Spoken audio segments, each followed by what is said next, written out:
Welcome, guys. Thank you for joining. Obviously, bloody camera. I can't even get the thing in. This is going to be. First of all, Hot Cows was in first. Stuart was in second. So absolutely brilliant for joining. I wasn't going to do a stream, but obviously, this come in. I ordered. This is my original one that actually blew up live on stream. So. Obviously, I've been sorting out OBS because OBS has been giving me some real problems lately. And last night I didn't go to bed till about gone midnight in the UK. So yes, I had some lovely help with Mr. Pico and JFix himself. We spent a couple of hours and he designed me a new logo, redesigned my logo, which it needed because it was obviously on that front, which I've now got in the bottom of the corner of my screen, and he helped me to sort out the little round window opportunity. He's done me a video, but it's only 6 seconds long. It's not long enough. It just cuts too short. So I've got to edit that at some point. But again, thanks to JFix, absolutely legend as usual. He done his wonderful magic, so that really helped me out. So this is going to be a revisit. This, when I first got this, had multiple issues on this sharp linear double-sided record. Obviously, it come from their couple, from the background that their parents died or something, and basically they couldn't get this working. So obviously it was a few issues, but it wasn't nothing major until we heard a bang live on stream, which I turned off very quickly. And yeah, we found the cause after I sent it to my good friend, and he confirmed what I thought it was, and it was the power amplifier chip. There's a massive chip behind this. It's about that big, and it's like it's like that shape. And unfortunately, that's gone kaput, which now I've just got a hum on this, which he said that's all you'll get, was just a hum. But the record player works, the tape works, and so did the radio. So now the power amplifier's gone, we've got no sound. So I decided to actually thinking, right, well, this is going to be, obviously, I try looking for parts for this. You're not going to get parts. Like all retro stuff, it's nigh impossible. You probably might have 1 in 1,000 that actually someone's selling for parts. But as like all retro stuff, it just shoots through the roof. It's a bit like on brand prices. These things are getting highly collectible now, and to find one fully working is virtually, the prices are skyrocketed. This being on the sharp side, no chance of getting a part. So you have to buy a complete one broken, which that's what's come back to this video. So that's what I've done. I purchased another one, but it was the 30. This is the model 3500, the VZ-3500. The one I purchased, identical, the 3510, but it's identical. So hopefully, what I might be able to do, now the other one's got some multiple issues, but it's partly working. But hence, the record player's not working, the tape's not working on that front. That's probably going to be down to a belt issue. So what I'm thinking is, let's try, see if I can take this mechanism out, sling it straight in the other one, and replace the belts. We'll have a fully working machine. So this is only good for parts anyway. Obviously, I can't get the chip. So that's what we're going to do today.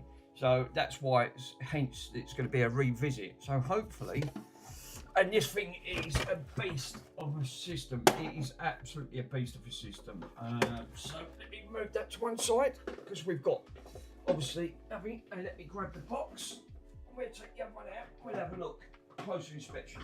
It only got delivered around my mum's a couple of hours ago. So obviously I've not had time to take it out of the box and have a look, which I'm going to inspect right now.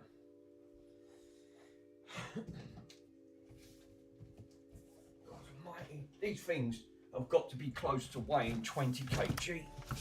It's a beast of a system at the end of the day.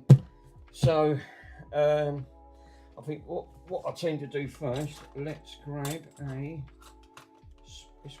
a scalpel, and we'll take it out. Thanks for joining, guys. Much appreciated. Obviously, Sundays has always been one of them streams that obviously don't go down. You know, no one streams on a Sunday. I've seen Ace float around at the end of it, but his Sundays is normally like a day of rest at the end of it. So I'll take the opportunity, like everything. I see Charles. I watched Charles. He's doing on the Nintendo, but it's not an easy task to do. At the end of it, they're very daunting. They're very daunting to actually try and do these things. So, you know, I know I've got a couple up there. I just haven't got round to doing it yet. At the end of the day, but that will be on the agenda. I do want to have. There was another lovely person on the Discord team that actually, I forgot his name. I can dig his name out. Obviously, he had issues with his PlayStation 3, bad tokens. Well, I've got a box full of consoles there that are all broke, which I've not even had a look at the end of the day. Some of them partly work. Got a PlayStation 3, it's got a yellow light of death. Chances are that's going to be a bad token. But again, Juiced, thank you popping on, my friend. So I've just got to watch my fingers because I'm using a scalpel here. I don't know what happens with scalpels. It's like matches. Don't muck about them. So first things first. So yeah, this is another unboxing. This is a revisit on my double-sided record player. So obviously this turned up a couple of hours ago. I've not had time to unbox this and have a look. But as we can see, it's an identical. It's literally an identical one to the one I've got. It's just that my other one is a 3500, and on this one, this actually one says on here, it actually says 3510. So obviously the 3510 is obviously going to be just an ever so slight model, but it looks like someone's already been into this because we've got some bits missing. So I didn't pay too much for this. I'll tell you exactly in a minute. Let me put all the polystyrene all over the bloody floor. If the dog decides to eat it. I need to put this box on the floor, guys. Absolutely, yeah. Yeah, you've done over 70 and over 60 DS lights in the past. That's frightened me yesterday, since it was nice to see everyone sharing their pain going through. Yeah, definitely. Yeah, they're not the easiest things to muck about with, are they? I've got to take them. Oh my God, that thing is extraordinary. He's packed this up well. I'll grant him that. It was a late delivery.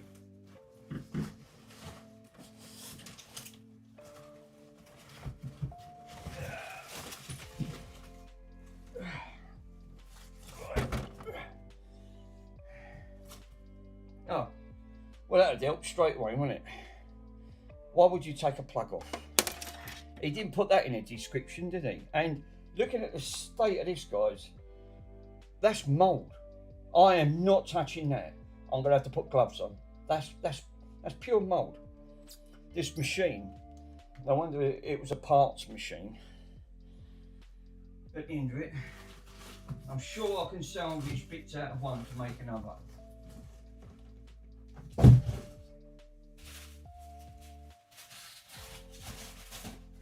Bloody polystyrene. Absolute nightmare.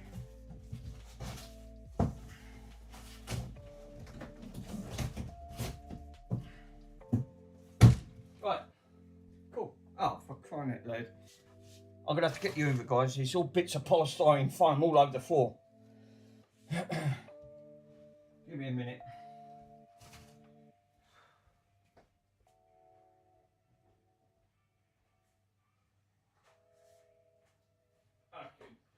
Yeah, you've done that well.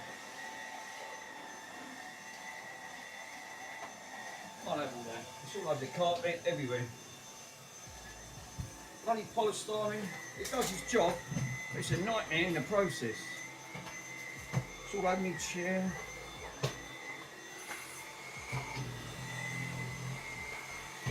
It's on the box. You don't see that every day, do you? Let's just do the record player. Right.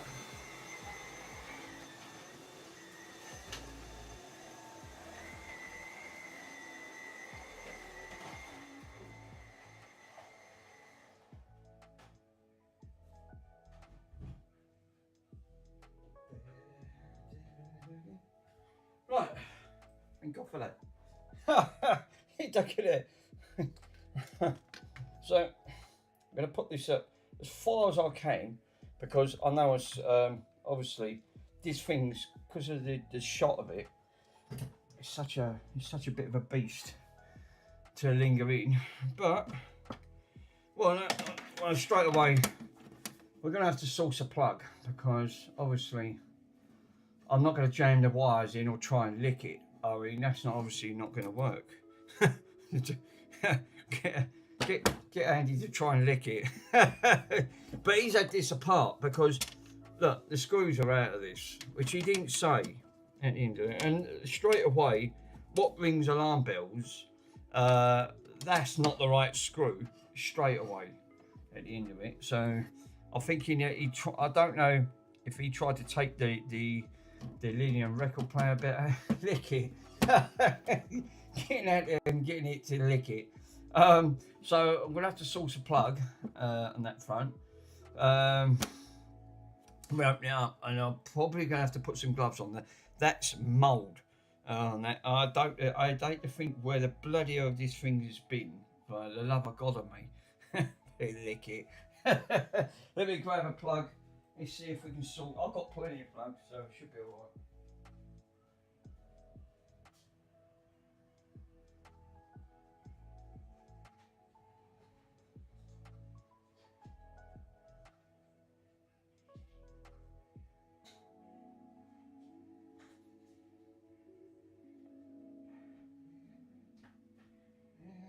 Oh, that one ain't got no bloody picture. Oh, great, for crying out loud. That's not good. Mr. Pons.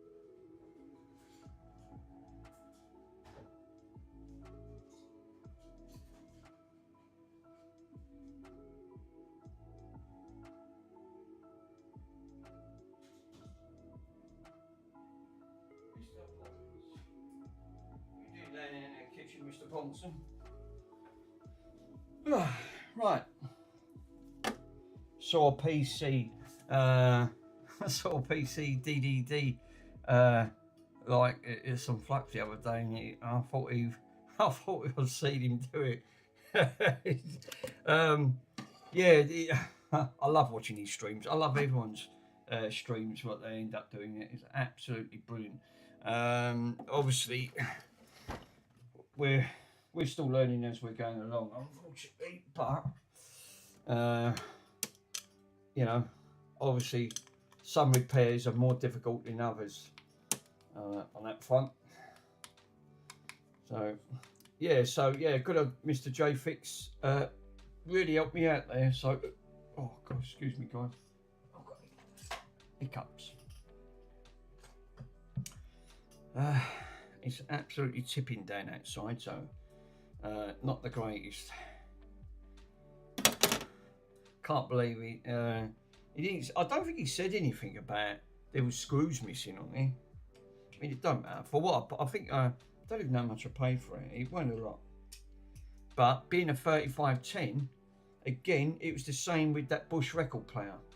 At the end of the day, exactly the same thing. The Bush record player had the same issue. We obviously come to the conclusion that the motor's too weak on that front, and that's the only problem. It now just needs, which I pinched off it, the stylus, and it needs a new motor, which is probably a shame, because it's probably you're never going to get the part for it at the end of it, and that's the trouble. You have to, especially with vintage stuff, especially like this. This is a custom chip, sound audio chip. It's a power amplifier chip. It's right behind this record player. It's bloody massive. It's true. Mr. Pico said that unfortunately, he said due to the aspect side, you're not going to be able to get that chip, and that's a damn shame. So I thought, right, okay, let's see if I can try and get one as a parts, and we can go from there. And guess what? I bided my time, one come up and I got one. So I'm sure that, you know, if we can try to salvage 2 to make 1, which will be great. That's the general law of it. You know, it's like everything. You have to salvage 1 to make a good nut at the end of the day. You know, it's the same with PS5s. They all suffer the same thing. You know, as soon as the south bridge goes down, it's game over. You can't. You know you're not going to be able to do it. You know, yeah, and you've also got some really good YouTubers on there. They've all said the same thing. You know, it's the Xbox Series X and the PS5. That's the digital or the slim. Makes no difference. Or the Pro. The Pro actually uses a little bit of a newer architecture. So, unfortunately, which the Pro is close to nearly £800. So you're probably not going to get one of them broke, to be honest. What I don't quite understand, why would you take the plug off this at the end of it? I can't wrap my head around that, you know, because I thought, well, why would you? So, again, no earth on these. You just got, literally, all you've got is a brown and a blue. That's it. Isn't, you know, which I don't like the idea of. So now, first things first, we're going to have to put some power into this by mixing it all up.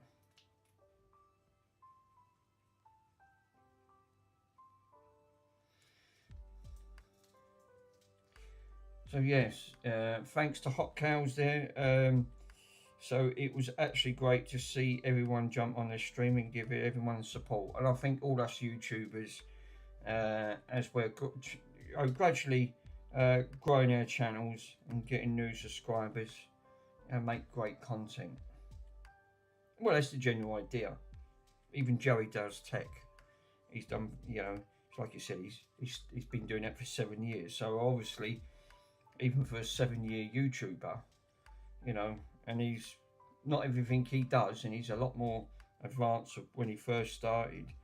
And even he said that you're gonna, you know, you won't be able to fix everything. You know, you will run into that problem, which is a shame because it's another one that you just save from the electronic waste, which I'm all in favour. It's the same with Mr. I had them other Ataris that I was making about when I had the obviously when I was doing the Furbies. Which was really fun. I've got to admit that was a great stream, and everyone that enjoyed it, which is that's what it's all about. It's all enjoyment. At the end of the day, absolutely had me in stitches on that front. So I passed the Ataris over to Mr. Worms. So hopefully he can have a crack at them and see if he can actually try to, you know, sort something out, because I took a working Atari and then it weren't working. All I've done was just took one RAM stick out, for God's sake. And them boards don't take 2 kinds of heat, especially them old Ataris. So you'll probably have everyone else jump in a minute. If any of you guys want to put a link in the Discord team and give them a nudge, they probably don't even know I've gone live. Much appreciated.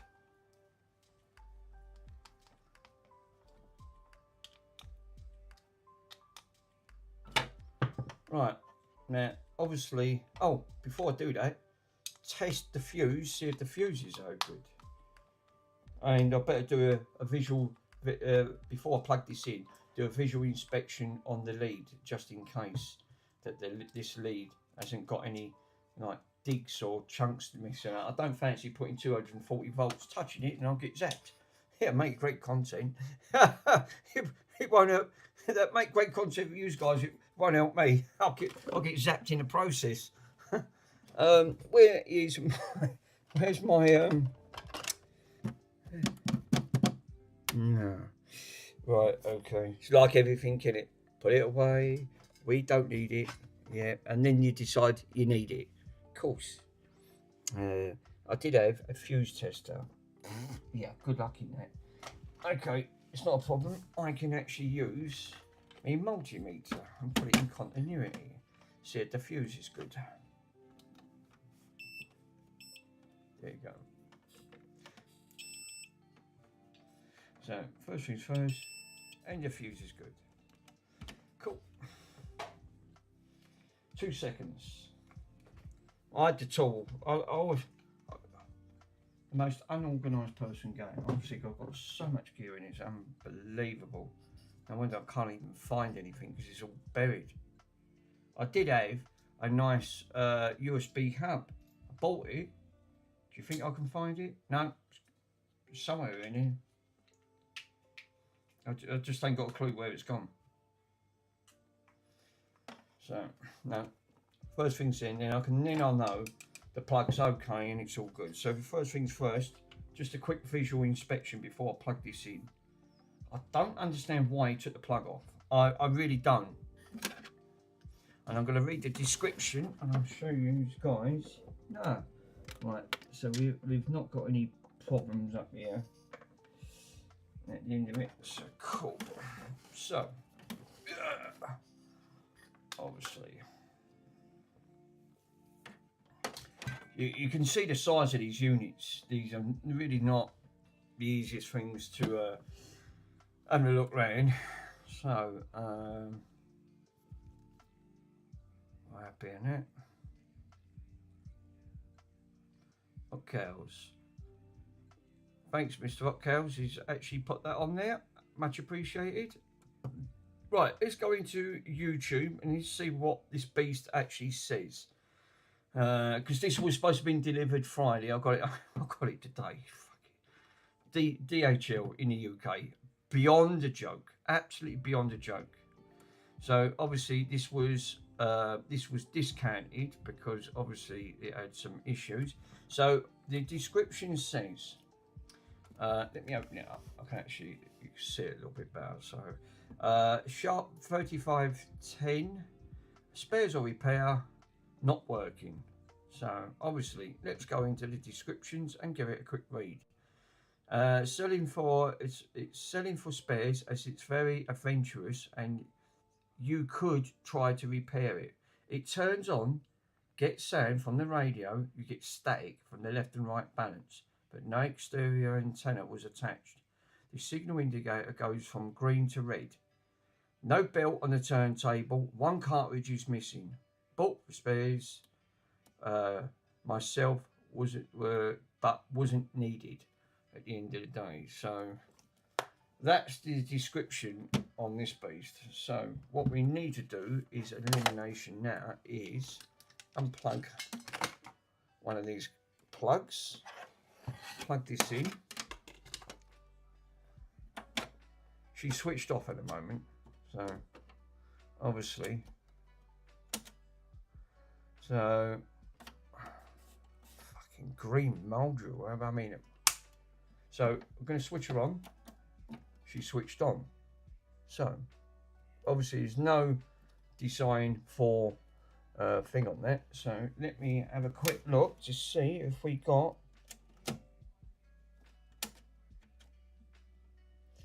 a red light. Let me bring it in. So we've got a red light straight away. So she is switched on.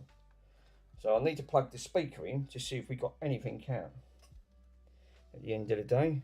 So I knew that phone was going to ring. It's a bloody curse at the end of the day. So I'm just going to ignore it. Oh, we've got a bit of an issue on there. One of the pots is missing on the back there. So that's missing. Wasn't in a description. It's like everything else. But as like always, they never are truthful when it comes to this type of stuff. So I just need to see if they got. Can we put it on tape? UHF phono tape.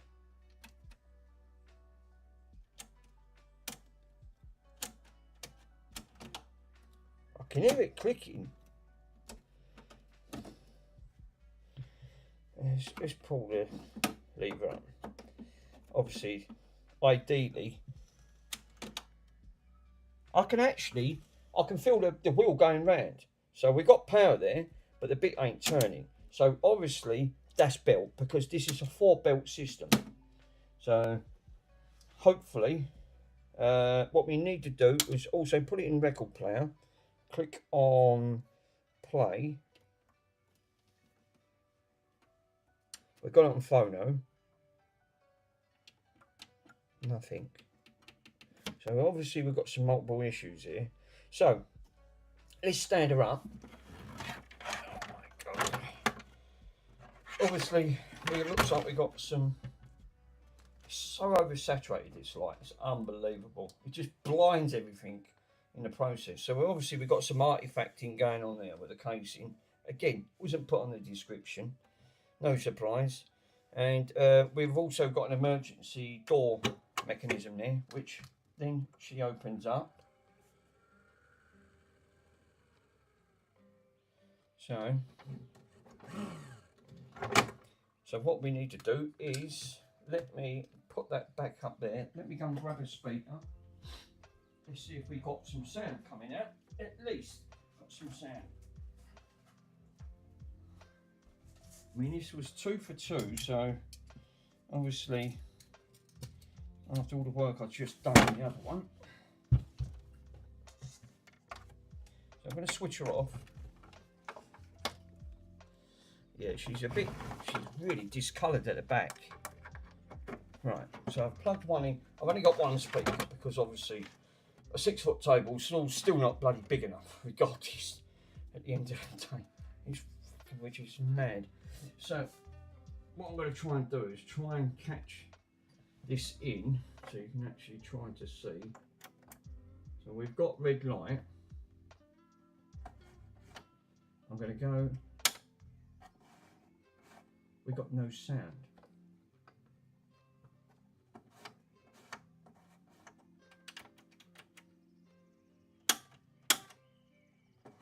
Don't tell me this power amplifier chip's gone kaput, because that'll make that very short. Obviously the eject does open.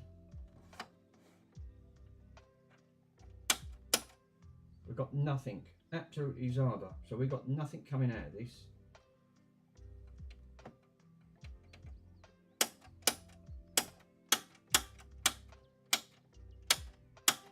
So we're definitely going to need to investigate if we got anything from that power chip, because otherwise, if not, it's game over. Again, this, you know, because that's the general idea. Now he said you got sound. I've got nothing. You've got left and right. But which I'm going to balance right now, because we've got the balance left and right on there.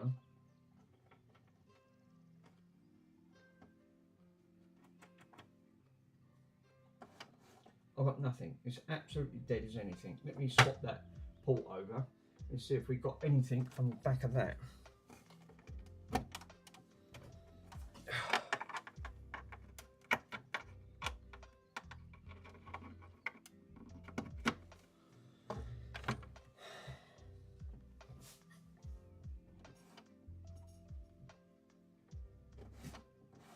I can hear something from that side, ever so slight.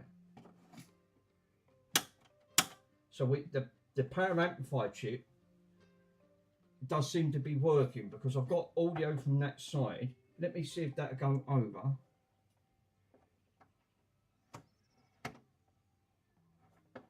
I can hear a slight hiss. So what I need to do is plug it back on that side. Let me plug one. And we got nothing on the right side of the channel. Literally nothing. But I've got a left side. So straight away,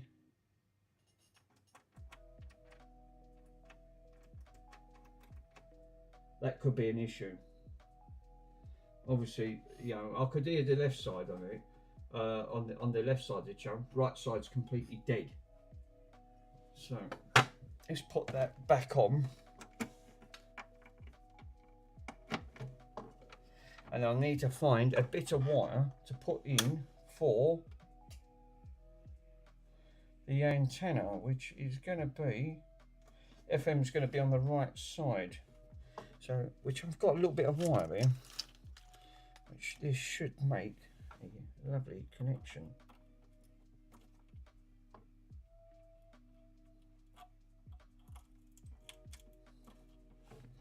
So let's see if we got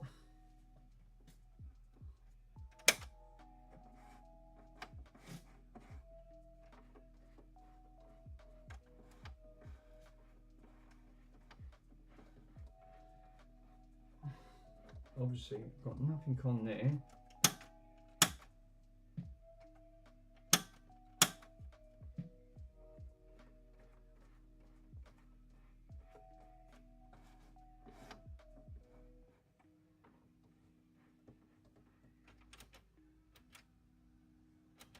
No.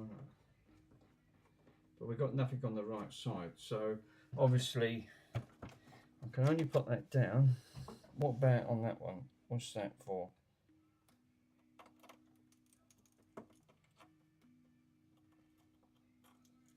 Unless the wire's not long enough. Let me plug that in then. See if that should do. No, we're going to need a longer bit of wire. Let's grab a longer bit of wire, guys, and see if we can try and get something in that front.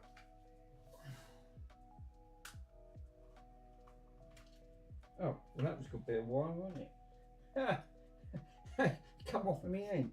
Now I don't know where it's gone. It's just catapulted. Jesus. It's like everything else. Alright. Oh, here it is. It's on the floor.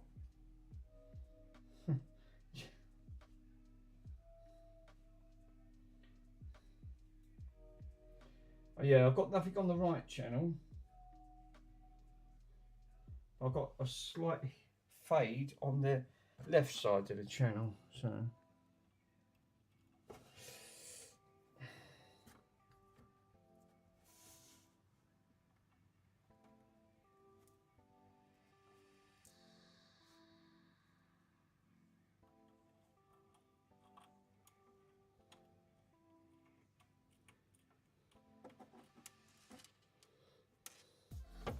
you got anything?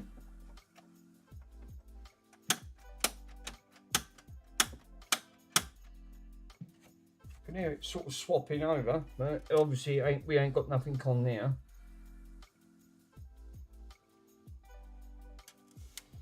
So what about on the medium wave? Sean Maloney in midweek, one defender. Well, that's interesting. Nancy is switching to a back three. Look, McCowan is benched. Well, straight away I'd say how can I win this race? And being told the gap and the times needed. so straight away on the right hand side. So we'll leave that in. Let's plug it into the right hand side to see if we've got anything there. We have. So we've got left and right, and we've now got, well, we did have, obviously, I bet that wire's come out. Yeah, the wire's come, is that the wire come out?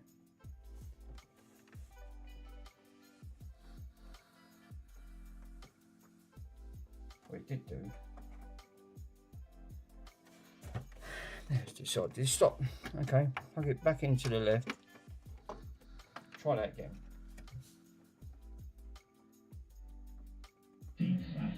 So unfortunately not going so well for him.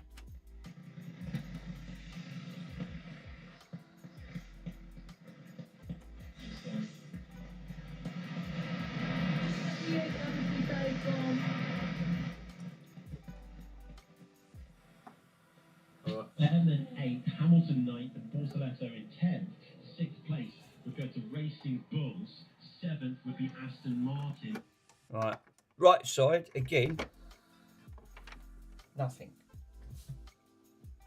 Well, that's strange because it worked a minute ago. Then it's sort of like it's now not working. So obviously it seems a little bit of intermittence. We have got a green light, so it goes from red to green. So I know it is picking up that front, but we'll put it back in the left-hand channel. We'll try the Trying to throw a spanner as the worst. We thought it might be George Russell.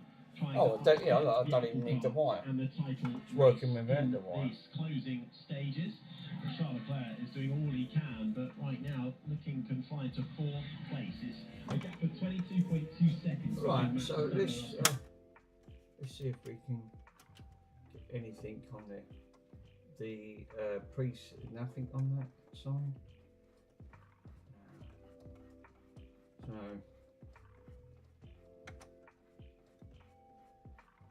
absolutely nothing, Zada.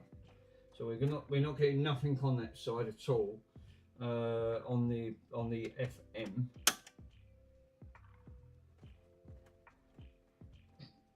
If you've got 2, that's a long way.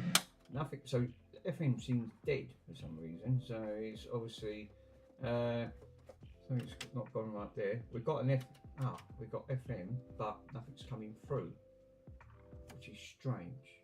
Why ain't nothing coming through? That's got to be down to aerial. I can only put that down to the aerial. So let's see if that's the case.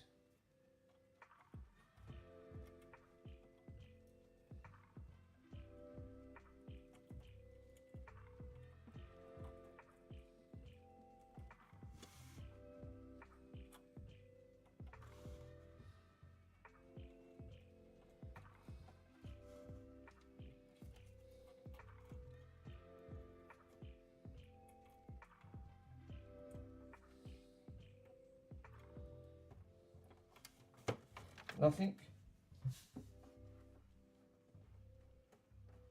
Absolutely nothing. Zara, we got nothing on the FM side.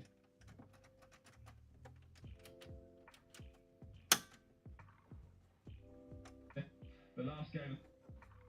Seems to be working on fine with medium wave. Well, not great.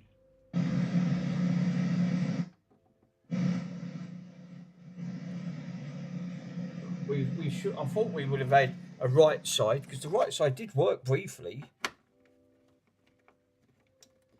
Unless it's just a dodgy port, I don't know. Nothing on the right side at all. There you go. So, right, well that made me jump straight away. It looks like, yeah, so it is. It seems like contacts again. It's not making the issue on there.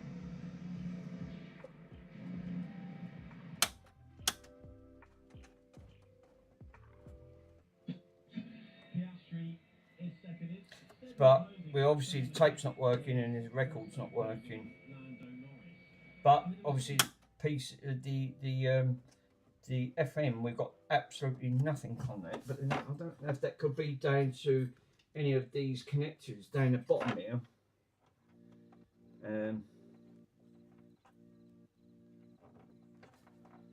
Cutting off.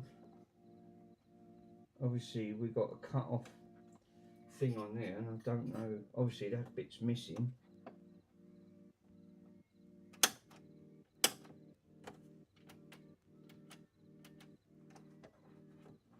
Not got nothing at all on there, FM. Absolutely nothing.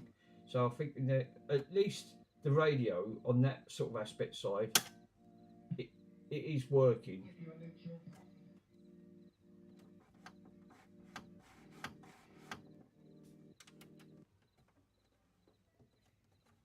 They need to have a very, very good Johnny Claxton, don't you think? It sort of goes quiet and then cuts off. So if they want to get themselves in the top 4 and they need another 2 or 3 players, and Uno Emery's already sort of alluded to that. Yeah, it's obviously on the right side of the channel. And look, I genuinely think, sorry Hugh, let's give all the plaudits to Villa right now. They're a superb side. So let's inspect the phono side to see if there's anything that's going to be working on that let's have a look, see if we've got, where's my little torch, because I can actually see, because that thing, you've got to stand them up, you can't lay them down.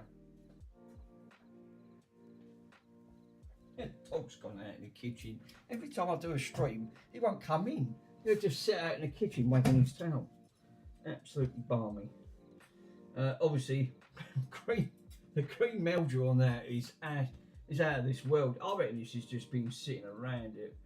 Obviously, I've never seen anything like it.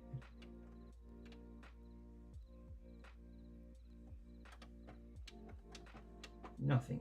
We got nothing at all. So I think we're going to have to open this up and have a gauges. But we have got power, so that indicates to me that the obviously the power amplifier chip is working. Why would you take it off now? I mean, he didn't mention some of the things he didn't mention on there. One, the marks. Obviously, he just took one front picture of it. So he didn't say about bloody screws were missing and the odd screws or anything. All he turned around and said, yeah, it's partly working. So, obviously, we're going to have to open it up. Now, that's one good aspect on this, that I could just, alright, the FM radio is not working.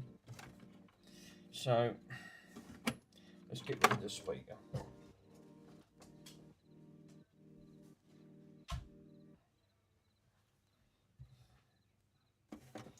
And I need, now obviously I'm going to have to watch now because I've put power into this thing. And I have opened these up previous, so now I know how to open these up. Shouldn't be too difficult to do. Shouldn't be. That's severely discoloured though. I mean, that's got some sort of, I mean, you can obviously see that where that's been sitting at some, you know, long periods of time. It's just a shame really, the other one's in mint condition, but the power amplifier's just decided to go bang. Obviously we've got an intruder there straight away, so it looks like a dead spider up front. So this being the 3510 should be near enough the same. I mean, to find one in that sort of condition. Give me 1 minute guys, let me just use the toilet, I'll be straight back.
Must have been in Brussels sprouts.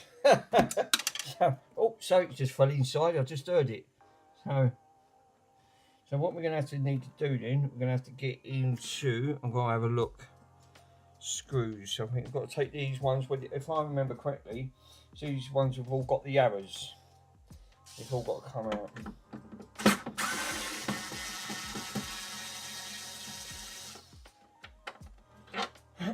And again, long screws.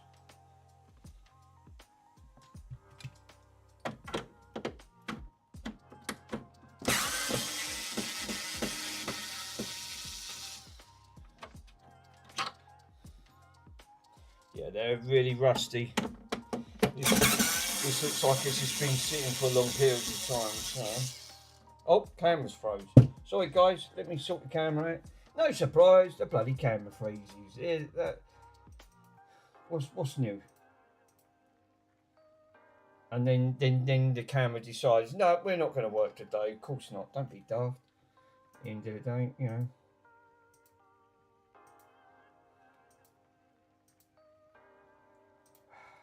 Unfriggin' believable.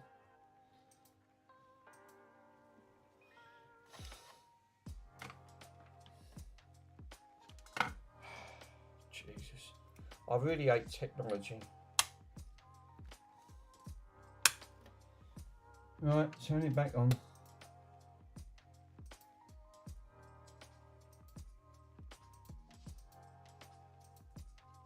Are we going to have a camera today? I mean, are we just going to have anything that works? Probably not. No, don't be daft.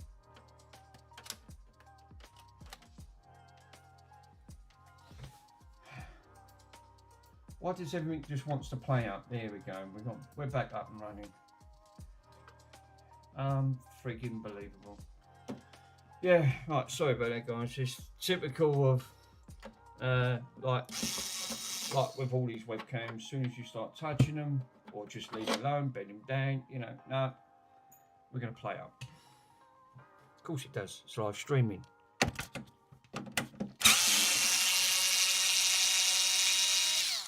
It's got to be even worse when you're at a concert or something and the live stream goes down. That's got to be the worst. That actually did happen live on a very big event in France. Yeah, it was Mr. What was it? The bloke who plays all the keyboards, John Jean. Yeah, he's live stream. He's one of his mini modes that he was using went completely, just went, and then it was all out of tune, all out of sync. Must have been frustrating for him because he was on a mass audience there, and you know that's what happens with this old type of technology. I'm afraid to say, nothing you could do. There was absolutely nothing you could do. It just went out of sync. Something went inside it. It just decided to say, no, not going to work today. And when you're through a live performance like that, that's not ideal. So we have took all of these out. These don't come out. These don't come out. That don't come out. That one's out. Just going to make sure that these should be all loose. There's a lot of bugs in here. Definitely a lot of bugs. So, if I remember correctly, before we do anything, the things have got to come off the front. And I could hear something rattling inside here, so. Now, obviously, I've got to take all of these bloody button things off the front. So, I've got to take all these out. I forgot because all this has got to come off, and we have to. That's got to be ejected because it's all part of the mechanism. It needs all to come off. The casing does. I'm not sure about the record player. Oh. But that didn't sound great, did it? I think there was some more screws in it, you know.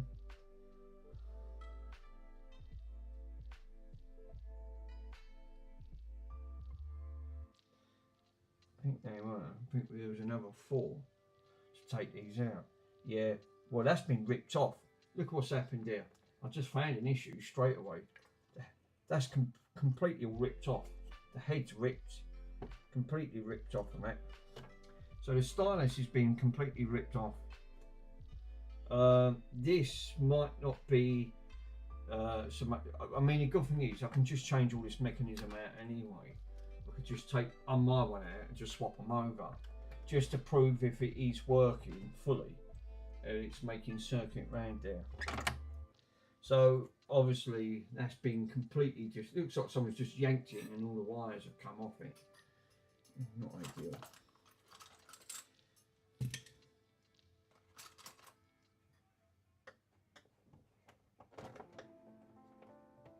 Yeah, it's been poorly neglected.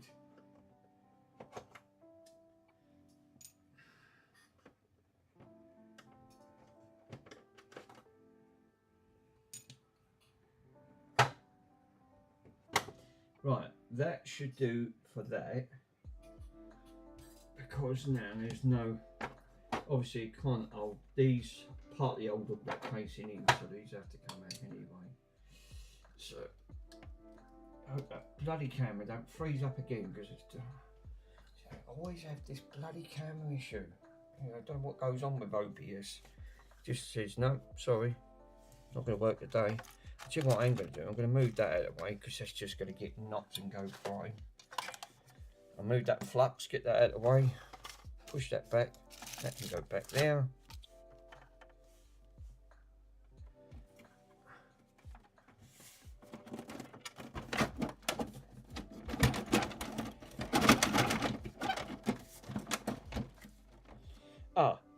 These won't, I forgot, because again, you've got to take them off from the bottom, if I remember correctly. Yes, it is. So it's 2 bottom screws, because again, I thought, why aren't they coming off? Yeah, they were.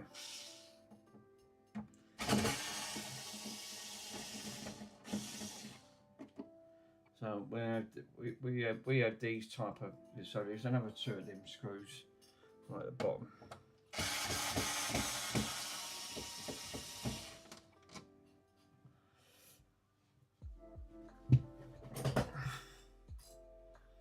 Now she should come off.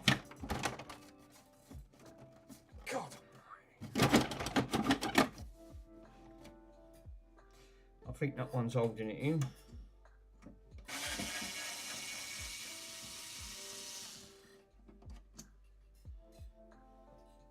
There's one of these.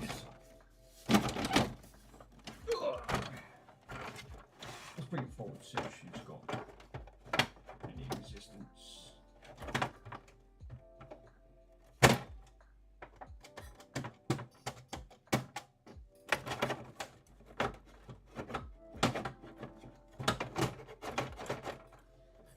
It's catching it. It feels like it's catching from the bottom.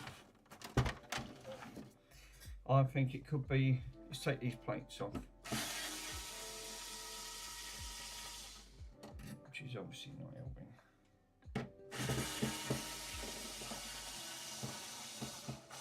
I don't think I did, because these are the big springs it sits on, and they're rusty as anything.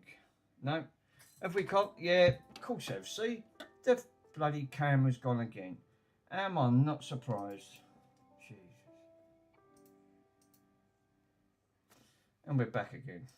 So, yeah, look how rusty that is. I mean, severely as put, you know, how bad that must be underneath that.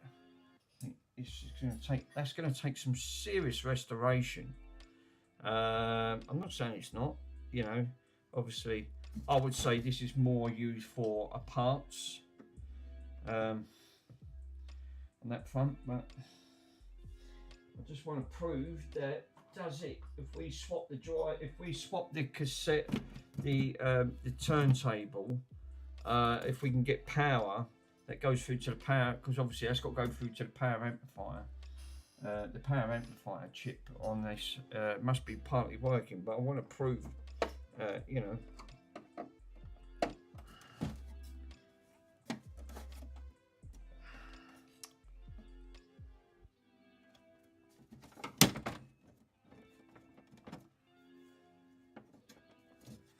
think that's what they've done here. I think that's, it looks like that's exactly, because this has been off.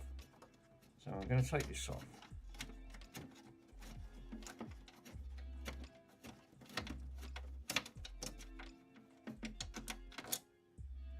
I did have to take none of this off, but there's not much bloody holding it on, to be totally honest. Obviously the plastic. So can we get it?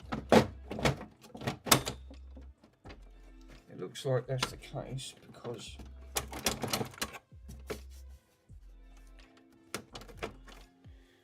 I think that's what that is up there.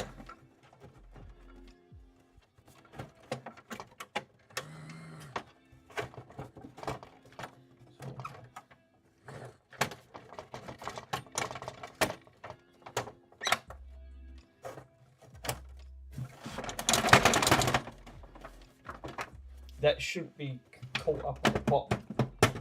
It feels like it is. It's definitely caught at the bottom.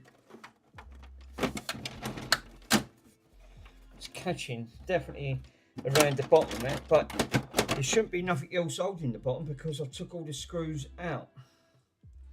So let's take that one out. Let's just take, where's the screwdriver? Oh, it's right there.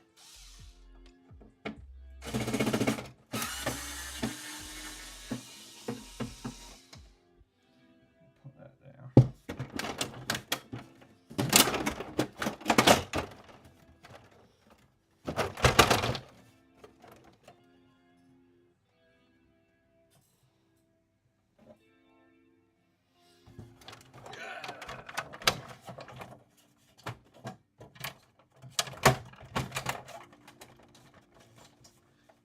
Now I've got it completely wedged. What a complete banana brain.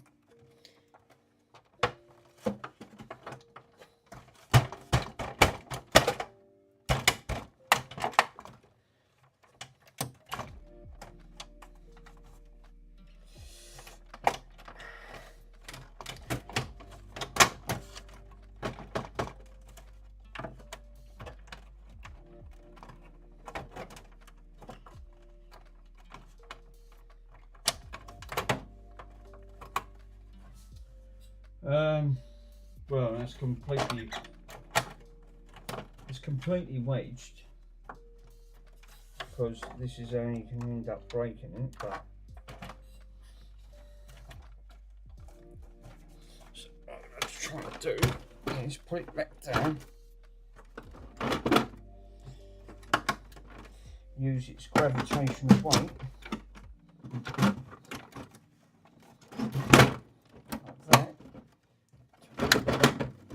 Line it, push back down.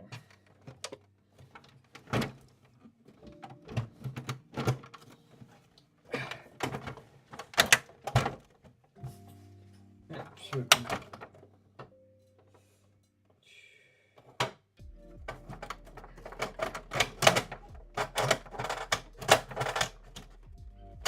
Yeah, this is not obviously looking at this.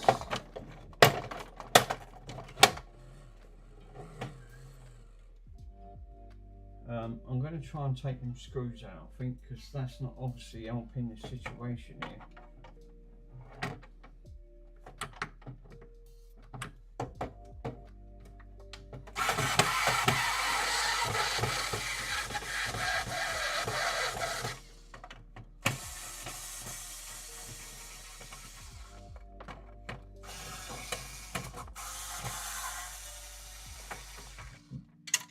Obviously.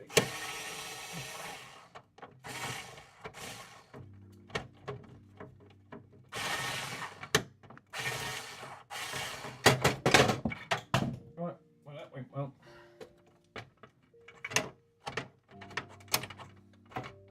Straight away, guess what's coming out of it? That belt's disintegrated, we've got all that black tar again. And I've got enough of that on the floor, due to the last one went.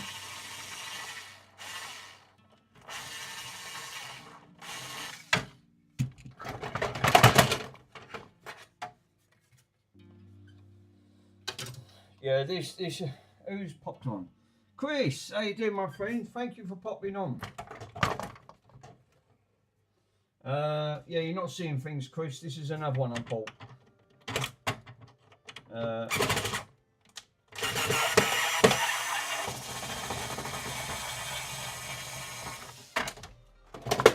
Right, this one's got. Yeah, trying to get this out is obviously not the easiest to get out. Obviously, this one's got some multiple issues on the on that front, but I wanted to try and to get to. Just trying to have a look. Yeah, that's got exactly the same power amplifier as what this one had. So straight away.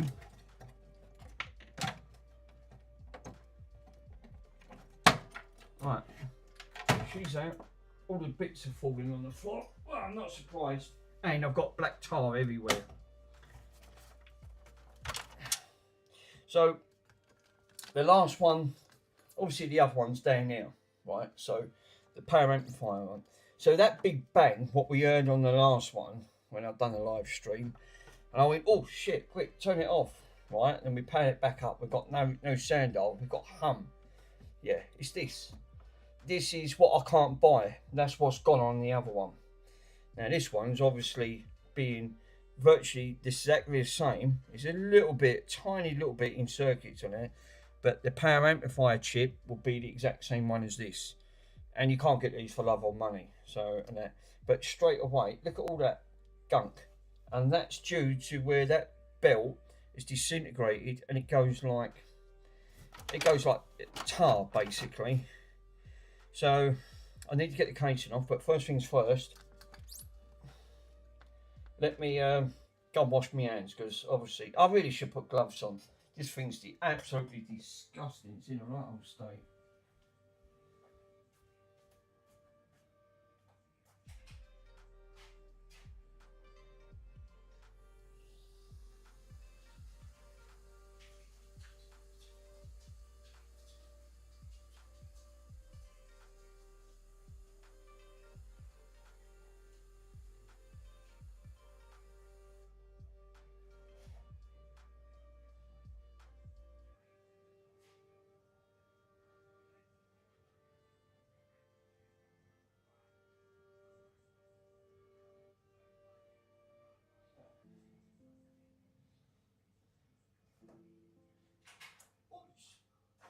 There's my gloves.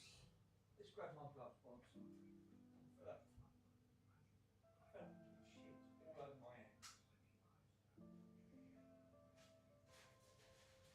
I did have.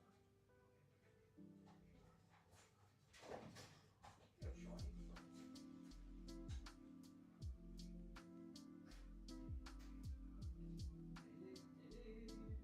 We got a body.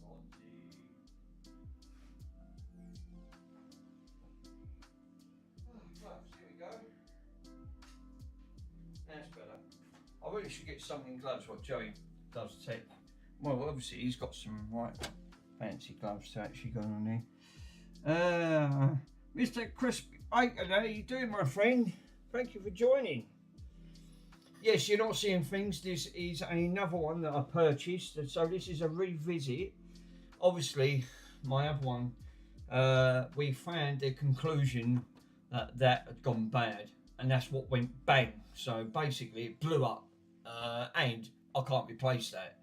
This one obviously has got some multiple issues, but that power amplifier chip, which is the one I need on mine, is working. But this is obviously, this one's got multiple issues. Tape's not working. It was partly working. That's a 4-belt system. The record player, there's no belt, and again I've just touched it. It was like when them belts go, they degrade. They go like a black oil, and trust me, it gets everywhere. It goes on your carpet, your clothes. It's literally, because that's what rubber is. It just goes back to oil. It degrades over time. There was loads of stuff that fell out. I ain't got a clue what fell on the bloody floor because I can't see the toffee down here. Obviously, it was all coming in bits. I still got to get the casing off. Something's holding this casing up. I took all the screws out because my one just plopped straight off. No, not this one. So, first things first, let's put some gloves on. Because that's got mould on it. This has got mould on it. Literally green mould.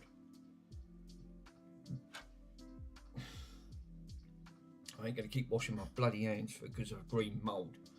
So, obviously, this being a little bit a later version of mine, but only by a fraction, but the principles are the same at the end of the day. Even the caps, they look like they're, I mean, that cap there, that cap don't look great.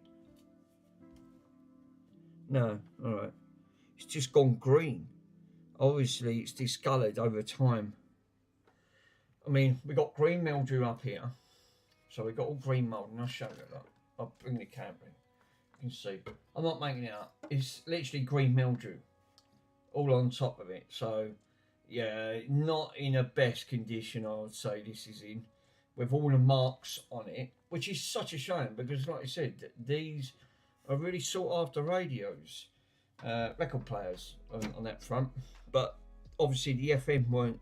We got nothing at FM. Medium wave and long wave. Fine, absolutely fine, playing on that front. So I would say this is probably going to be more towards a parts, but to actually take that out with that power amplifier chip, chances are I could desolder it from the board and swap that over, because that's what's really gone on mine on that front, which chances are that's exactly what I'm going to end up doing, taking this power amplifier chip out, because this is the full working one. Obviously it's an STK 4141, and I think that's what that one is on that. But what I really wanted to do, just to confirm, was take this off, swap my record player over, because the other one's just, well, I'll show you in a minute if I can get the bloody case. Let me get the case in of this. You see what's jamming this up, because something's jammed this up, and obviously it's not coming off. Which it should do, because there should be nothing. I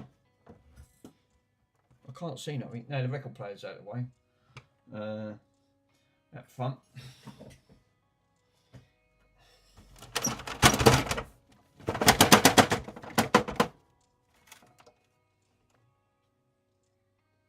I can see a screw jam down at the bottom there, so obviously that's not helping.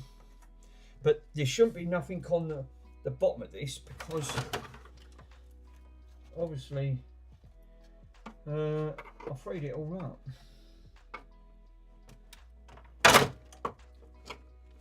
Yeah.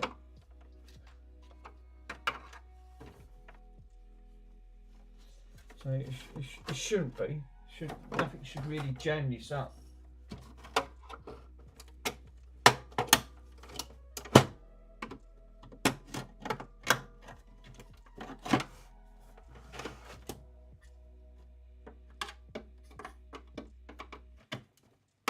It's got a crack down the side of one of the plastics. Again, no description on this whatsoever. And he said he didn't put none of that in.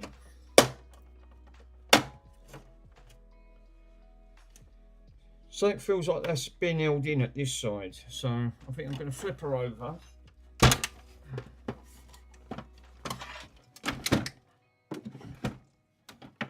We've got a lot of dead bugs. Hell of a lot of dead bugs in here.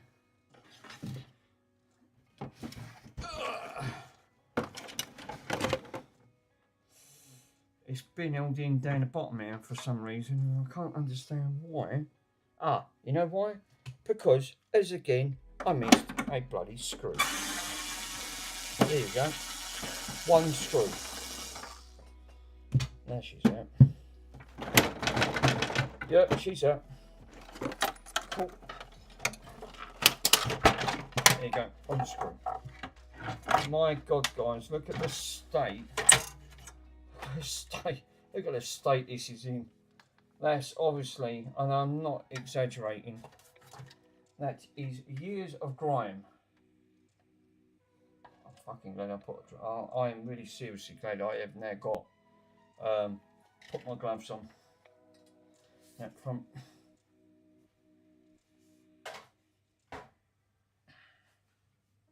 So now I can spin around the right way and I can gain full access. Obviously, here's another screw there. Look at this shit on the table, Jesus.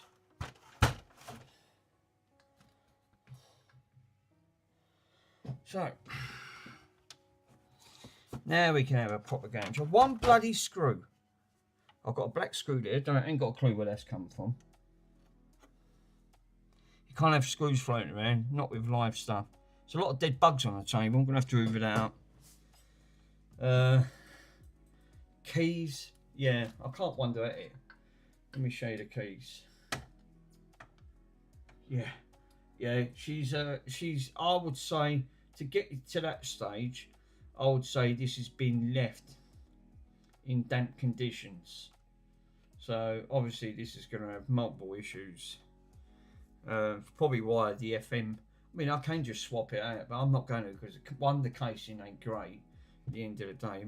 All my one's gone really is that power amplifier chip, which is that chip up there. So what I need to do is take my one off, have a look and put it side by side.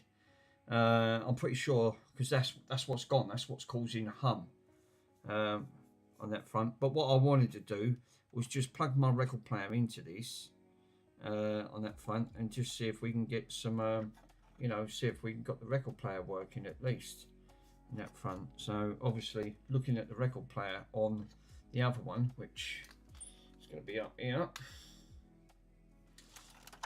yeah, that's really gone, that's heavily corroded on that front. I mean, it's so heavily corroded, it's unbelievable. Right. You put that one side, because that's disgusting, very disgusting.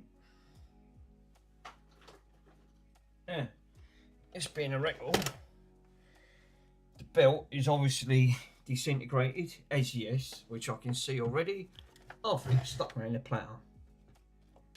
So you can actually see. That's what happens when you leave it. Again, probably, yeah, that belt's gone on that front. I'm not surprised. To be totally honest, I am really not surprised. Obviously, this has just been left. It looks like it's just been left outside completely. But that wasn't the biggest issue. If I open this up and go this way, press that, you can now see the innards of the record player, and obviously you can see what someone's done. Ripped the complete stylus off the side there, so there's no stylus to attach to this. So this is going to straight away, this is a donor, you know, multiple issues, but we have got the power chip, so that's one good aspect. Might be able to salvage bits out of this and that. I'm not saying you can probably, I can't, but the chances are you're not going to get the stylus for this. That's a lot. Can't seem to get anything else for it. I mean, this being slightly, mine's a 35 on this front. Mine's being a 3500. This has been a 3510. So, yeah, technically, in the front, yeah, I mean, you know, it's virtually the same record player. It's probably like just a little bit altered on the feature side, but the insides are virtually the same. So, yeah, I'm not even going to contemplate to try and get that working, which you probably could, like you said, for the sake of a stylus, a belt, another belt, an auxiliary belt there to help to turn the thing. But I would say I'm going to put this down as more of a parts. So no, I wouldn't even bother try to resolve that and get that back up and running, because one, you're not going to get a bit for it. I've got the plastic casing because it looks like he's took that, but that looks like that's been ripped out, completely ripped out. So anyway, so we can put that back.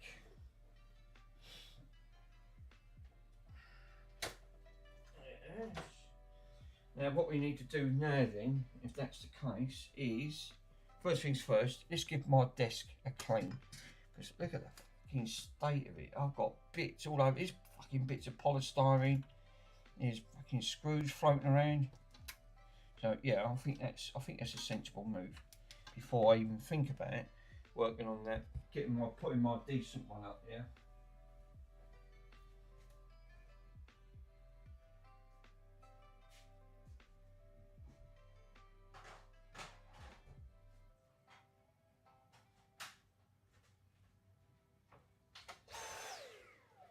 Lovely.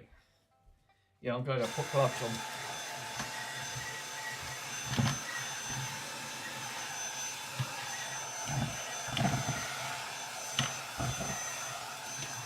There's all dead bugs on the table and all that probably ain't going to help.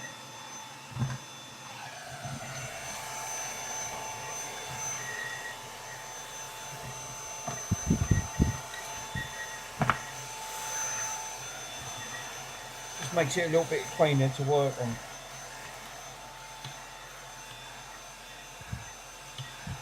Oh, that's better. Any crud on the floor? Probably. Yeah, there is. There's plenty of it.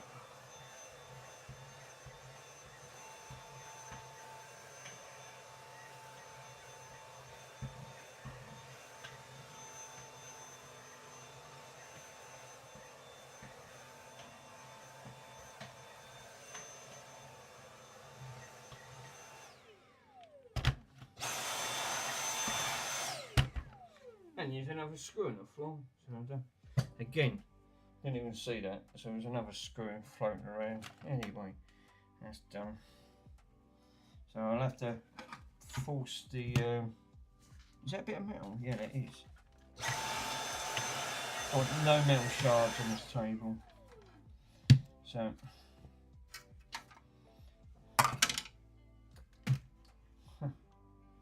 Marvellous. Worms! Hello, my friend. Thank you for joining. No, you're not seeing things, Worms. I've got another one. I've got another one of them sharp record players that I bought second hand. I managed to get it. Didn't pay too much for it. Obviously, it's got multiple issues. Multiple. That's an understatement. But the power chip, obviously the power amplifier one. So obviously. So now I've obviously got that one in bits, one I've just bought. That's my original one that I put all the new belt in, plugged it in, it went bang on the live stream. So obviously, well, you're not going to get the power chip for it because I got told that you can't buy them. It's true. Well, you can buy a cheap Chinese version, but he said it won't last very long. He said it'll just go again. Trying to get an original, it's not impossible. Yeah, yeah, that's the one that went completely kaput on there. Yeah, because I had some lovely help last night from Mr. J-Fix and Pico, as usual. Really good. That's what I love, supporting the community.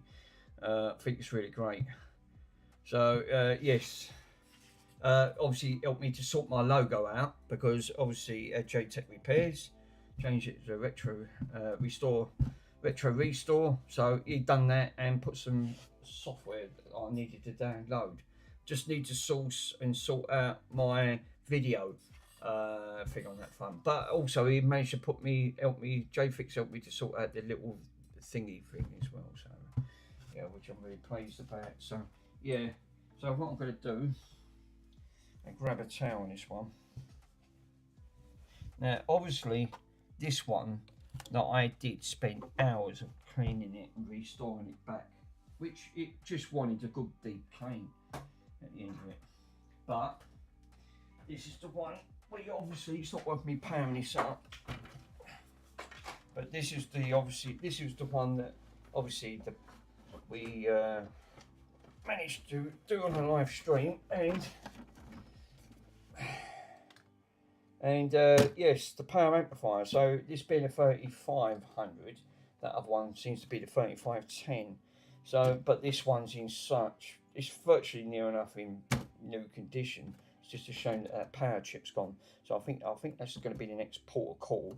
Is that if we see what the involvement is, it might just pay me just to unsolder that chip, unsolder this chip, swap the chips over, get this back up and running fully. Because at the moment, this is on eBay for sale. So if I can restore this, I'll take her off and keep her. Obviously, because these you cannot get working. They're just like them other linear record players. They're like that Bush one. They're just not heard of. Obviously, just not heard of at all. So that's exactly what I'm going to end up doing. So, because I wasn't going to do a stream, but this I was supposed to have got Friday. Well, Friday's turned into Sunday. So I only got notifications saying it's out for delivery. So I thought, right, okay.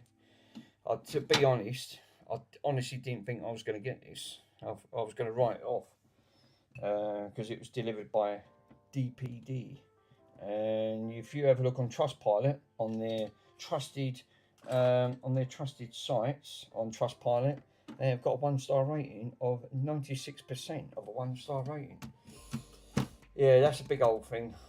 Yeah, this was, to get this fully working, again, the last one, well, put it this way, Worms, the last one that was working on there, on eBay, sold for £600 at the end of the day. Yeah, because again, you're dealing with retro stuff.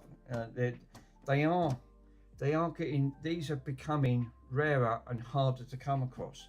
You'll see loads, like I mean, like that one there, I just paid just under 40 quid off £45, including the postage. Because these weigh nearly close to, these weigh close to about 11 kg, and then with the box, you're going to add another 4 or 5 kg to it because it's got to be well packaged. So now, you know, the packaging DEO on that front is going to be colossal. But yeah, this one is absolutely been really looked after. It's just a shame that chip's gone, that front. So that's the involvement, and that's what I'm going to end up trying to do. I think it makes sense because obviously the other one, I've just plugged it in before you come on stream. I did plug it in. The tape partly works on the other one, but it's not spinning round because this is a what they call four belt system. This has 4 belts just on the tape deck alone. So it makes sense to let's probably like try to revive her, then try to revive that one because obviously the FM's not working. I've got nothing on the FM. So I think, right, I'm going to cut my loss with that and just salvage. So really, I've paid £40 odd, really, because I just want one part, which then it'll be worth it. Because at the moment, this is on eBay up for what I paid, and that's without the other bits. Hey, look at the moon. Thank you for joining, my friend. Thank you so much. If you haven't subscribed or hit that like button, please do. It really does help us YouTubers at the end of the day. This is a revisit on the previous, obviously, because you can probably go back to the previous channels when I first got this on that one. Yeah, this went with a bang when I plugged it in, when I revived it.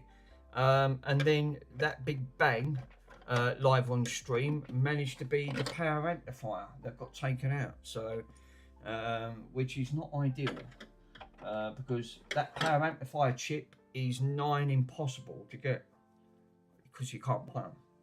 So you can buy a Chinese version, but that's probably not going to last. It might last a few weeks and then it'll go bang again. And then this time it'll take something else out in the circuit. So I'm better off just replacing it with the original, which I've just bought another one, which is in spares, which is down here. So this is why this one's in mint condition. But if this one I can revive and get her back up fully working, which I'm intending to do, I'm hoping this is going to work. I mean, obviously, all I've got from this at the moment is a hum. That's all I've got. Because the hum is the power amplifier chip, because obviously it can't get power to it. It's just blown. It's just gone. So, And that other one I've just got down there, I've just powered it up. It is partly working. The record's not working. The tape's not partly working. But no FM. Literally no FM at all. So if we got any more for any more. Sorry if my big head's in the way, guys, because this thing's about fucking, I can't even zoom out. It's so massive, this thing. It weighs a ton. It's all metal components inside. I don't think there is. Now that one, I made sure I took out. So, in theory, that should be it. It should, he says. Now, remember, I already took this apart. Cap's all been taken off.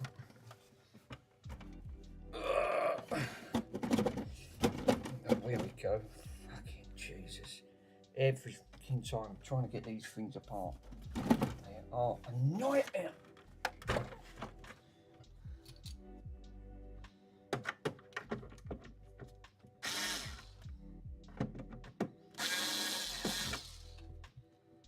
Shouldn't be nothing holding this in. Now it's caught at the top this time. And these you can't keep transporting around. They are so incredibly heavy. The Buy the China version and sell them as working. I'm afraid to say you can, but it literally might last a couple of hours. It might last a week. The trouble is, these things, I'd rather get. I've not seen one of these fully working. And the last one that sold fully working on eBay sold for £700. So that says it all. I want longevity on this. Chances are, it's like that old record player that I've just restored. Obviously, I had to buy a second one because again, you can't get parts for at the end of the day. So the other one now, which I've found the problem, is got a weak motor, and you can't buy in transformers. Not that specific transformer because it's got the way the magnet sits in the transformer and it helps to spin it round. It's just too weak. It's got no guts in it. I think it's just lost. Remember, from 1968. That makes that really about 50. That makes it about 56 years old.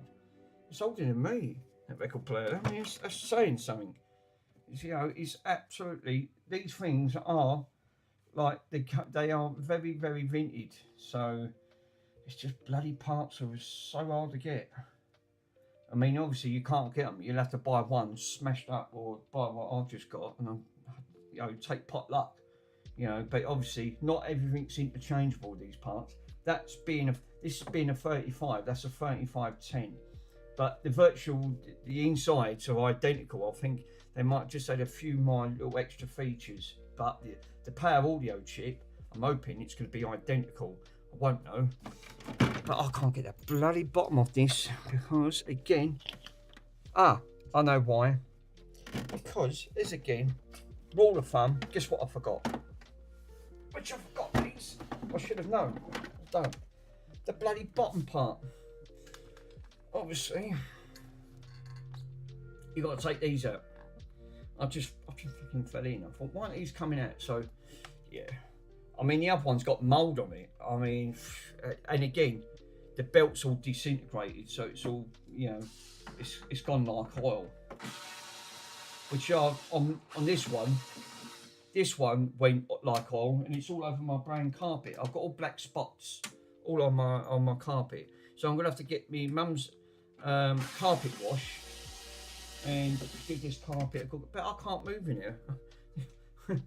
It's like everything else. How the fucking hell can I move with all that lot? I've got no room in the bedroom. So really, it's like, until half of this stuff is like auctioned off and it's all gone, just certain bits I do want to keep. Obviously, like 90% of it, no, it can bloody well go. I mean, I'd be glad to see the back of it, to be honest. But the bloody hospice keep piling me up saying that we got another lot. So, yeah, you need to sell it. The trouble is, no one buys it broken, and that's the downside to it. Obviously, they don't want it broken; they want it fixed. So,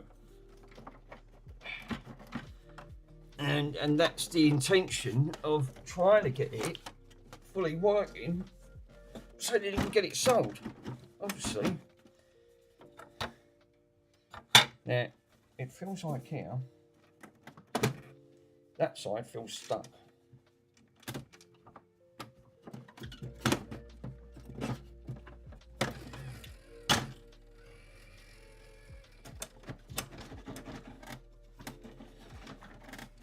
Yeah, this side's not moving. It's this left-hand side. Jesus, feels like it's really stuck, and it ain't glued. So yeah, it ain't worms. It ain't glued. So trust me, if Carrefour was on here, he'd probably end up saying, "Oh no, Carrefour." Do you know what? You must have read my mind, my friend. I'll just say, if Carrefour was here, he'd probably end up just saying Velcro's it. Jesus. Bloody hell, you literally must have just read my mind on that front. I thought, you know, I was only just saying on that.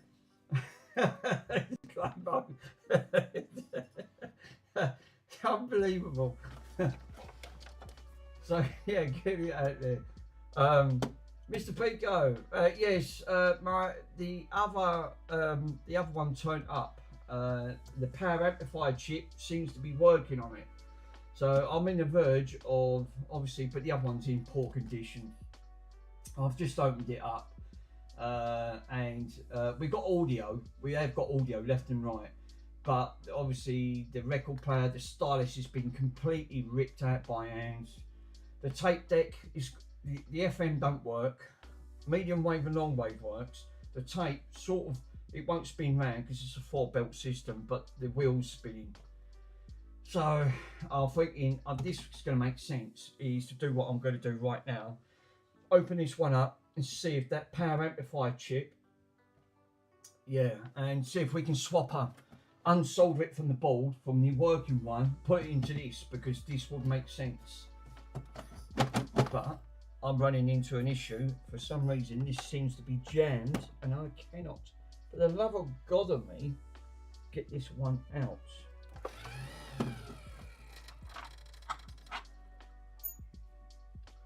So,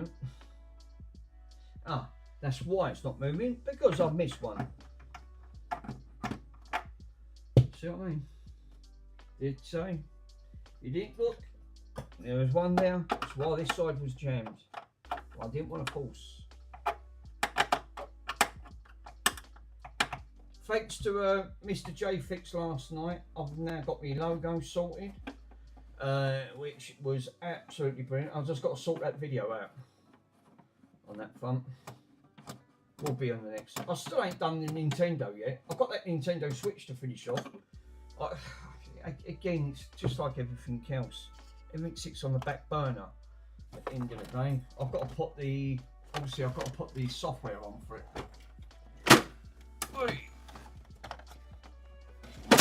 Yes. Button, and she's out. That's the way it should come out, without taking all that out. Right. Finally, we have finally got somewhere up front. Don't know where that bloody screw's gone now. I ain't got a clue. Right, okay. I ain't bothered. She's out. No. I was only just saying about Carrefour, and Carrefour just jumped in. I said if Carrefour was here, he'd probably say just get the Velcros out. Next minute, Carrefour jumped in. I thought, oh, brilliant. Talk about impeccable timing. It was only just going about worms with the hot glue, and then I said, what would Carrefour do with the Velcros? I don't know what that is. Fucking something to be on there. Perfect timing. It was absolutely perfect timing. So, right, if I remember correctly, I've got to lift this up and take these screws out. There's some screws right underneath here, because this is screwed in. For the love of God, I have literally got to try and get these.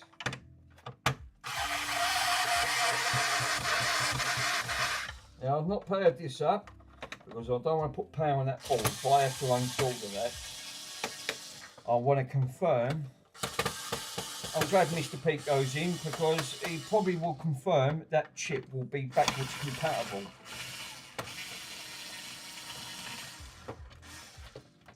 I think we'll be safe. I personally think we'll be alright on that front because this is the 3500. That model down there is the 3510. So virtually identical. I think they might just have had one or two features in, but I think the power. Am I right in saying, Mr. Pete goes that the power amplifier is identical in these because it's near enough to on the same model. So, right now.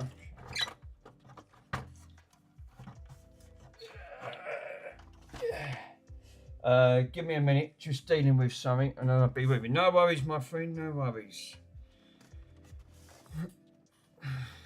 I like to put gloves on because that other one had all bugs in it, and I was getting all black bitumen all over my hands, which I didn't really want. Now, this was fully working until it went bang on the live stream.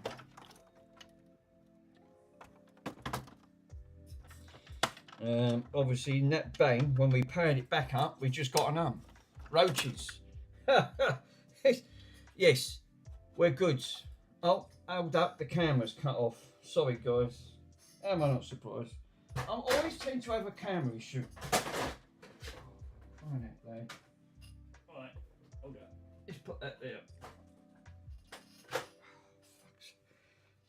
Bloody camera has caused me nothing but grief. Right, straight away. Yes, we can swap the chip. The chip is a 4141, so we can swap this out. We can swap this out. So that big chip, this is what's cooked. Camera's froze. Yeah, that's all right. So yeah, I think that might be the best bet. That's the big boy. That's the one that when we sorted all this out, because it's really in good condition and it's super clean. So this must have hardly got used, but unfortunately when I put the drive in, that went bang, and it not only knocked the camera out, it didn't knock the stream out, but it did go over bang, and I went, oh bloody hell, what was that? That didn't sound healthy. Yeah, it's this bad boy, I'm afraid to say. You can put a cheap Chinese one in, but it won't last. So obviously desoldering time for this to get this one out, and we'll swap this one over. I'd rather revive this for what I've paid. You know, hopefully we can get something out of that. But would that would have been taken out in the process, because that big bang obviously could cause anything like this. This is, again, I'll have to ask Mr. Pico, because he would be the person to ask for at the end of it. Caps look okay, but that humming is definitely this stereo amplifier. So hopefully it just might be a simple task of just swapping that over. Done. I won't know. I'm not going to plug her in, because obviously now I'm going to put voltage into that. It's going to go directly into this board, power these caps up. And I still ain't got my power, obviously, capacitor discharger. So obviously I haven't got any of that yet. I'm still waiting for Mail Express. They did say it's in the UK on that front. So, well, this is going to be fun. I've now got to tried to get this out. Obviously, I might have to just nip some pictures on that front, and just so I can then get some aspects of where some of these go. I think they'd be all right, to be honest. I mean, that one would be fine. These would be fine. I don't know what that is. I ain't got a clue what that is, obviously. But I can't see anything else, really. What I should do is just do a visual inspection. But he did do visual inspection. He just said, no, it's the power. He said it's the stereo amplifier. It's gone. I mean, I can't see anything else got taken out. So, obviously, that's got lithium grease on that. So, that's... I might just need to take that off. But I need to get this board out. So what's holding the board in? Can I take them out? Yeah, it looks like I'm going to have to take that piece out. I don't think I can take these out. These look like they're soldered into the bloody board. They are. Oh, for crying out loud.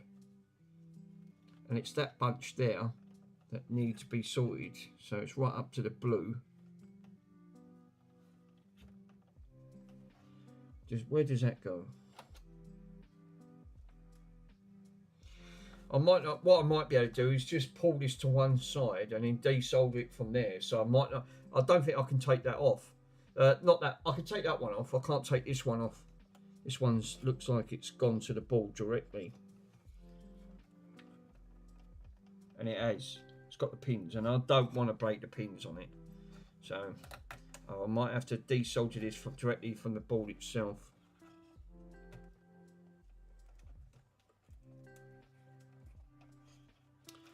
I'll leave it on there for a minute. So first things first, can that one come out?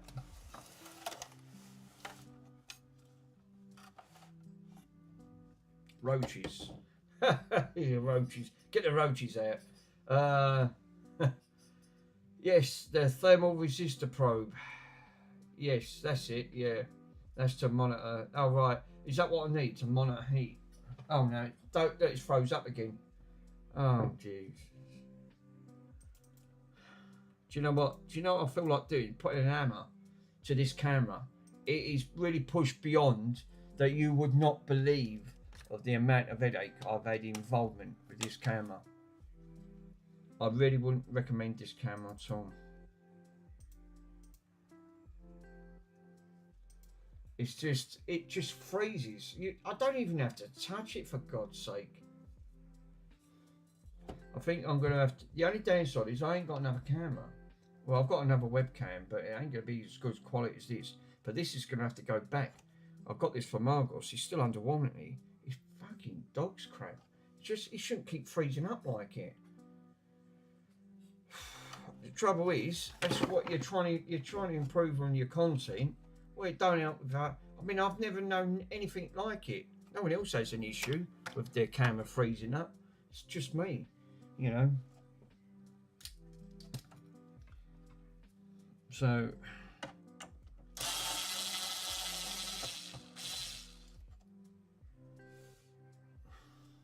well, at least we now know that that the stereo amplifier chip is the identical one that's in that, just a bit worn. I'm going to put a little bit of tape on that, guys. I think that might be sensible. Where's the sellotape? Let me get the sellotape out.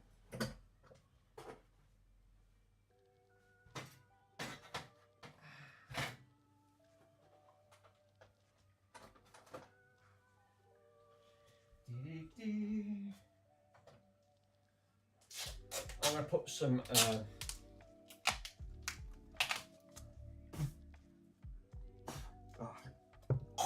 don't eat the tape, it's not nice.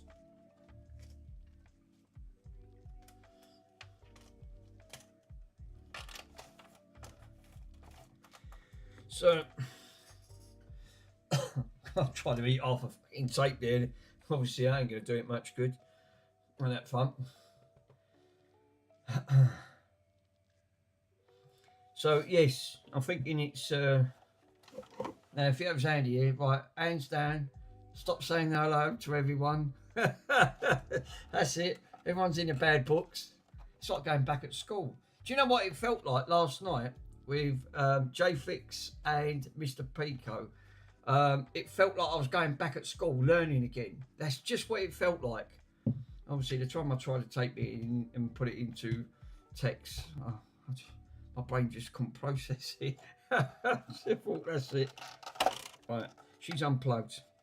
But obviously, that's what we end up doing.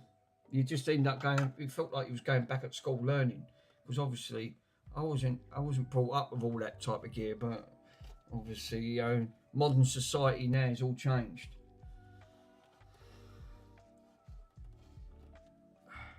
Jesus. Come on. Okay, now, jeez. Right, cool. So I don't nothing putting too much tension on them wires on that front.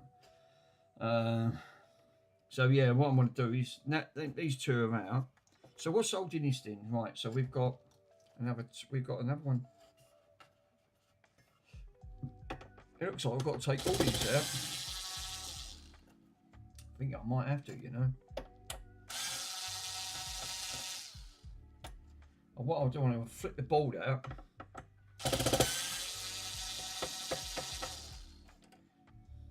I think it is, because that looks like it now. Yeah, it is. Oh, that's all right. That's nice to know. It's no point. Oh no, it's gone again. Ha ha! Jesus. I'm bloody not surprised with this camera. Told you, I ain't even got to touch it. You don't have to touch this camera, and it just goes. Dude.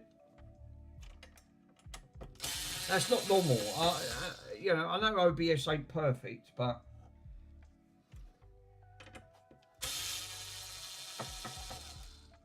that is definitely a camera issue, not an OBS issue.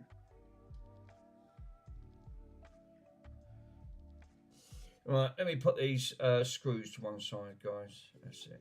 Right, that one's gone on there, so now I can see what I'm bloody doing. Yeah, the camera's froze. Yeah, bin it. Bin the camera. Like, do you know what?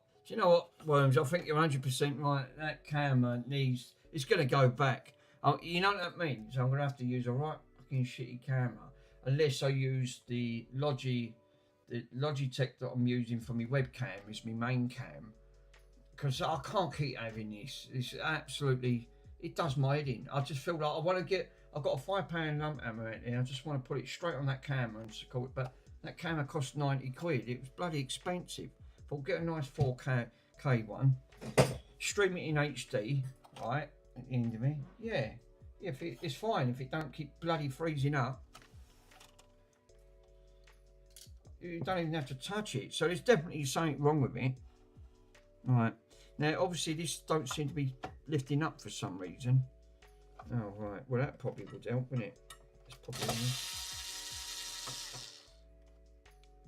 Take that one out.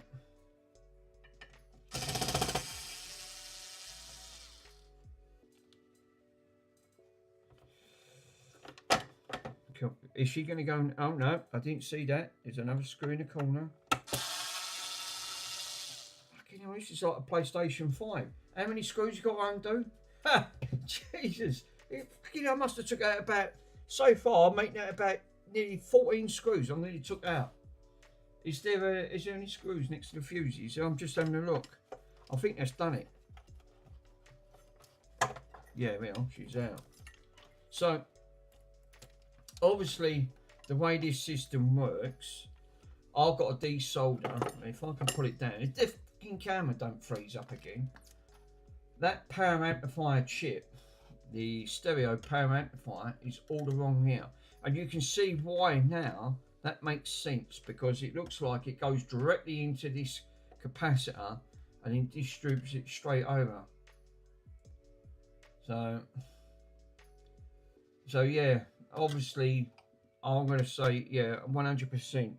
But obviously I couldn't get underneath this. I just made sure that this cap's not blown. It ain't bulged or anything.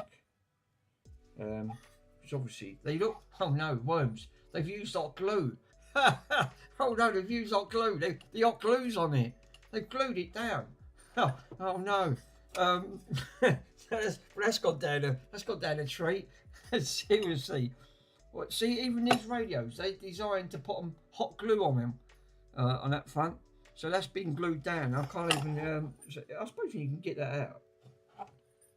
I just want to make sure that cap is not bulged in any way, because that could cause an issue. I can't see any bulgement on it.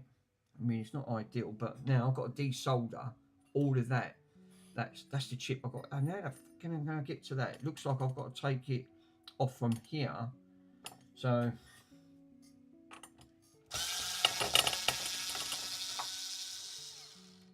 alright, I've got that one off. I've got to take this one off.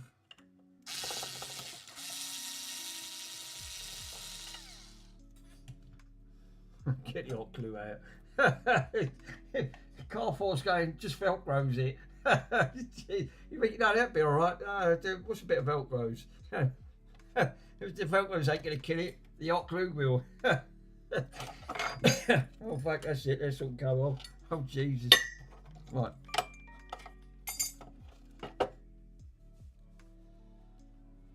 Neil, well, it's tough shit. I ain't going on playing Elite at the end of the day. I'm streaming. I wanted to get this sorted out, so he thinks I could just drop it and just say start playing gaming again at the end of the day. Well, you know, I want to get half these jobs done. That's why I don't get nothing done. Right, so obviously we're going to have an issue here getting desoldering this straight away.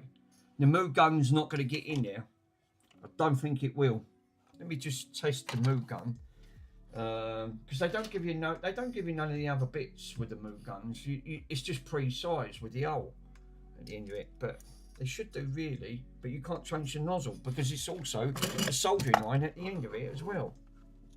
So if you have a look at the Moog gun, that's what I said. All this gets red hot, so you really can't change your tip on these. That's a bit of a, well, I thought you could actually, to be honest. Saying that, no, you could actually, you can. So you can change them. Well, where the bloody hell them bits gone in? Yeah, you can change it. It's a tip on it. Yeah, I've just realised. Yeah, you're right. You can. So let's just see if the tip on that can go over to suck that up. Yeah, it will. That'll do it. I'm just going to see. I'm going over them one by one to see if I can get to them. Yep, they should be good. So I can use that. So I can put the Moog gun back on, boot her up. Before I do that, though, yeah, I'm going to take the gloves off because obviously this wasn't covered in grime. The other one was. It had mould on it. Fucking mould. I've never seen that. Let's get the old rod out. Yeah, I'll get the old rod and give her a good poke first because again, these block up. That's the only thing with these. They give you these type of. It looks like a metal straw with, and it's braided on the bottom of it. So what you're supposed to do is put them through, and this one's blocked.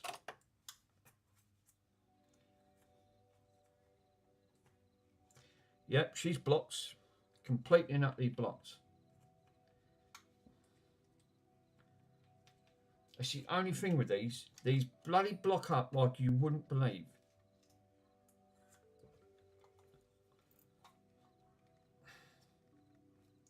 Now I'm not going to get that unblocked.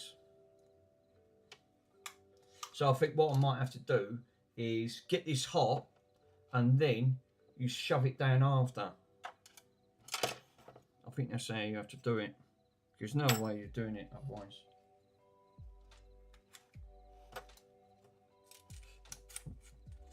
Yeah, this is red hot. Yeah, heat with hot air. Yeah, you could do, Ozzy. Yeah, I think you're right. You could do. The only downside is these boards, just like on the Spectrums and the Commodores and the Amstrades, these don't take too kind to hot air, and you can obviously popcorn it.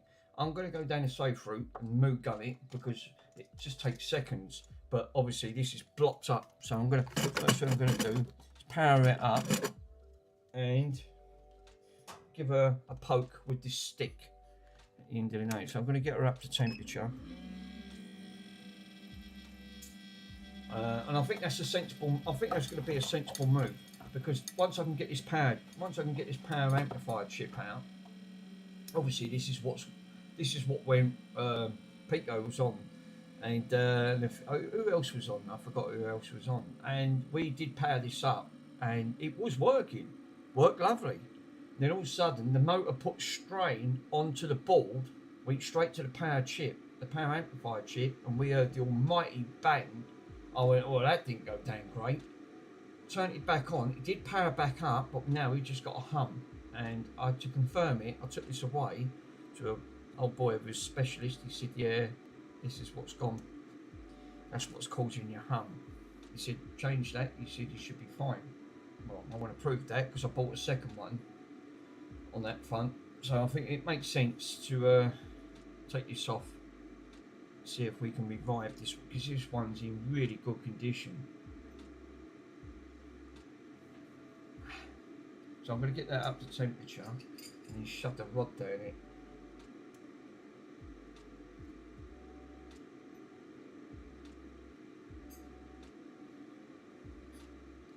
I'm going to give him a quick call while I'm waiting for that, because it's up to about 100. It takes a while just to give him a quick call.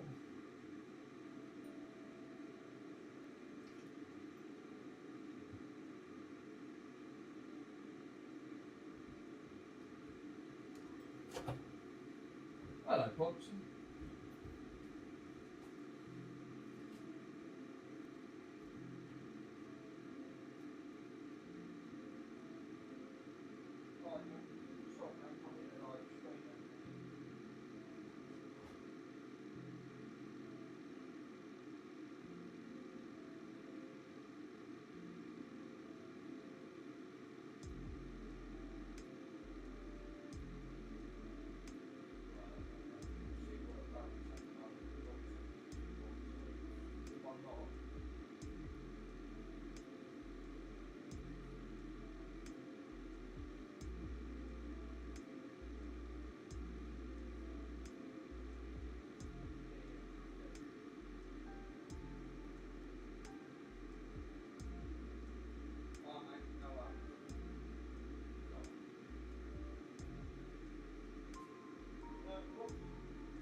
Right, we're back. Oh, she's just got up to 300. Jesus. Can you get a new one of those chips? No, unfortunately. Oh no, not again. No, I've not even touched it. This bloody camera. Do you know what? Worms is right. Bin it. Absolutely bin it. Seriously. This camera's been more trouble than I can. Well, every stream I try to do, it's all right 1 minute, and then the next minute it just goes kaput. So I've now got to poke this, so I've got to be really careful here. Look, and she's unblocked. So, look, smoke's coming off this. That's how you have to do it. So obviously, yeah, I've just pulled all that solder out, so obviously that's not great, is it?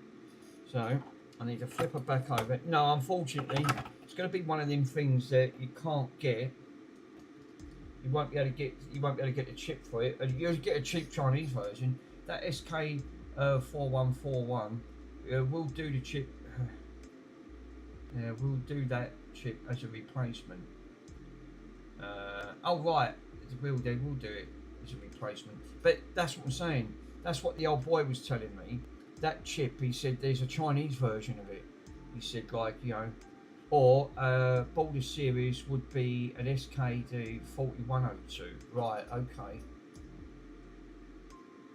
But that would be the world, right. So I'm just hoping that this is going to solve our problem and I can get this fully working again. We'll get it back up and running. Because this was working, but until it went bang. I've got to watch this because she's I ain't going mad with it because I don't want to delaminate.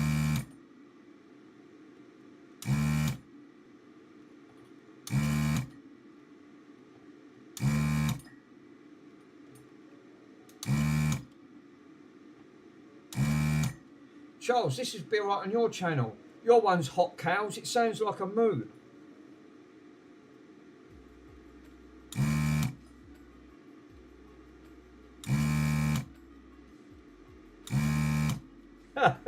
Yeah.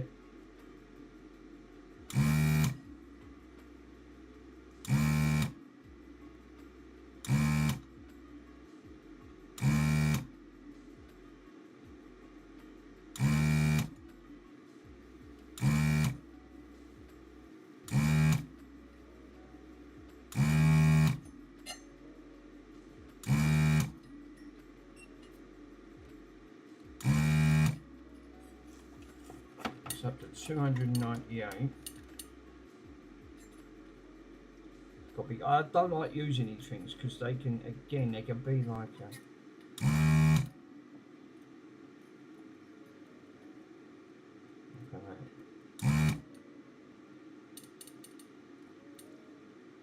what I might be able to do is I'm going to leave it there for that, right? And then what I'm going to do is bung a bit of flux off, right? Because I might be able to bung a little bit of heat on that, just ever so slight. I've got it up to, it wouldn't hurt. That Chinese one. Yeah, the Chinese ones are all fakes. Yeah, that's just it. This is what's killing them. No, it does. Charles will be alright on that, on his channel, because he's got hot cows for his logo. So what he needs to do is make a video up with a cow mooing at the end of it. That'd be actually quite cool.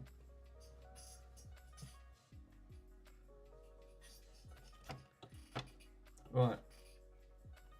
Now, obviously, fucking hell, I can't move here. Let's take that out for a minute. I've got to be careful here. So I want to switch this on. It's 360 degrees, right? And I've got it on 80% airflow. It's the maximum it'll go on this station. It won't go any higher at the end of the day. But I want to keep it about 360, between 360 and 380, because otherwise you'll stop popcorning that board at the end of it. So just make sure that there's nothing else on that side holding that in. Yes, there is. So I'll leave that. So I'll leave that in, and then I can sort of, its own weight will actually fall out. Hopefully, it'll help to desolder that chip.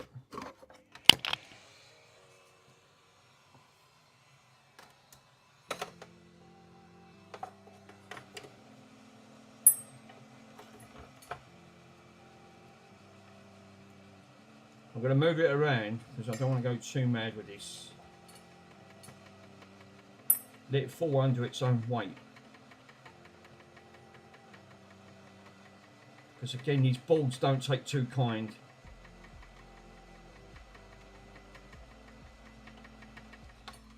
And if it ain't going, don't keep it on there. So that's now gone. So.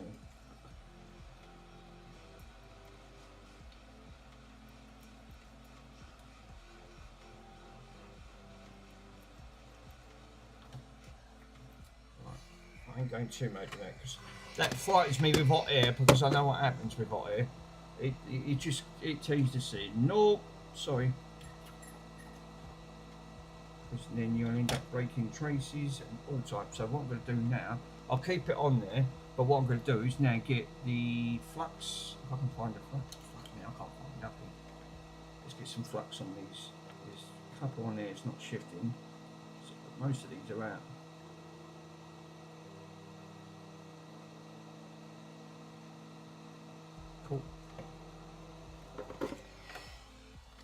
We'll get it back up to, what we're up to, 360.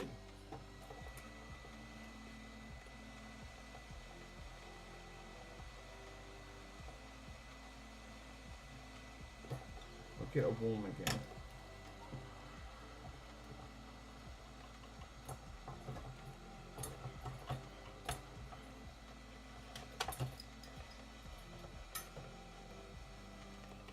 That one's gone.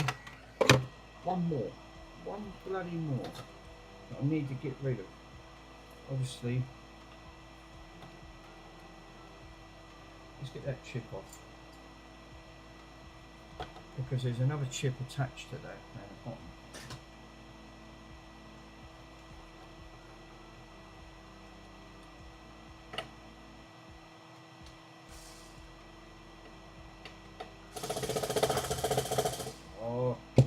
Bloody Noah. You might have guessed. Fucking put them chips on there, can't get them off.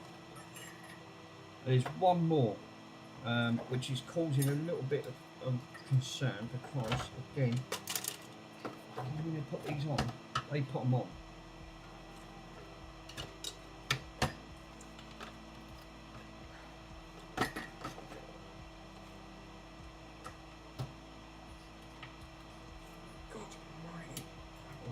That one's gone. That one's gone.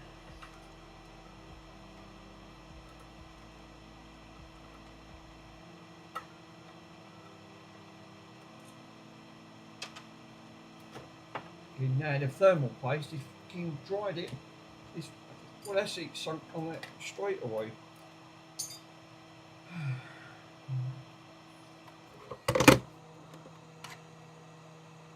That's ain't shutting off because it's still bloody going. Where's my flat spatula?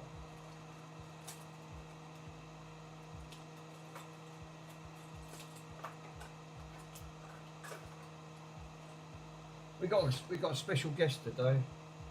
No wonder. Robinson's sitting there because he looks at the sandwiches. So he obviously thinks, am I going to have a sandwich today? Into that big goofer. Because the goofer knows there's sandwiches and he sits them and he sees them up there. This is why this big goofer sits there. Big fat goofer? No, definitely not. It's not for goofings, right? And you ain't gluing me up either. Enough of your bleeding glue. Jesus. Tell you what, I can see why they use that conductive greasing. Fucking sees that on there. This must have drawn some. I'll tell you what, that must have drew some serious power. And yeah, there you go. She's out. Right. Well, them others are out. That one's not.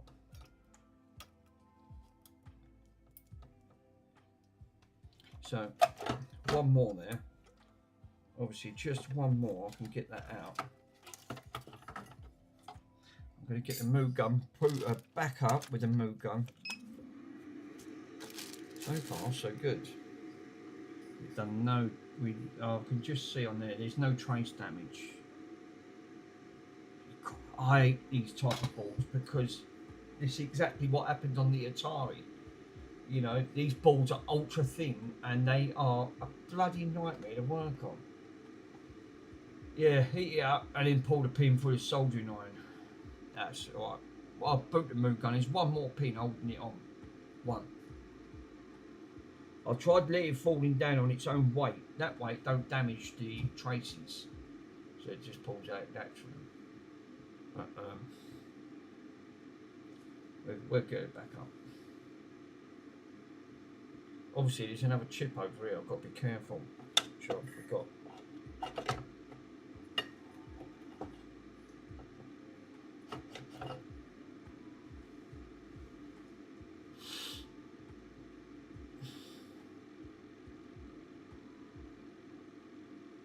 So I thought this would be a bonus because it's true what Pico said. So there is multiple ways that you can get these power chips. Yeah, it's already getting dark. Yeah, unfortunately, you can see it behind me. I mean, in the UK, what is it? 3:45. So it's 3:45 in the afternoon. It's crazy. Earlier on, I was fed up. It kept bloody raining. I got soaked, and I had to try and put that in the car. And obviously, I got soaked in the process. I had to make sure Bronson had his coat on, otherwise he would have got wet. Oldham Electronics Repairs. Thank you for joining. Are you putting a Christmas tree up? Is he having a laugh? Where can I put it up? I've got no room. I've got a dog just scratching his ear hole. I can't put a tree up. I ain't got no. Jesus. I wish I could, but I'd like to say, my friend, no, I've got no chance at the moment. I think that's bad enough. My front room's turned into a repair shop. So I thought, for crying out loud, I thought, no, I haven't even got room to bloody put it up. There you go. One that was holding them in, and the moo gun done the job. And I didn't even have to touch it. It fell out in its own weight. Right, that's the bad chip. Right. Now I've got to be careful because I don't want to damage the rest of that other chip on there. So I'm going to have to lay it down. So this was the culprit that obviously this bloody stereo amplifier chip. This is what massively went with a big bang and it blew. And I thought, Jesus, what was that? Fucking But it's a shame you just can't get these. You can get the cheap Chinese ones, but I wouldn't recommend it. Look, and it's got that fucking conductive thermal grease.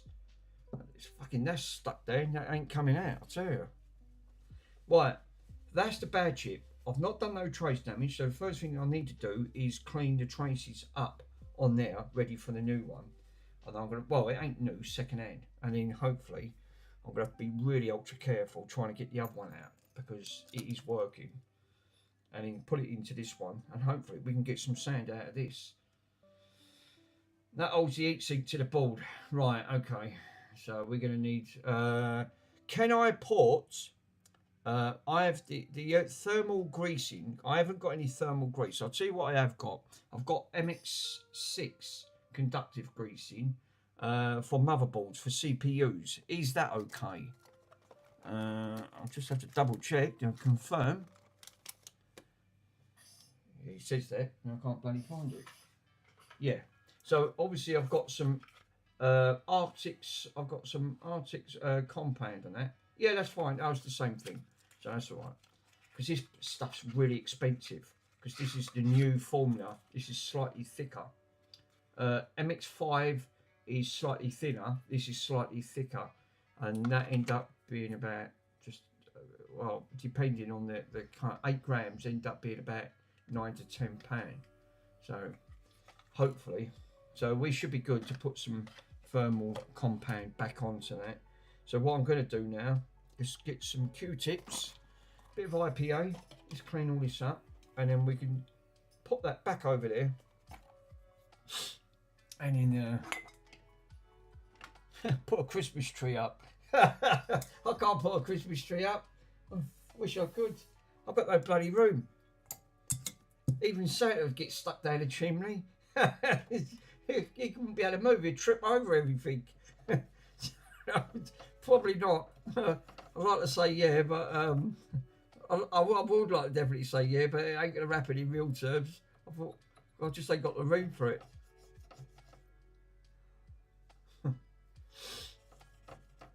Right, well that's nice and clean. So I need to flip her over.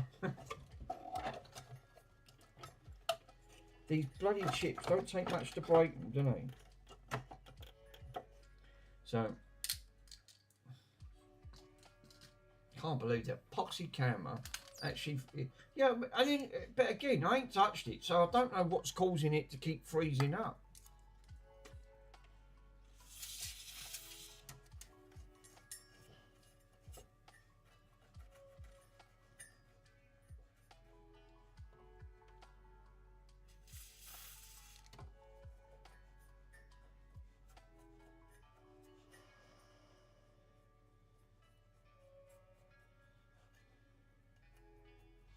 You know, looks like me on a bad hair day. Well, yeah, no, quick. I'm going to need me little toothbrush and just give her a little gentle, light gently brush. Just get all that flux off. I don't want to use my new flux yet until I've used all the old stuff up. Makes sense. Now that looks alright. But I won't be able to get away with it the second time. I reckon that'll delaminate and come off the board because it's the way these bloody boards are. This is just how the Atari was. I've done a perfect job, and then obviously this is a one-sided board, so this ain't got to go both sides. Now that Atari went both sides of the board, and that's what gave me the headache. I don't think it was making a connection, and then what happened? It tore it from the trace. That's when I stopped. I thought no. So no, that looks all right. That's just ready for that just to pop straight in with the other chip. Should be cool. But what I could do, it won't hurt, is just get a little bit of solder wick and just tidy it up. And I think I'm going to do that because it's all about the preparation. And that way I'll know for 100% sure that chip will just slot straight in. Shouldn't have any issues. Oh, fuck me. Let me stay at my table.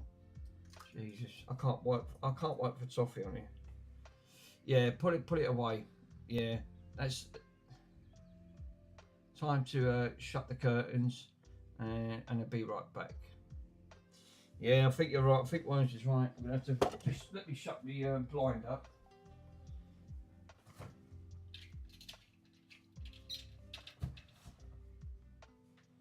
Now, hopefully, the chips will turn up for the Atari for the Power IC chip. So, obviously, I can get that replaced.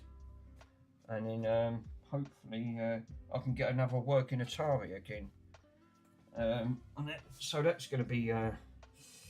where's me solder wick?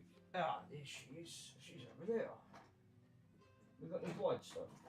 I need wider gear. I've got all different. Yeah, this is wider. Yeah, that's fine.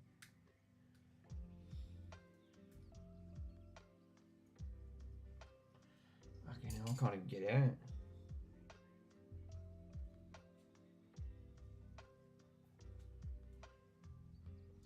This is a nice wide one. So I think I'm going to use a little bit of this. Boot the soldering. Really, what I need to do is change that tip on that soldering iron. I need a wider blade on that front. So this is where this might come in handy, is to swap the tip over before I boot her up and put a wider tip in. Now they did give you a box of wide tips with these soldering irons. So that's one good aspect.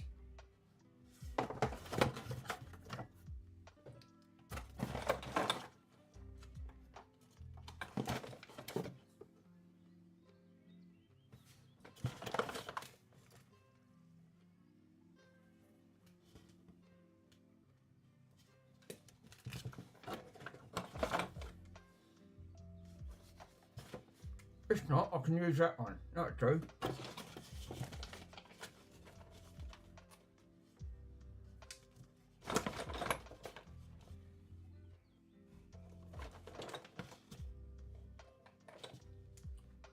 Where's the other one?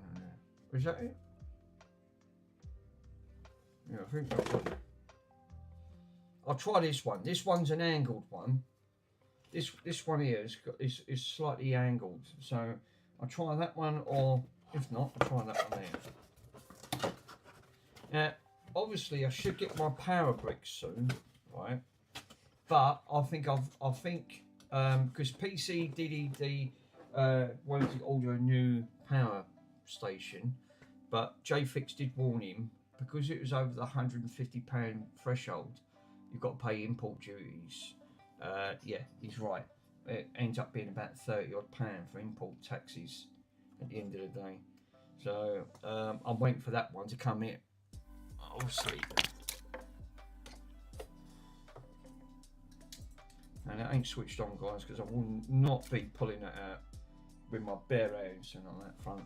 I mean, these are great. I mean, you can tell that even for that, I put it through its paces, but that wants a really good clean, which I will do. I'll give it a good clean. So what I'm going to do is, I think I'm going to go for, because it don't matter what sizes you use at the end of the day, so I'm going to go for the sharp edge, the angled edge on this one. So I want to clean this, just want to clean it up, and we can put that one back in just for briefly.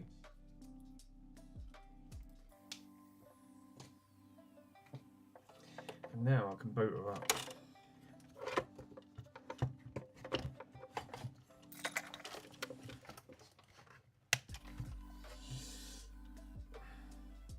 Jesus, that kicks off instantly. Very, very quick. Yes. Don't muck around with soldering irons. It fucking does. That seriously got hot.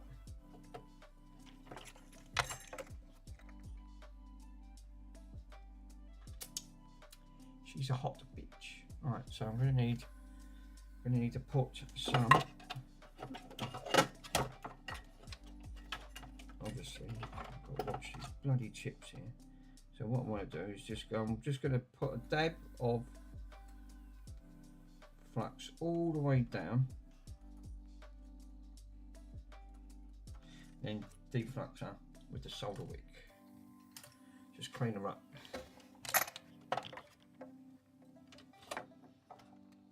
Actually, I should really put the fume extractor on. That's a lie. Put the fume extractor on. Oh, Yeah, don't do what I've just done, guys. Just burnt myself again. Obviously, I'm not a trained profession. You can obviously know.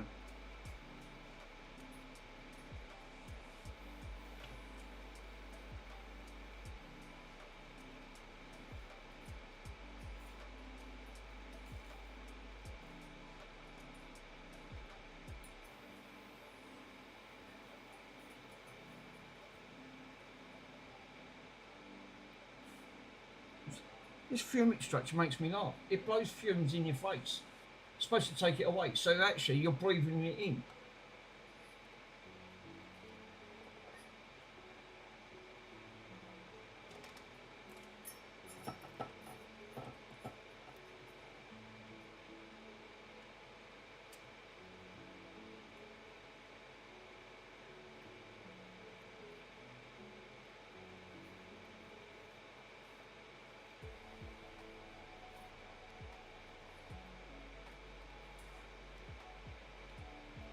Yeah, that's actually made that a bit cleaner. I'm glad I've done that now. I'll tell you what, it ain't easy because it's right on the edge. Yeah, that'll do. That'll actually do. It's made your moulds a lot more cleaner. So I'm going to turn that off. I did take off just a tiny little bit, so I didn't think on there, but just wanted to confirm it. It just tidies the holes up.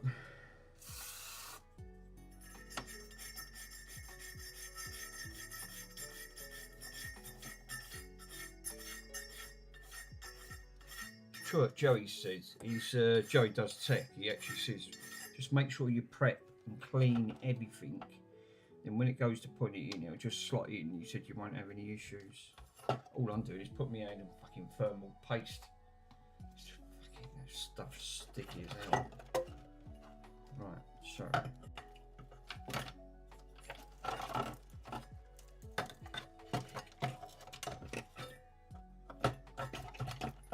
And what I'm going to do now is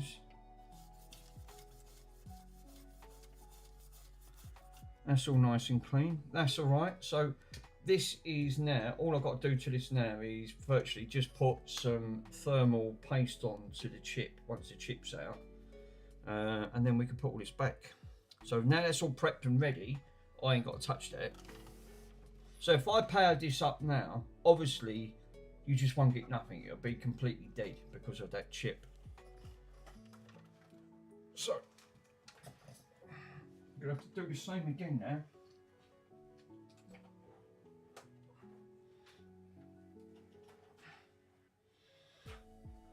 To the dirty one.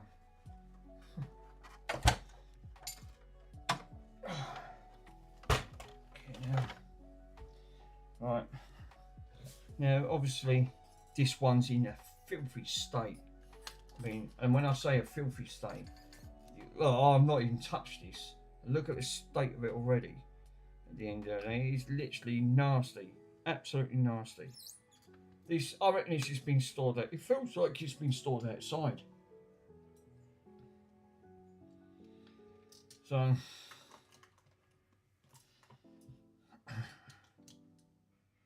just hoping this is going to solve the problem.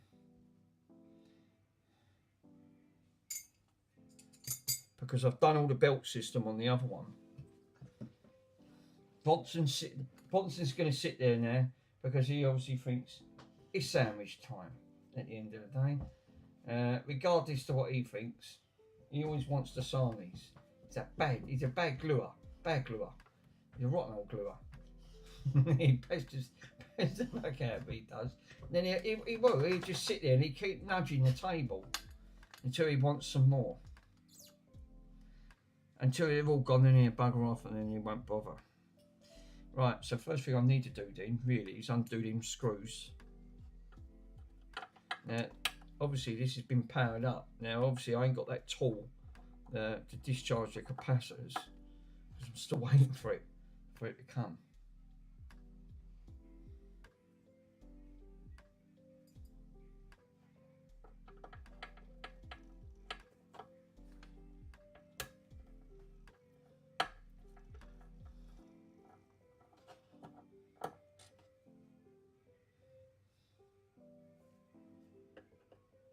That is absolutely gross inside here. Really, really gross. Yeah, these have never... See, that's that Loctite. They put that Loctite stuff in, stop it from coming loose. That's what it feels like.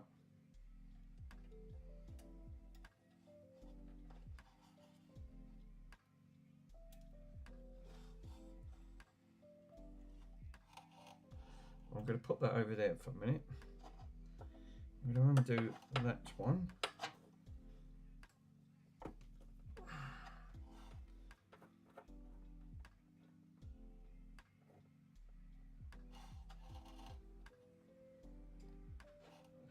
Take this one out.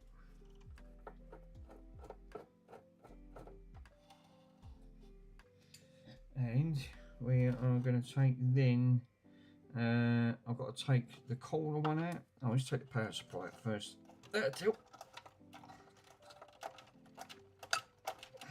Well, one good aspect, if you want spare parts and someone's got one of these and you need bits, give me a call.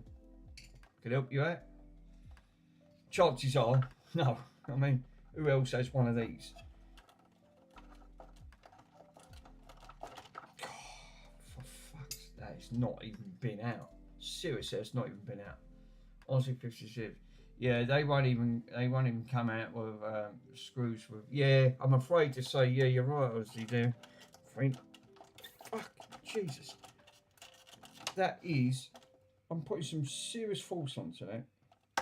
There you go. Finally. Fucking hell. Why don't you just swap the boards? You could do, which is a good point, Carful. The only downside is these will be soldered. That one's soldered to the board, so obviously you can splice the wires and cut them into it. You're right. You could just do it that way, and then clean this board up. Problem solved. Downside, looking at the state of this, I would say the other one is this has been in much more harsher conditions than the other one. It's just too easy. Yeah, well, yeah, because you could just swap it like you said, but that won't come out. So they're like they're soldered directly. The pins are directly soldered in it. I mean, I could desolder it. Do you know what? Thinking about it, that wouldn't be a bad idea. If you think about of the issues that this has got, this is identical board, obviously, to the other board, and you could probably be right, because the chances are that you damage this chip, it's game over. Then I'm right back to square one again. I've got now two machines with that, but this board still have to be flipped over because I need the only one that I can't get off, which again, and it will be the same on the other side. There's obviously a pin right below these caps, that again they'll be soldered directly to the board. But all I need to do really is desolder that, because that would make more sense to desolder from that side to then try to desolder this. Obviously, you just seen the headache I have taking that resistance chip out. I mean, to be totally honest, if someone can find me one of these, I'll order one up now. Right, I'll swap this over. I think that's gonna be a sensible move, right? Because this is a lot of work involved. But this power amplifier chip needed to come out anyway because it went bang. So if someone can find me that exact same, if they can find me a similar chip to that, I'll order one up and we'll put it back in the old machine to see if that actually worked. Because then it won't matter with the old machine, but because obviously the radio did work. So if we can put one of them back in, that'd be great, and we can prove that point, and then we can come back to this on the third part. So, because trying to take these out is not the easiest of task, and it's like you said, it's only a matter of time before something happens. So I think what I'm going to do, I'll put that back in.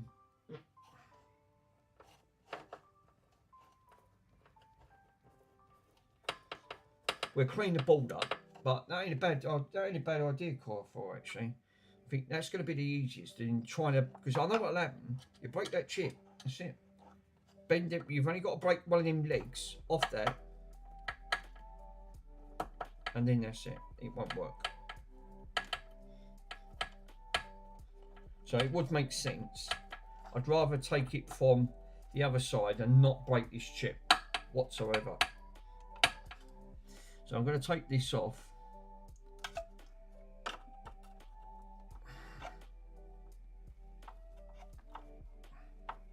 Where's that screw come from? I've just seen a screw fucking floating around in here. Wow.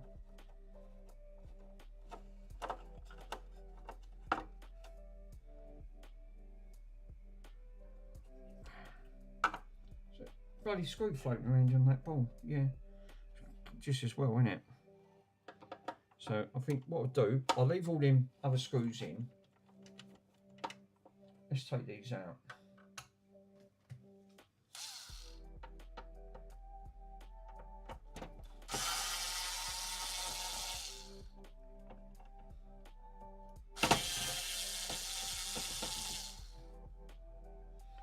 And see what the process is. Oh, there's always one.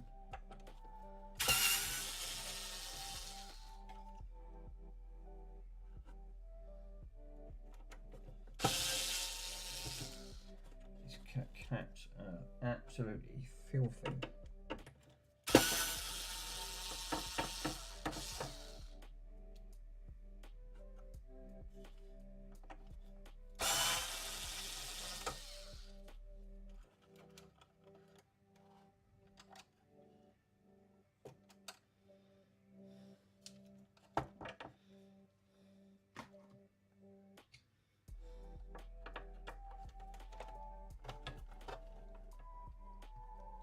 I'll probably get Mr. Pete though to have a look to see if he can find me an alternative chip to put in this. That screw's wedged. That is seriously, I know I don't really want to put any more force on that because I know what's going to happen. So I'm going to have to get the mollies out and see if we can put a little bit. Where's the, where are they? Right down the bottom. Of course they are. I'll get the lock jaws on. Lock jaws are good.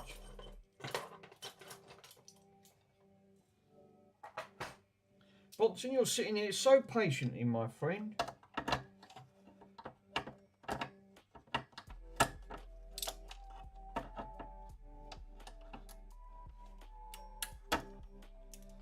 Right.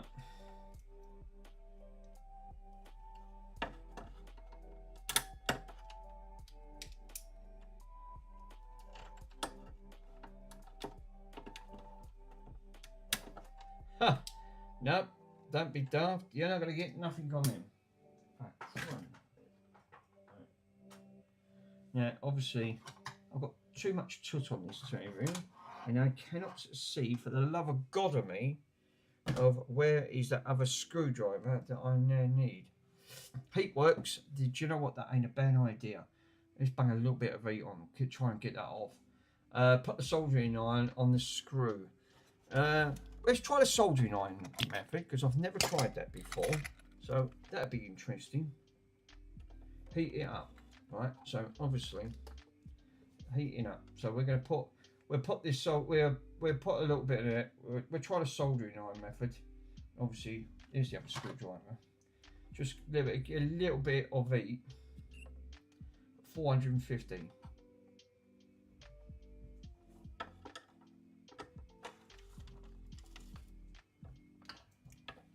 God, look at that.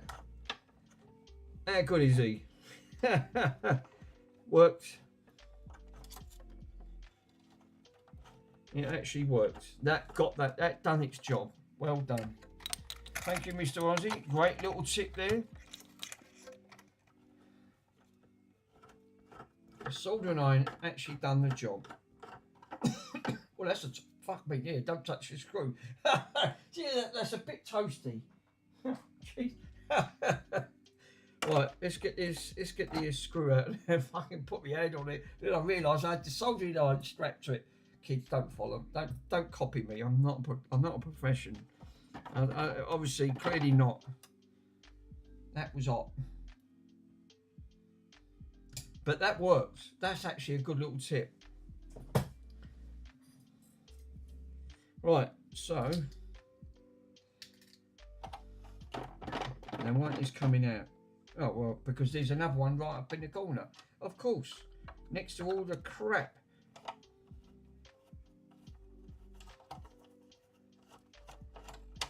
Yeah. Look at that. Ugh. Dead spiders in here, bugs galore. Right. So dead critter. Right. Now she should come out. Yay! And then that way, I don't have to break any of this in the process. Actually, I could put 2 of them back in, which I'm going to do. I think that's a sensible move. So 2 of these can actually stay in and it don't bend the pins up. I think Mr. Carfor is exactly right. We're going to leave these. We'll leave these ones in, right? We'll leave this all attached, and we'll take it. We'll just swap the board over because obviously the board is getting sound. So obviously the board is not the issue. It's the power chips causing it. It would make sense. I would like to see a full working one of these, which he did do for a short while. Right. And then I can clean her up after. Well, it's absolutely rancid. Now, obviously, that other pin on that board is down now. And I was right, it's soldered. That's the bit that we need to get to, and it is soldered. So this will have to be desoldered from the actual board itself. Look at the state of that. Look, there's fucking rust there. Jesus. Look at the state of this. I'm going to have to give this a really good clean once this is off. And obviously, yeah, oh fucking stuff, Jesus. That looks like they've seen better days. Oh my God, this has been out in this. That's green mildew. Oh, yeah, it's just coming up to the end now. That ain't done bad, is it? That one can. It's done me quite proud, that is.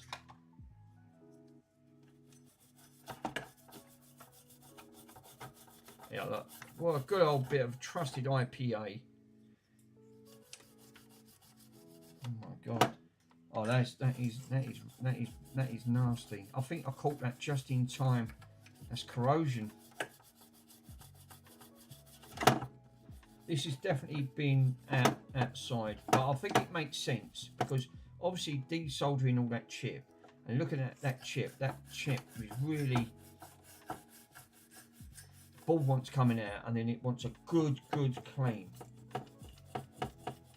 You know, you could even put it in the ultrasonic and just give it 20 minutes. But I think for the love of it, I think it'd be absolutely fine. I think just with a little bit of IPA and a good brush, just swap this board over.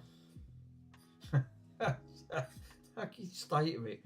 That there's obviously that there, which you can clearly see, that is just on the verge of now started to actually eat into the board.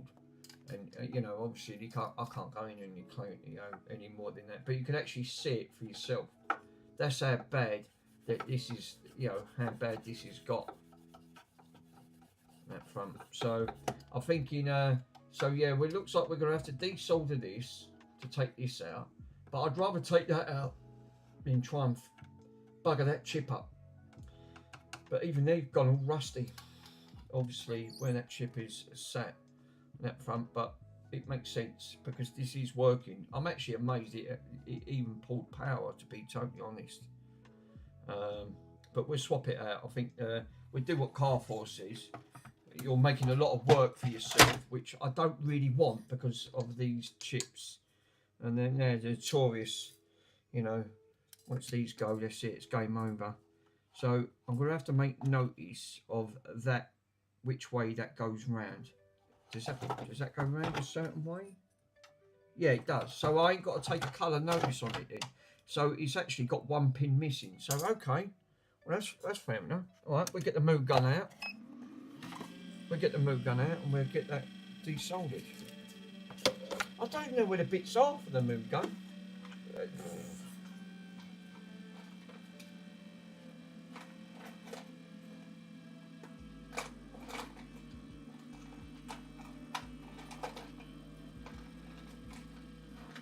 No, not in there. I've got a clue.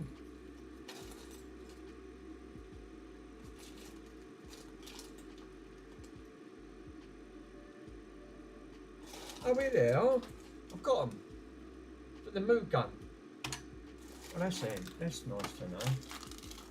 I've got to put them up there in the other bits. I don't know where they are. We'll get the move gun out. We'll desolder. Can I take them ones out? And I bet they've got to come out and all. So it looks like I'm going to have to desolder 3. And I'm going to have to take a picture of them because them ones, yeah, there's a massive dead spider in here. This has been, do you know where this has been? This has been out, this looks like this has been left in a shed at the end of the day. We've obviously got unwelcome guests that are obviously deceased and obviously got my new logo set up. Thanks to Mr. What was it? The Mr. J Fix. So he helped me to set up got all my thing that Reeves done there. So obviously I've got my retro restore. So I'm like Mr. Andy there. He's got his one. He's got SRS. So out on that front. So now I've got my logo. So I'm actually quite. I didn't expect it. I spent hours trying to sort that out. Yeah, I couldn't bloody do it. Yep. J Fix comes along. Only took him 20 minutes.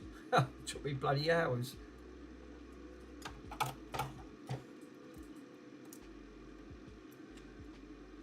Now, obviously, I've got to zoom in here and take pictures of the orientation.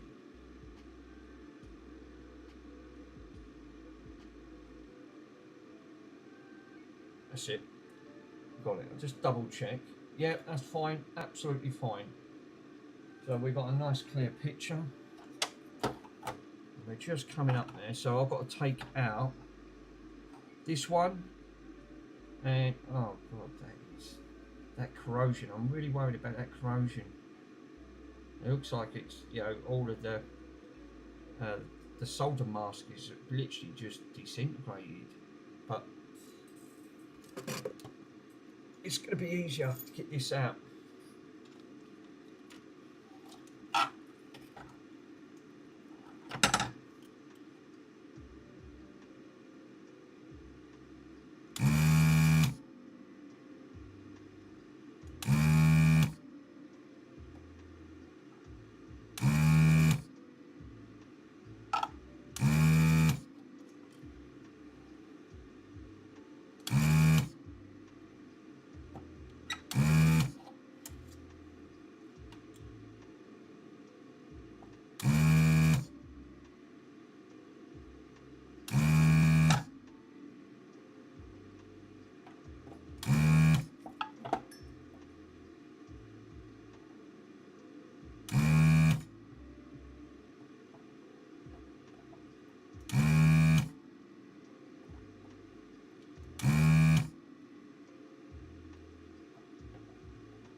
The mooings. That takes it down. Good old moo guns. That's not even a measure of it. It's a tiny spider. Yeah, literally, it's yeah. I'm just glad it's dead. I didn't open it up, and we got a live critter coming out. Think, oh, I've got an unwelcome visitor. I'm all right. I don't mind spiders actually because I'm used to be a pest control, so I'm used to bugs. So spiders don't worry me anyway. But he'd have had to sort of been taken. He'd have had to been taken out, sort of because as an unwelcome visitor. Now what I might have to do is now use the soldering iron and just wick that piece away.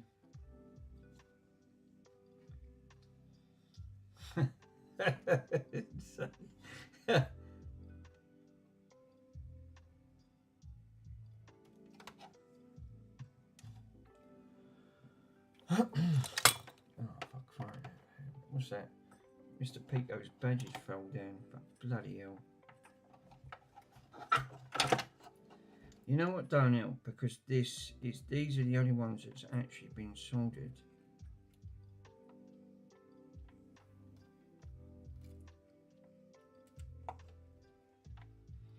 Now again, this seems to be doing the job very well, so just bunch it up at the side. It seems to soak it up. This is how I've done the Atari. I've done alright. I find this little trick sort of helps. It just sucks all the solder up.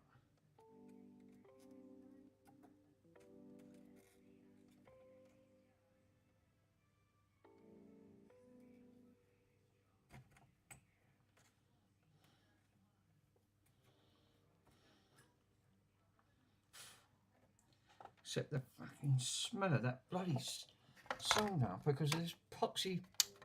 That's going to be on my next list. I'm going to have to try and find one that Andy's got. Who else has got the same one?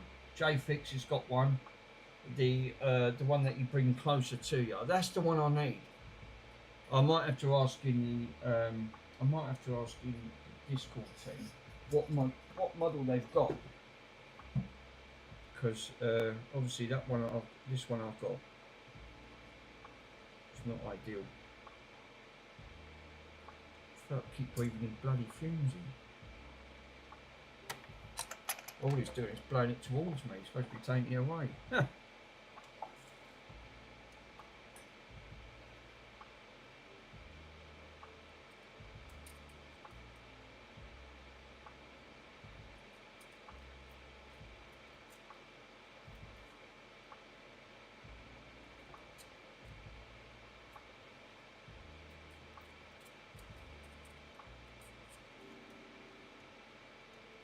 That's actually done quite nicely. Now I've got to do this one, which is the most bloody trickiest one out of the lot. And that way I don't put no stress on that chip, which I didn't really want to, because I don't want to piss that chip off and end up damaging that chip. If they're wearing in end teeth anyway, you don't get to see anything.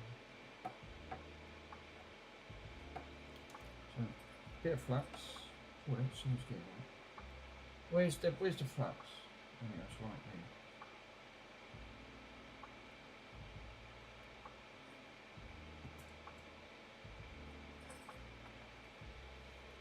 there. It was only these two that I obviously see, amazing what flux does.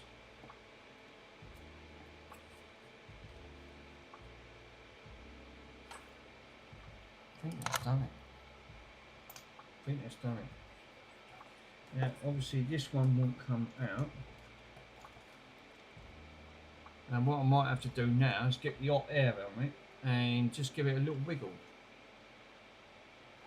Give it a little wiggle. Let's get the hot air going and pull it out.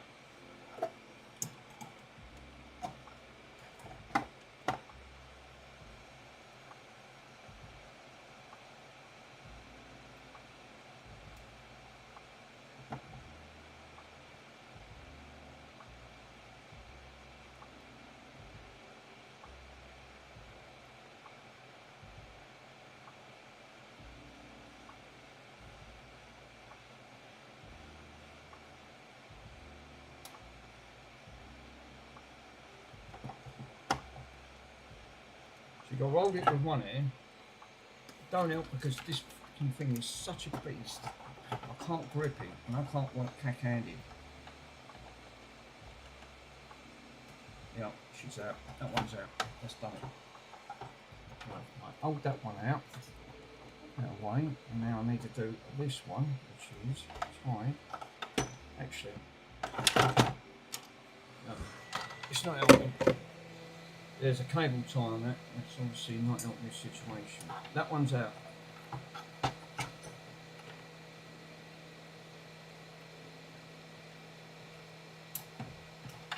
Right. Cool.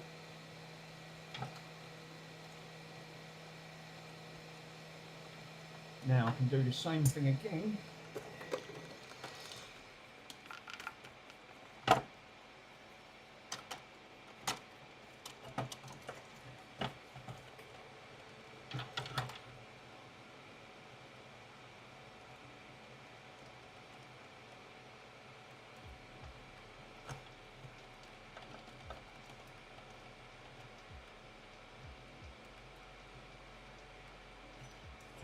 It's fierce even for that, and I've got to watch it here because I've got caps.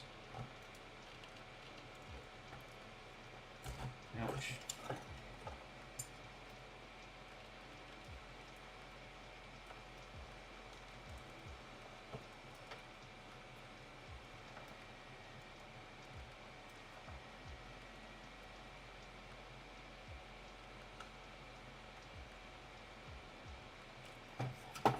I'm going to go too mad on that ball.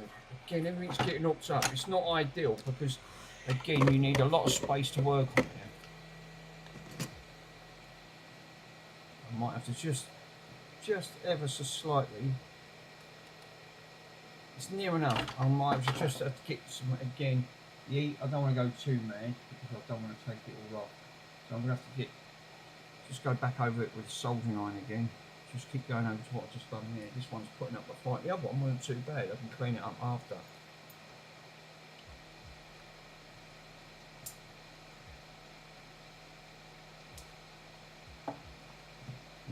Just these two. It's the only thing that's stopping these from coming off the ball.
Give it a little bit more heat, hopefully.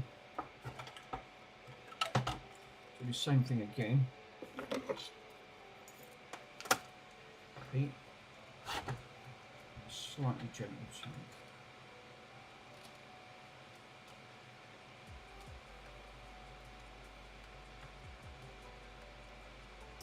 There you go, she's out.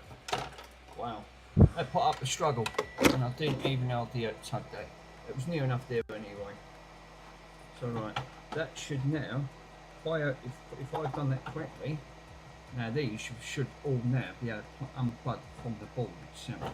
Then I can give this board a damn good bloody scrub. This one is absolutely filth. That can come off. That can. That one. Oh no, don't tell me I've got to desolder these ones as well. No, that one I shouldn't. It's on the clear. I think the other one I have. There's one more, and it's got to be desoldered. Oh, for flying rats turds. Into it. Yeah, it's the pink one. So I'm going to have to take another picture of the pink one.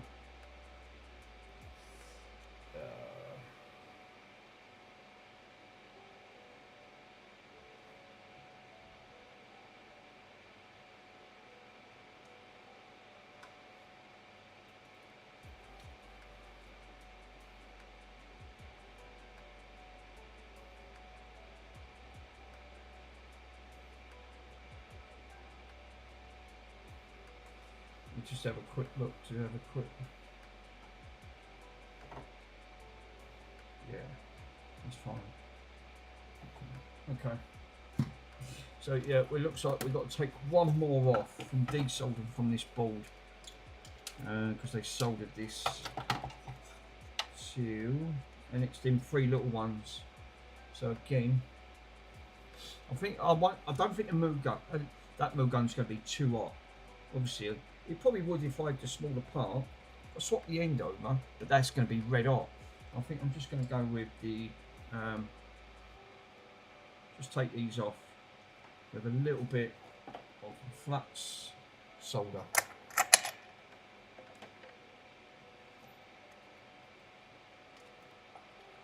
It's going to make sense.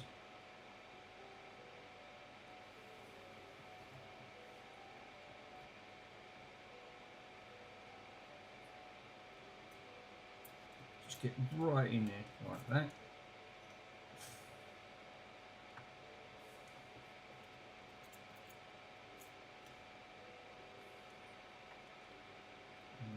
Do the same with the other side. Yeah, that little angled one, it's actually that's quite good. Yeah, let's took all that off. Yeah, that's done that quite well. I'm actually impressed with it. Let's took 90% of that off. Just keep cutting away. Now, will she come out with a wiggle?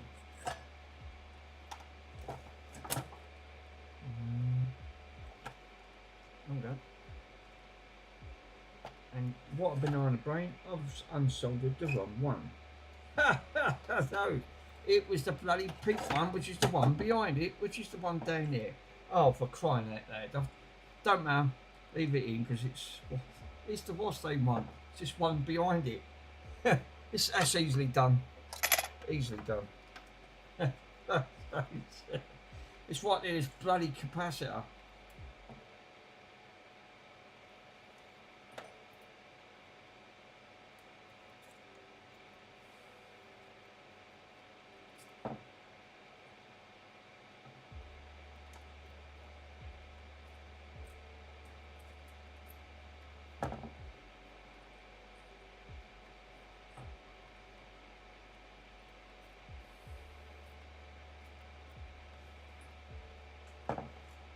Right.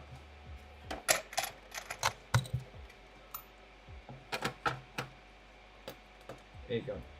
She's out. Yay! Pull the pin out. Right, okay. Now she's out. Cool, and I've done no trace damage. I'll show you guys in a minute. So we can get rid of this. What is this? What did Ozzy say? Look, it was only a small spider. Yeah. So yeah, you're right. It was. I've only got a small one. He's sitting in there chilling out. So obviously there's a couple of, oh, for crying out loud. See, I ain't even touched it, and then the camera's gone again. Wow. Do you reckon OBS can actually? Do you reckon OBS causes a lot of the issues? Because I think it does, you know. So the only 2 things I need to desolder, 3 things I need to desolder. You need to desolder 3 on the board, obviously, to put that back in. So,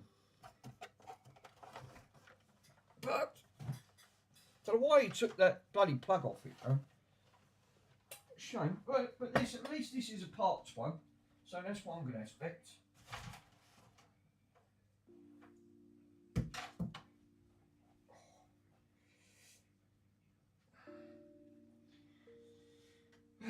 Right, back to the drawing board.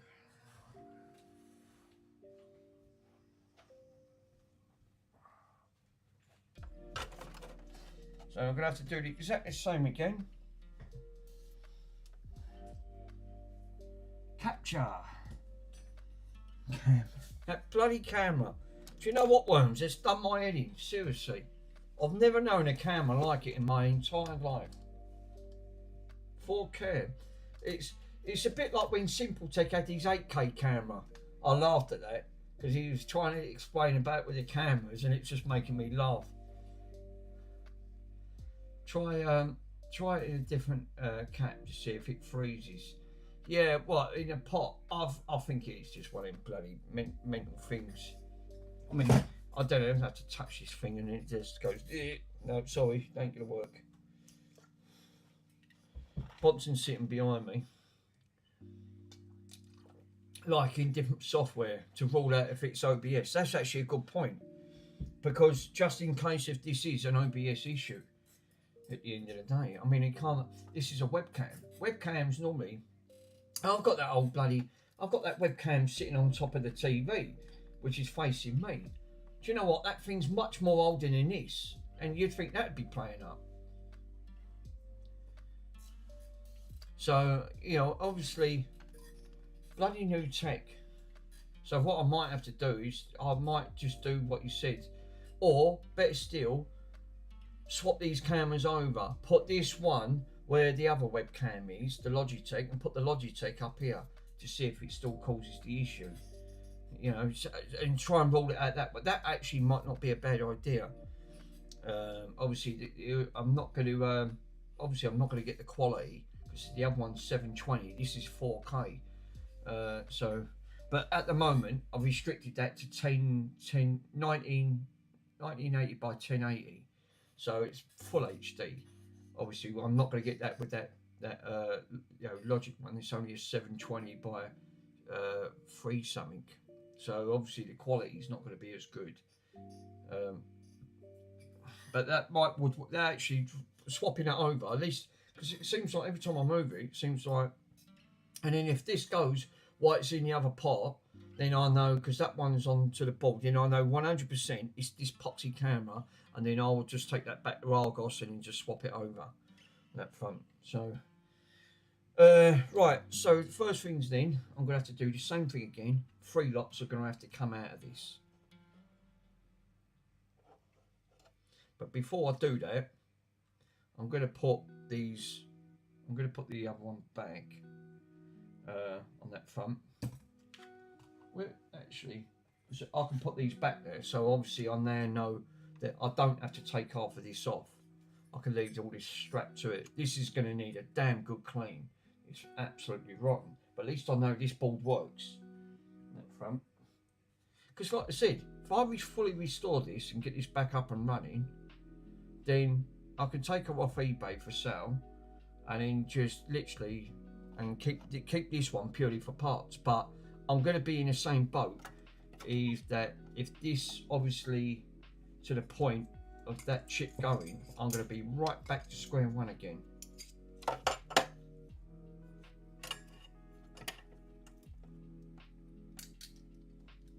Which will be bloody frustrating. So I'm going to put this one back, because this has got all the good screws in this one. This one's the clean. So that hole's all prepped and clean. So I've prepped and cleaned all of that. So that's ready for another chip. So if Mr. Pico can find me an alternative chip to put into that, I'll order it up. I'll get one ordered up.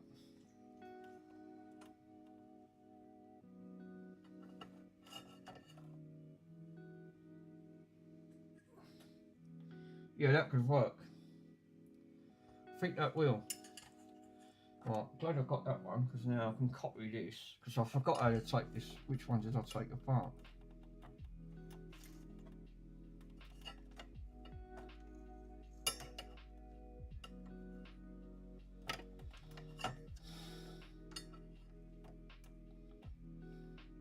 Yeah, right there.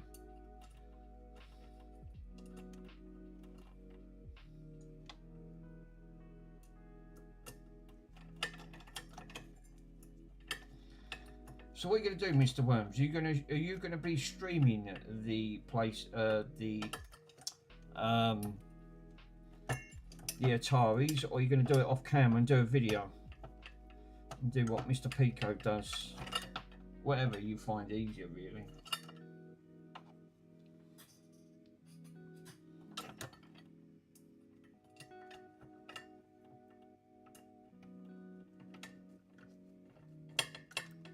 Oh, Oh, this fucking screwdriver's diabolical. It ain't. Oh, look at that shit on there. Jesus. Dead spiders. Grime. Hold up, my friend. I'll give that a read. Can you write a novel? I can't read. I can't see that. Even the screen's on top of me. No, I wish I could stream, but I don't have a setup. So I really guess I'll try and do a time-lapse video. I guess that actually makes sense. Yeah. I need to make a SCART lead first so I can connect it. No, there's 2 leads in there. I put 2 leads in. You've got a phono one and a SCART one. So that's why I put one in there, just in case if you didn't have one or the other. So you should be all right. So there was 2 lots of lead that I did buy for that. I didn't want to get caught out, but I couldn't find them, and until I went through the box, they was laying right on top. So I thought, oh, for Pete's sake.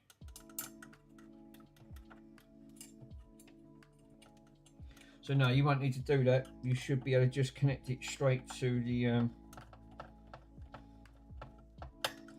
Should be able to connect that straight to the your TV. That's the bloody annoying thing about it. I was being really careful. It's like these boards. These boards are really, really thin. You can't go too mad with these. These do not take too kind to heat, and and this is what tends to happen.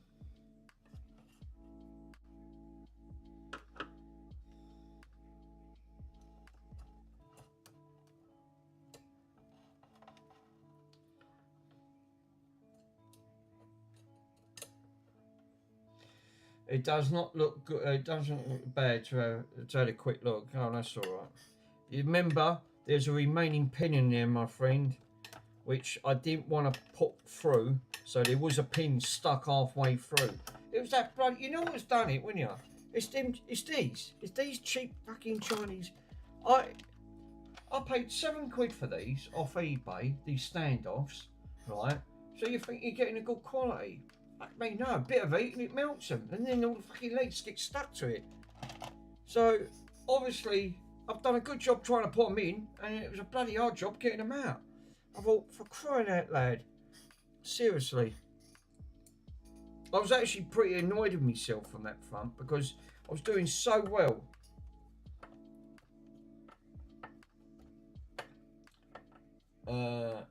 One was Chris. The one I've got is shit as well. Oh. Yeah, that's what I'm saying, though, Chris. You know, you think you're paying good money, but then what ones do you think is good quality? You're putting it in there, obviously for that sake of it.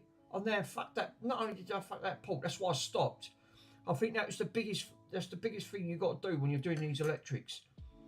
You think that you're getting comfortable with doing your repairs, but then all of a sudden you've got to realise, you think, no, I'm going to stop, because obviously I got to that point on that Atari board, and them boards, they are notorious. So obviously, just like these, you know, like all these thin boards, they don't take too kind for it. So yeah, I think I've done the sensible move there, where I just said, no, just stop what you're doing, don't touch it no more. At the end of the day, I didn't get the alley ones. No, they didn't. They come off eBay. That's just it. I got these off eBay. I thought, I can't wait for AliExpress. I need them now. Obviously, I thought that might be a good idea. I'd take a working one, put one standoff on that, and then keep swapping the chips over until you find which chip's gone bad. Then you'll know, you'll get going so bloody well. And then I realise it's true what Pico said. It's top and bottom on them boards. And then what happened? Take them off, trace damage. Straight away. That's why I stopped. I thought, no, otherwise you're going to butcher it, and then you'll make a right pixie out of it. And then it'll be in a right situation where you won't be, you won't be able to do nothing. So I think that was a sensible move.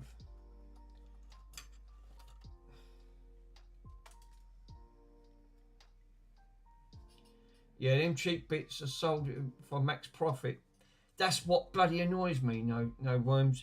You know, like you said, obviously we know you need these bits when you're trying to do a repair, and that's what happens, because you're just thinking, you know, they've obviously got them over here, and obviously you ain't got to wait a month for them.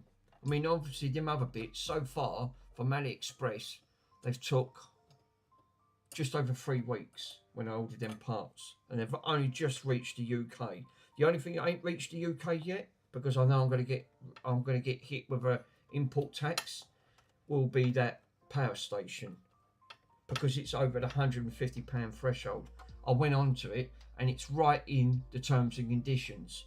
So PCDD was absolutely right. Yeah, JFix actually told him. He said you're going to get import tax on that because it's over the threshold. Yeah, he's right. It is. It's over the threshold, which he said they're not responsible. You're responsible, which is going to be another 30 I don't know if it's 34 or 36 pound strapped on top. So it's disgusting. So yes, it's not obviously good. So you're not actually getting a bargain. Yeah, it's over 135 if it's random, and then you'll get charged. Well, on the actual, on that, when I looked, Chris, on that, yeah, it's actually in the terms on this, it's 150 euros.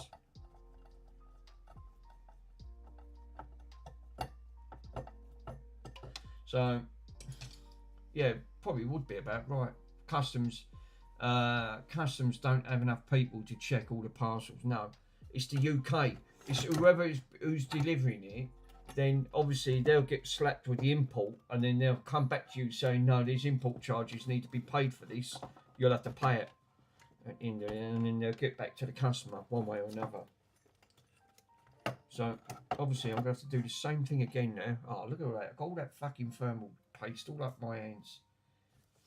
Now this is the good board, the clean one, and it is really clean. I have cleaned them lovely and clean. I'll show you when I take it off. I've done such a good job. Well, the Moo Gun's done a really good blinding job on there, but I've now got to get these ones off. So I think I'm going to just stick with hot air, and I think I'll leave the Moo Gun because obviously I've done them. The Moo Gun won't get all them off because I tried it previous and it without damaging it didn't do it. So I need to do this one first.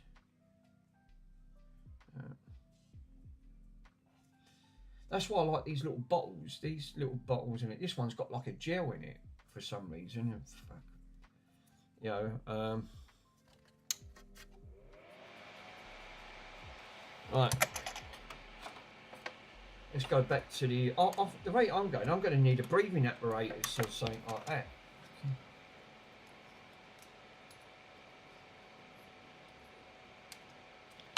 I'm crying out loud. This fucking wire, I've got a wire sticking up here. For God the love of me, it's just getting caught up. Right, take that up there. That's the only. There's one downside to that soldering iron because it's right back. I need it closer to me, obviously, but I need the room on the table, and that's the only downside.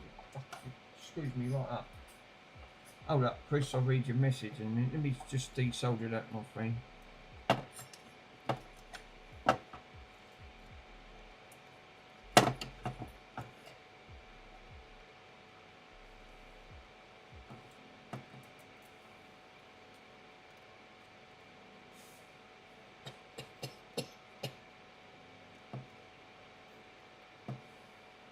I've got to blow it.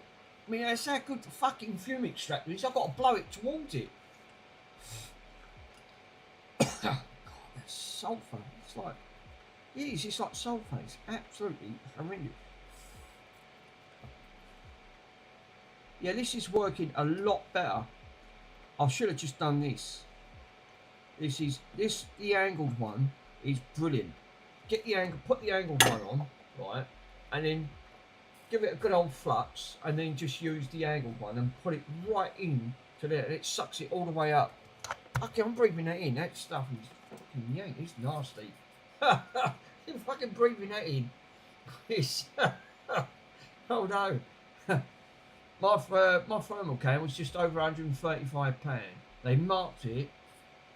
It was worth only 20. What?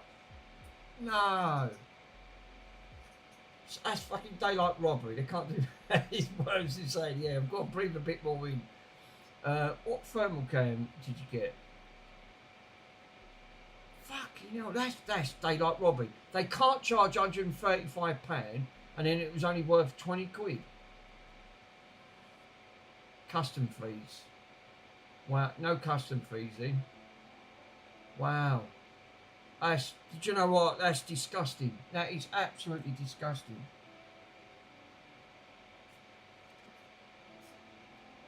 Fucking hell, that's fucking sulphur. Breathing that gear in, mate, I'm telling you, it's not great.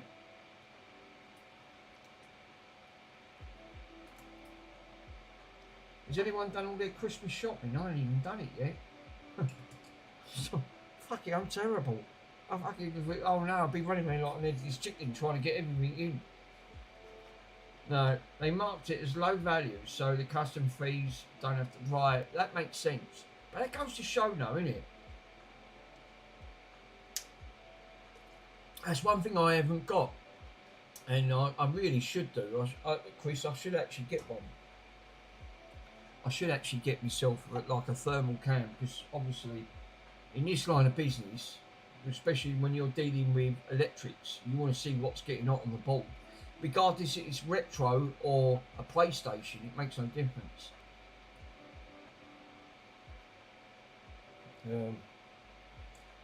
Obviously, let's have a quick sandwich. It's sandwich time, I think. Otherwise, I won't have a big dinner. Oh, for fuck's sake. Look who's come to town. Gunga Ding.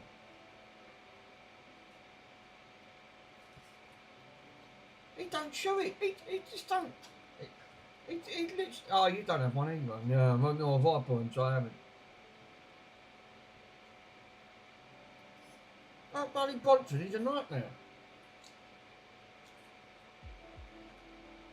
So what I'm going to do, let me have a. I'm going to show you. Obviously, this has gone rusty, right? Yep.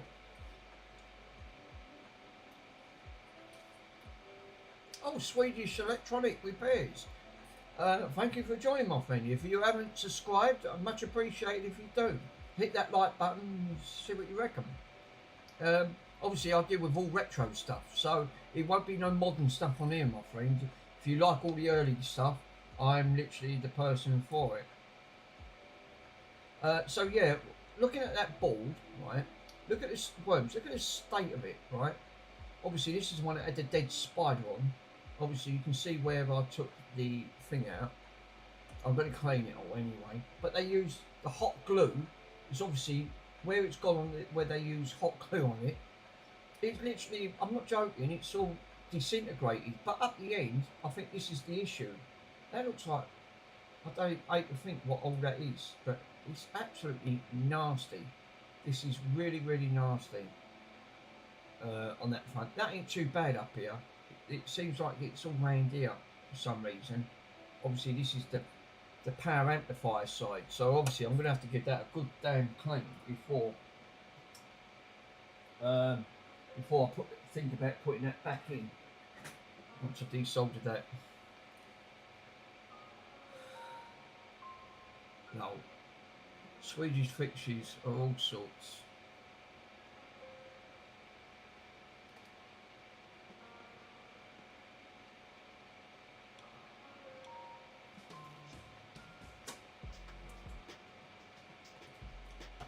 Today I've got corn, a bit of cheese and a bit of pickle.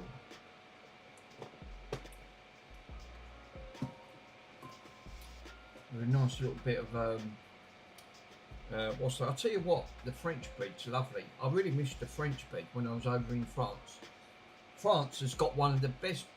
The Germans have got lovely pastries out of this world. Literally out of this world. I can't describe how lovely and light their what's names on it. The French, bang on for wine, cheese, and bread. You wouldn't taste anything like it. It's completely different to the UK taste. It's so light. It's like, it literally is like the finest stuff. And they've got really nice wines in France as well. Because again, big vineyards when I was over there. But I haven't tried anything else. The German wines are nice. They're very sweet. The German wines. I love sweet stuff. I tend to have a little bit of a sweet tooth. But the pastries, oh my God, Germans. No one would touch the Germans with their pastries. Absolutely really nice.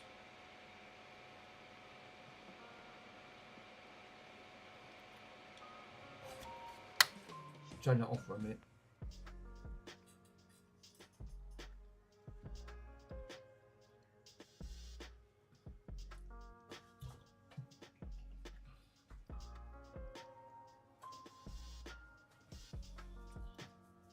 Besides that one, this is the clean one. Look how clean it is inside. This is what I said to you.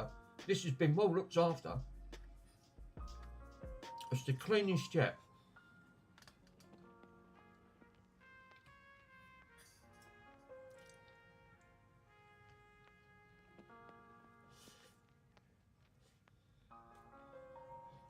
Dropping half of it on the floor. Yeah, it's just something went wrong. I think you're right there, Worms.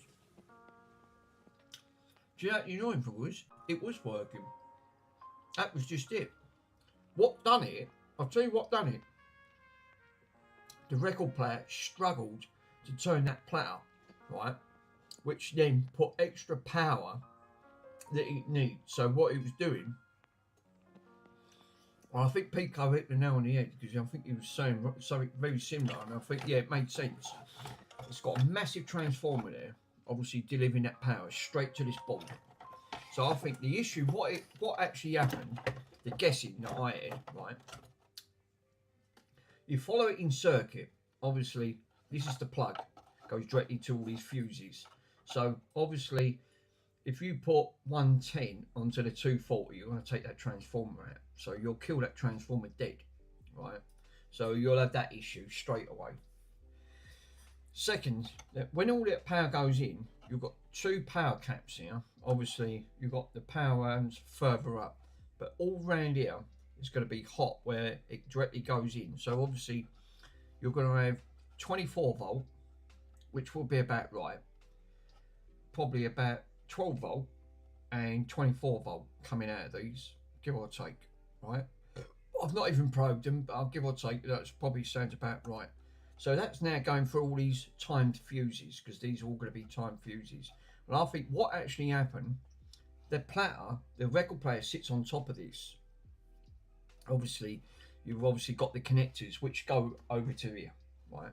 So these feed directly from this wire. All that is just an adapter, so it just goes directly to here, right? Oh, here we go. Now it's going to fucking 4K cam's going to play up again. Let's deactivate it, let's activate it. Jesus, it's really doing my head in lately. And I think that's what happened. I think that power amplifier got all the way up, right? Obviously, if this starts to take more power, then obviously in circuit goes directly to the chip, which it does. You can see where it all then starts climbing up, and then this chip takes over, then goes all the way over to this side, goes through to the system, through to the other big filter caps, back through, down and into this, obviously, and then it's like a loop system. It comes back on itself and then comes back into the audio chip with that big power amplifier chip. And I think what actually happened, where that platter was spinning, it wasn't enough to try and to turn. I think it took too much power, and that's what that big bang went. So I mean, and that's exactly what took that out. I think it struggled to try and turn, which then it needed more power, and it driven it, and obviously that chip can only take so much tolerance on that level, and that's what that big bang was. It just completely wiped it out, and then that was it. It was game over. We turned it off, turned it back on. It all worked, but we just had a hump, all for the sake of this chip. So the stereo amplifier chip at the end of the day. So that's obviously, now we're going to prove that point, because obviously it makes sense what Carfor was saying. Just swap the entire board. Trying your time you'll take that. Even though I've took that one off, it's all nice and clean. I do want to get another board, obviously another chip. So Mr. Pico can find me one, I'll get one ordered up. We'll put one in. I'll put it back into the old machine, and we'll give it a power up. At least that way, if it does work, because it'll power up the radio at least. Because obviously the other issue, but at least will be put back to the way it originally is. So right, so that's one sandwich anyway. So let me take these out. We're going to take these out. Can I call you mister? Thank you for coming. I love that interview. That interview absolutely killed me through laughter. It's one of the funniest interviews. Can I call you mister? The South African interviews, I do love watching them. That's just it. It's really comical.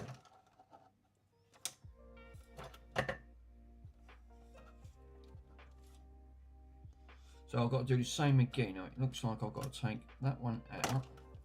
That one's going to be soldered directly to the board, which that's going to have to come out. This one, we should be good. Oh, fuck. Yeah, these are, well, it wouldn't help in it. Let's take that out.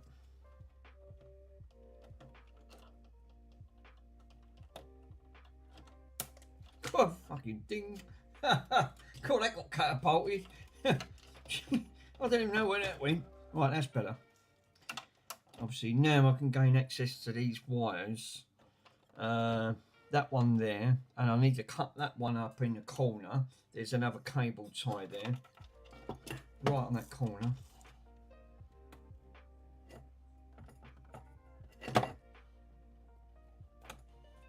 Which is that. Very cool. So, I now need to desolder. Did I desolder that one? I can't remember. Yes, I think I did.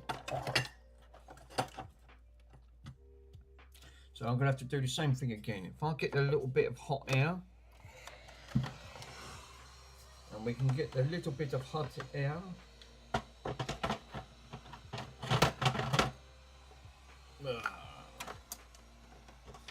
Put the heat gun on and give it a little flicker, Scandinavian flicker, a little bit of solder, which should come off. I'm going to go too mad on there.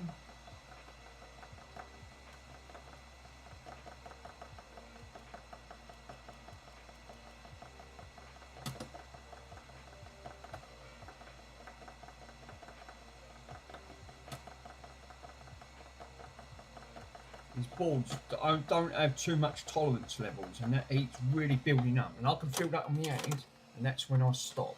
So I'm going to stop on that, because if I can feel it on my hand, that ball's going to get incredibly hot. And these balls are really thin, so they won't take much. If I can feel it, that'll be even hotter.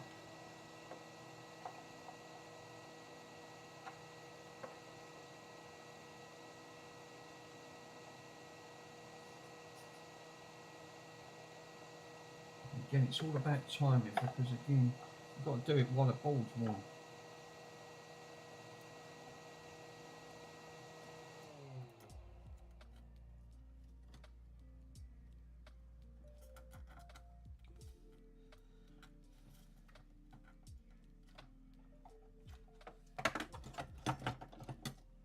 Yeah, like that, see? That one. So there's near enough all them pins to come out. That one's out. I don't want to warp it, see, so it's like you said, you just got to warm that board up. Because you'll start warping that board, that's it, it's game over. Right, so I've got now this one to do. So now I know which one it is. Cut that off. Thermal conductive grease everywhere. Okay, now Put that over there. It's an absolute nightmare. This is not the easiest to work on. It really is. You can't get the angles you want.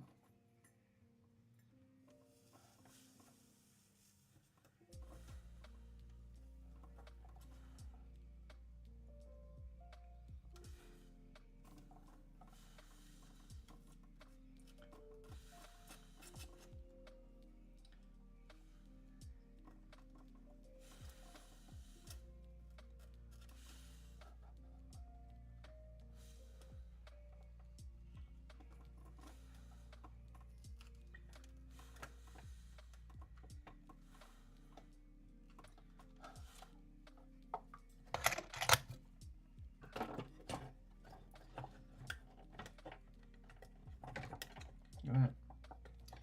Near enough come out. If I can just wiggle that one out ever so slightly. There you go. She's out. Cool. Right. One more for one more. Which is now going to be that one up in that corner. Which is going to give me... This is the one that was bloody hard to get out of the other one. But I got it out.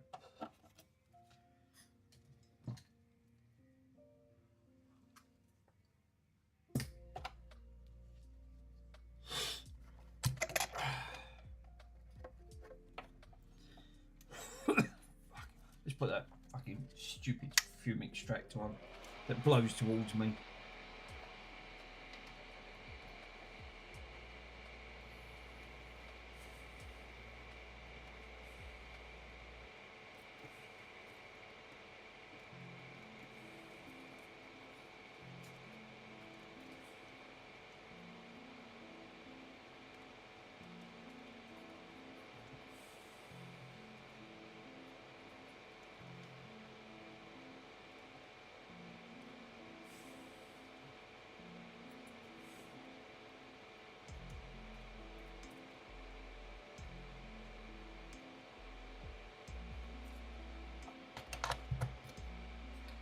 Bit more of the old ring brown.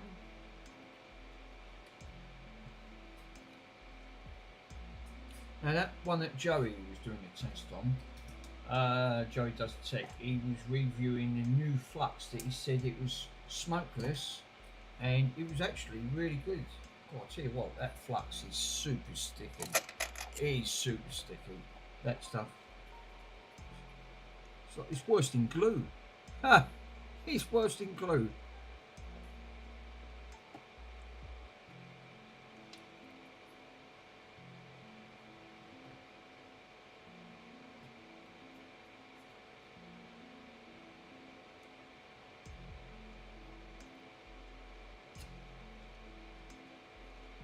That one's out.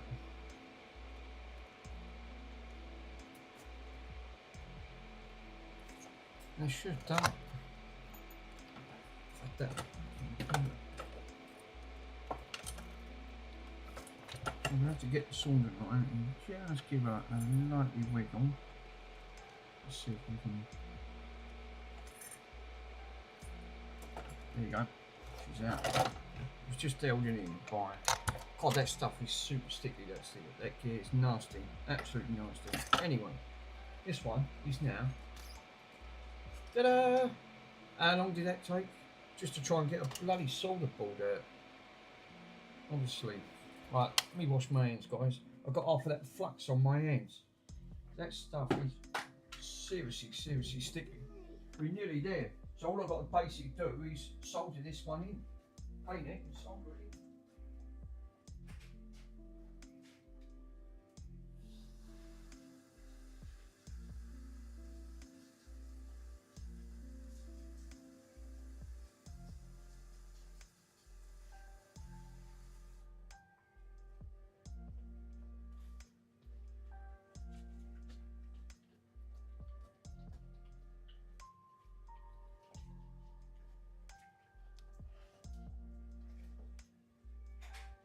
Hello, Mr. Blondel. I'll get all that sticky flux off my hands. Absolutely rancid. Right. So, I would say that needs a bit of a clean up. I'm going to inspect that ever so briefly.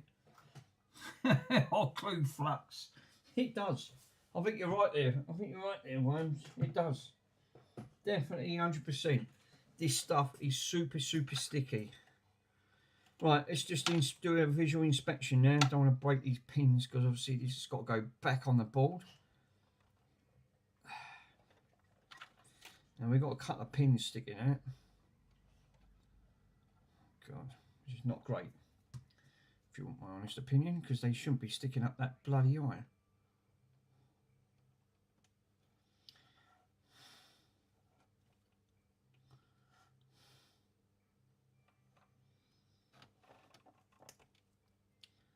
Like that. This is the good one, so this will have to go back.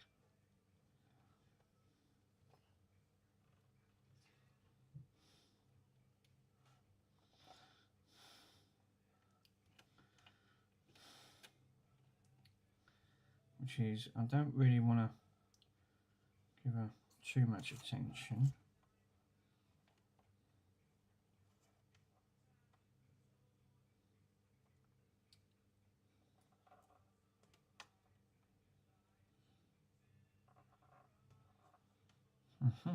That's better. That's new enough. That's good. This one, good. Cool. Right, that's the three I was really concerned about. Obviously, because this has been the best one out of there. So, let's see what Chris has just put. Hot cows. Sweden Electrics. No, it was Retro Restores. Oh yeah. Actually, talk to the dogs. While yours out, thank you. So thank you, Mick. Yeah, that's all right. No worries, Mum. Yeah, that was actually quite funny. Because when your dog barks, while I was watching your stream, he was right behind me, sitting on the chair. And these cane coursers have got a massive bark on them, right? The little dogs are quite loud, but he's got a really deep bark. And because it's high pitched, he made me freaking jump 6 foot in the air. Glad I didn't have a cup of tea. I would have had half of it down me. Because he thought he heard an intruder. So as soon as your dog barked, he started. I was, fuck, that's it. I went, you crank. I said, fucking hell, you need to give me a heart attack. So, yeah, that's actually quite funny. Right, so as far as we know, this is obviously the mint condition one that it's still advertised on eBay at the moment. So now I've desoldered that, I'm going to do what Carrefour recommended, which I thought that makes sense. Just swap the board out. Obviously, I had to desolder 3 of them, and you can see how even that put up a fight. Anyway, I've done it, and I didn't break a pin, and I didn't delaminate the board. I think the temperatures have a big part. So, obviously, I need to come back to that in a minute. So the first thing I need to do is scrub this old rotten board up. So before I'm going to do that, gloves are going back on again. But this thing is, oh God, for crying out loud. Now the bloody TV wants to turn off. Now I can't find the remote. Jesus, why? Why? Just for the love of God, why?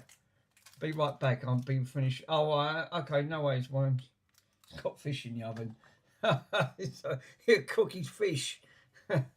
So, which is obviously not great. So what I want to do is give this a good clean. Obviously, this is the donor, and this is the look at the difference. Obviously, this is how well the other one was well looked after. It looks like brand new. Well, that's been left in the shed. So obviously, on that front, all for the sake of the chip. Oh God, he's going to sit there now and pester me because now he obviously thinks he's going to get bloody the thing on there, like a sandwich, and he won't look at it. He just obviously thinks, yeah, well, where's mine? No, not for that Bonson. Bonson's had enough. So yeah, so that's what I think I'm going to end up doing. So obviously, I took all the pins out, all nice and neat, and look how well I've done them. Look, the Moo gun done a great job. Bit of solder wick, and I took all them out and didn't take one trace. So obviously that's ready for the next chip for it to go back in. So Now, this is the one that Carrefour said just swap it over. I thought, yeah, I didn't really want to delaminate that chip and, you know, take them fucking out. So now I'm going to give this board a frigging good clean, which he's never ever had. So, toothbrush and just scrub. Just give it a good old scrub.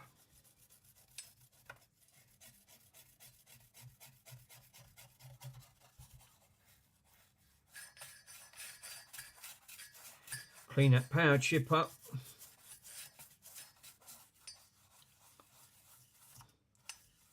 One, that'll do this board a world of good, because again, if the circuit's nice and clean, you're going to get all your powers getting to where it needs to go. God, look at the dirt I just pulled off that. That is absolutely appalling.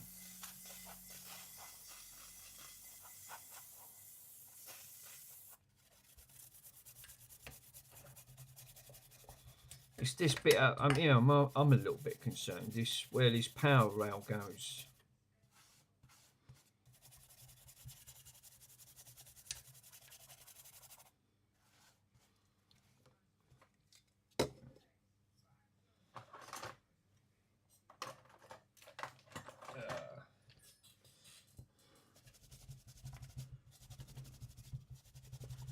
So what I'm going to do, I'm just going to put the pink towel over it. And just give it a good old...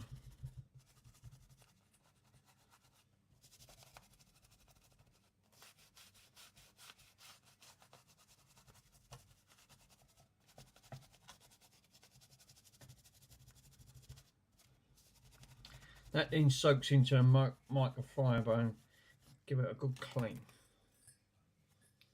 And I would say, yeah, that's a little bit of a win. It's actually did take some of that off at the end of it. Not the greatest. And it has cleaned that board up a little bit, ever so slight. The only thing that ain't cleaned up is around here, which I'm not happy about. Oh, he's back. Oh, he didn't burn your fish. He didn't burn your fish. That's the main thing.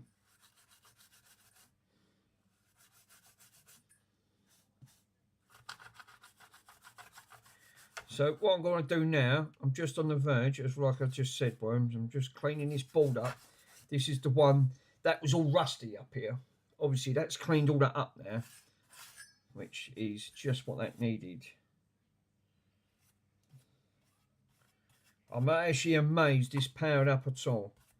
I think that was just caught in time. If that was left another, I would say, if that was got left another, say another 5 months to 6 months, that corrosion would have travelled up the board and broke all the traces on that, damaged it even further. Looking at it. So yeah, that was a good point, good catch. Wrong chat. Falcon. Poor, what's that? The poor fishies. It was going to suffocate in the oven. Nice one, Hot Cows. Oh no, you literally, that's it. He's killed the fish.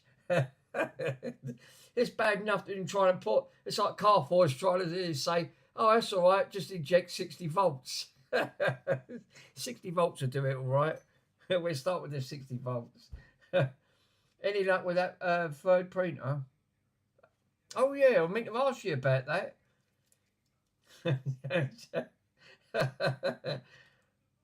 That 3D printer. Yeah, you put it on the, you did put that on the Discord, didn't you? This is out. She's out. So that ain't done bad actually. Actually impressed. So we'll open another one up.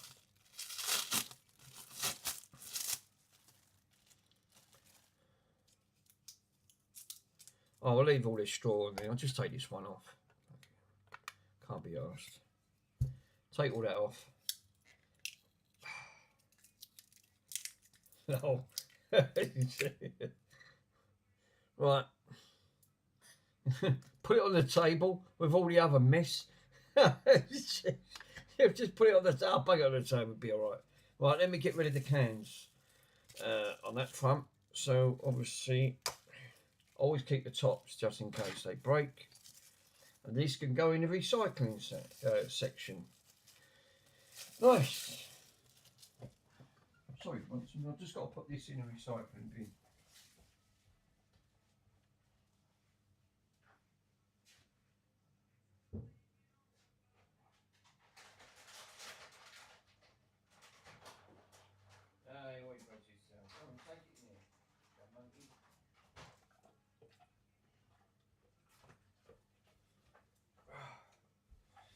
Right. I think one more blast over this. Flame it. Oh, actually, canvas a cubist down. Nice. Oh, for crying out loud, I forgot. But why ain't it working?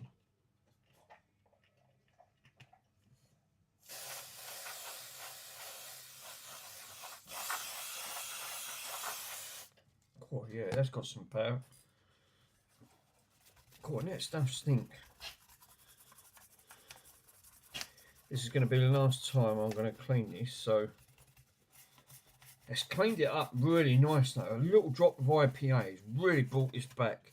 It's cleaned all them pins up. They was all corroded. So we should have a lovely clean board right back to where, and it's hardly took anything off. So I'm going to put this back on, do the same thing again, brush her all over.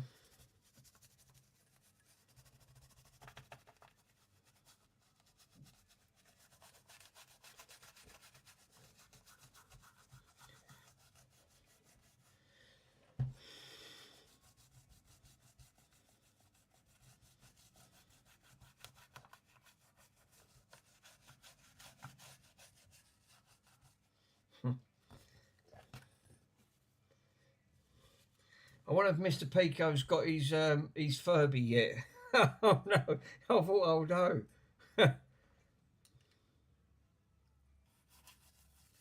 Yeah, that's actually took more off. That's took some more of that corrosion off. I'm actually quite pleased with that.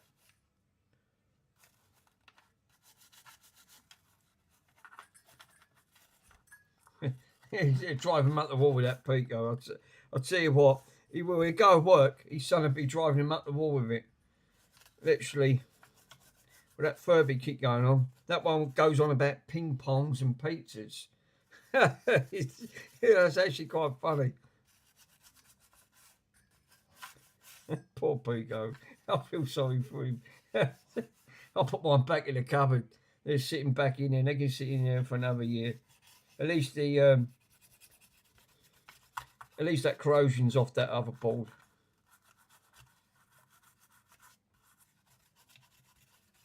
Well, I'm going to say the other side is not that, it's not nice yet because I've not cleaned it.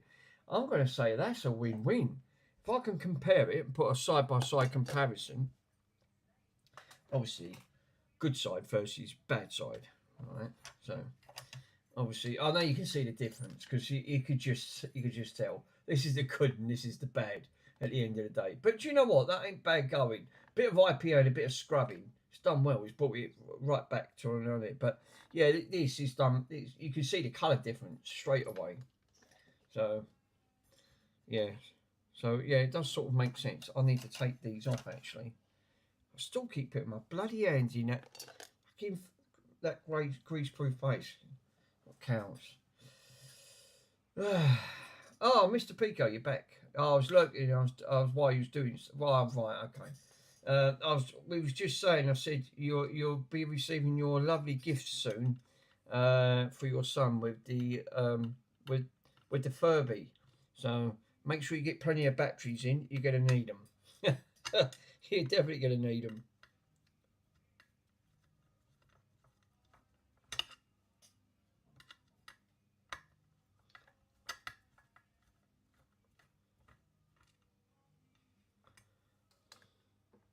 So what I'm doing, I'm just putting the screws back in this because obviously I took these out and I didn't put them back in, and they go the other side of the board, which they get soldered this side.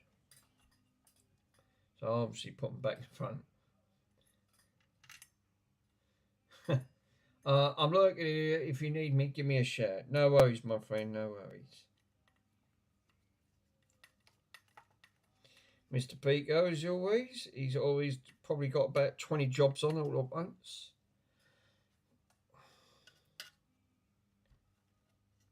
Hopefully, you might be able to get that part for that Grundig, so I can have my Grundig back up, fully working. Obviously, for the sake of them 2 plastic lugs, it's broken off. It's unbelievable. Again, I was shocked with the price. Absolutely shocked. It's like all this bloody retro stuff. It just goes silly money. Right, that's back. Cool. So I'm going to put these over here. Right, for now. Now I've just dropped a screw. Great, lovely. Got to watch him because he eats them. And I'm not falling off chairs either. I don't intention to.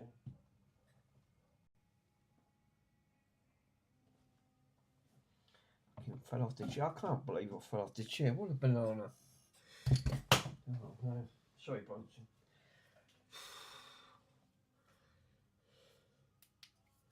Fucking hell, times I've dropped that and it still works like anything.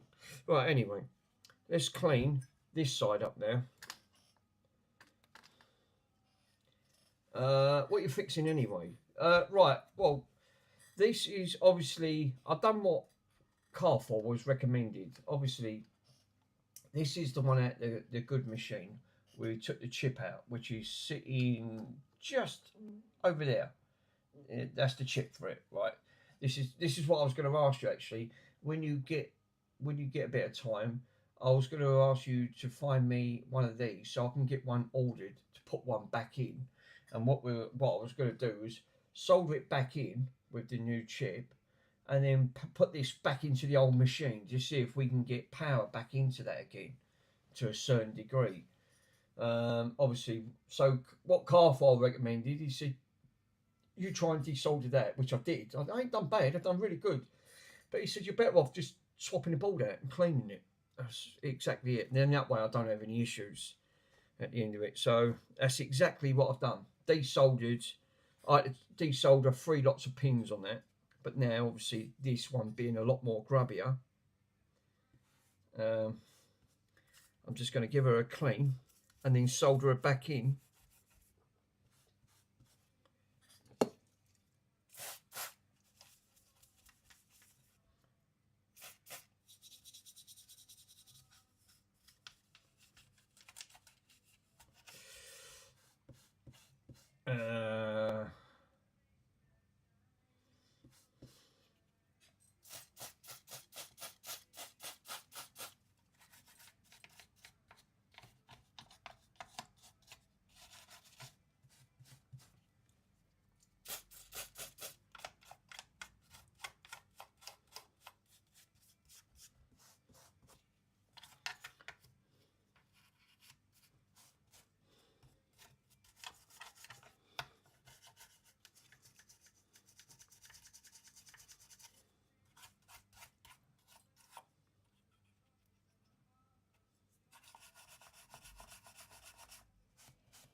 Who's going? Good luck with this. Thanks, Ozzy. Thanks for popping in, my friend. See you later.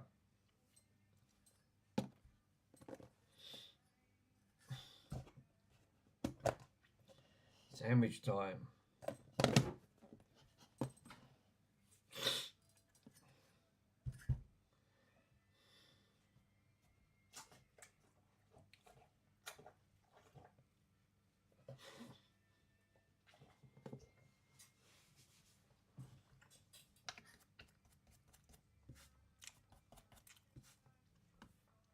Where's that torch?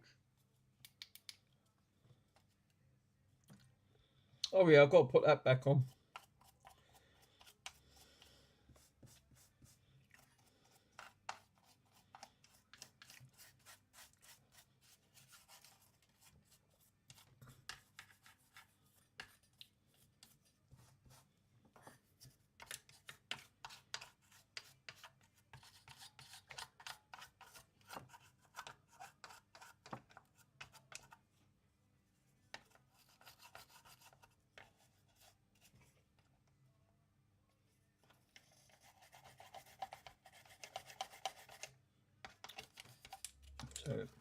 God, these caps are absolutely filthy.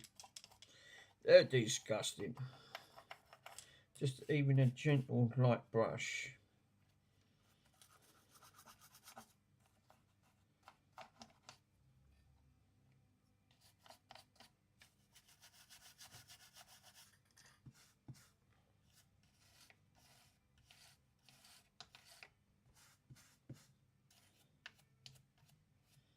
These are Nichon caps.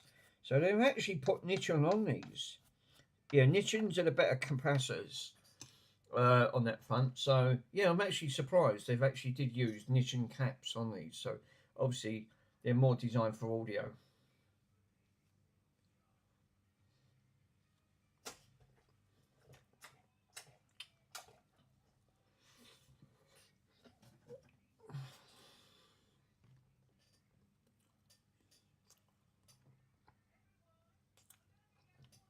Yeah, how good is that, man? He's actually a fan of me. He's found me one. Now I've got this ordered up. It's a stereo amplifier. Where's it coming from? China? Probably. Yep, it's coming from China. So we get that ordered up. One piece of the STK 4141 to the 4111. 2-channel AF power amplifier chip.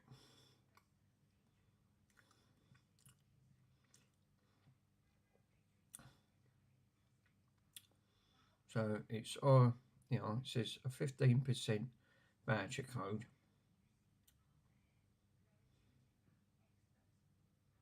It expires 30th of April. So we've well, so, and it looks like we've got some others on here. So they look like they do with these chips.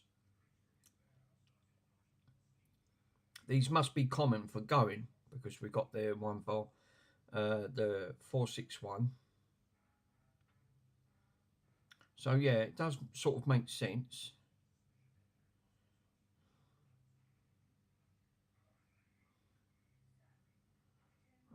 Terms and conditions, maximum discount is and that. So we are going to add that to the basket. Go to the basket. Discounts of £1.68, and it's going to come to £18.17 on that front. So we'll get that ordered up. I'm going to just transfer. Offer applied with a 15% coupon. So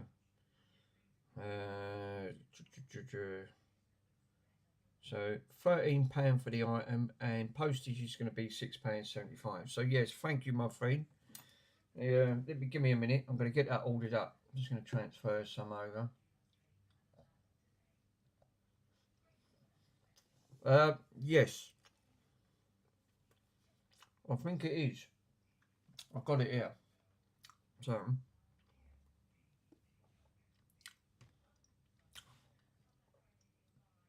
it says STK 4141 and the STK 414111, which is like a two channel. That's it. Looks like the same one. The A7 chip. So I'll get that ordered up. Correct. So yeah, actually spot on that front. Now, so I'm going to go to checkout.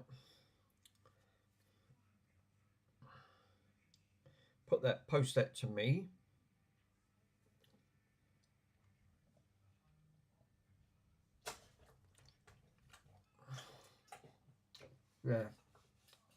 Yeah, thanks, Pico. Much appreciated. It looks like the right chip and all. So, just going to make sure I've got enough in the account. Should be alright.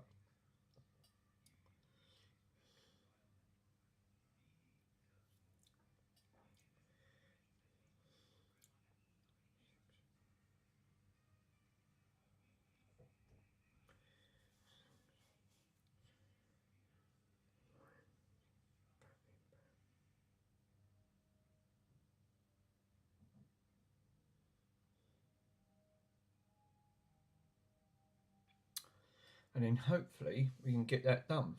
And then I'll get that on there, and then I can get that transferred. Yeah, it should be straight swap.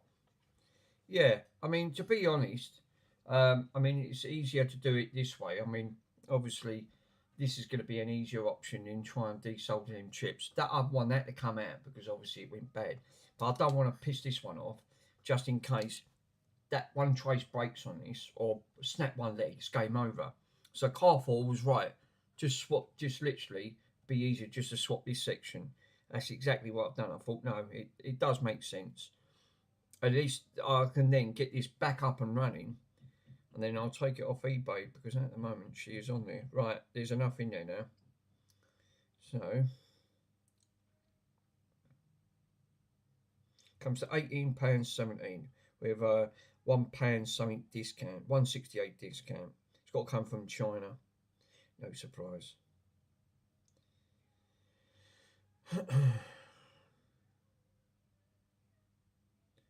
The seller's made some changes to the listing. What? What do you mean? Seller's made some changes to the listing. So it says click confirm. Oh yeah, it's come through. Okay. Don't understand that. Don't know why that come up. But that's obviously sign back in. It should see that that's coming straight out. It is. So let me go back into eBay.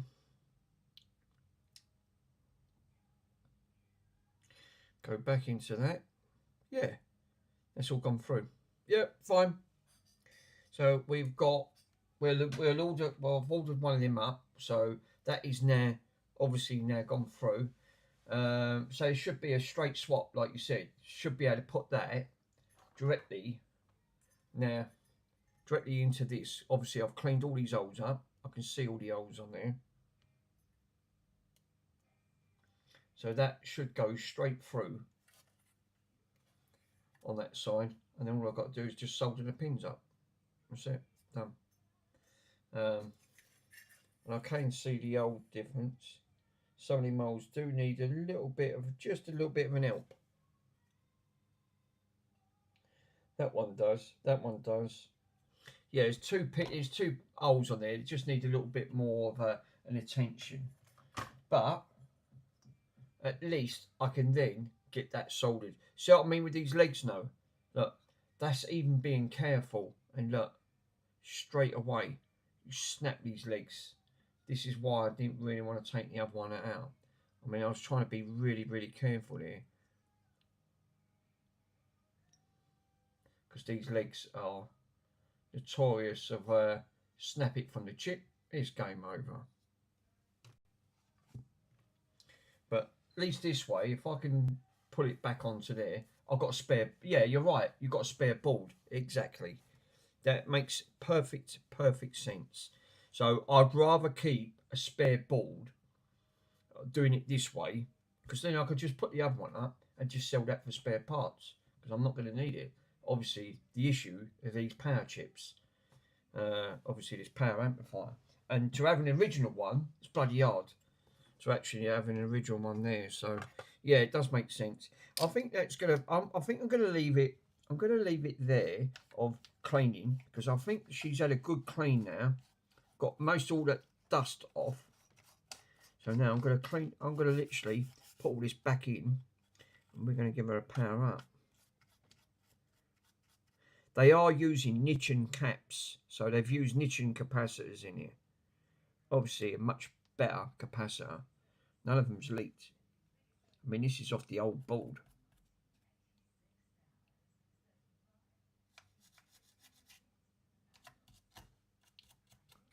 Just make sure that everything else... Actually, that's a good point.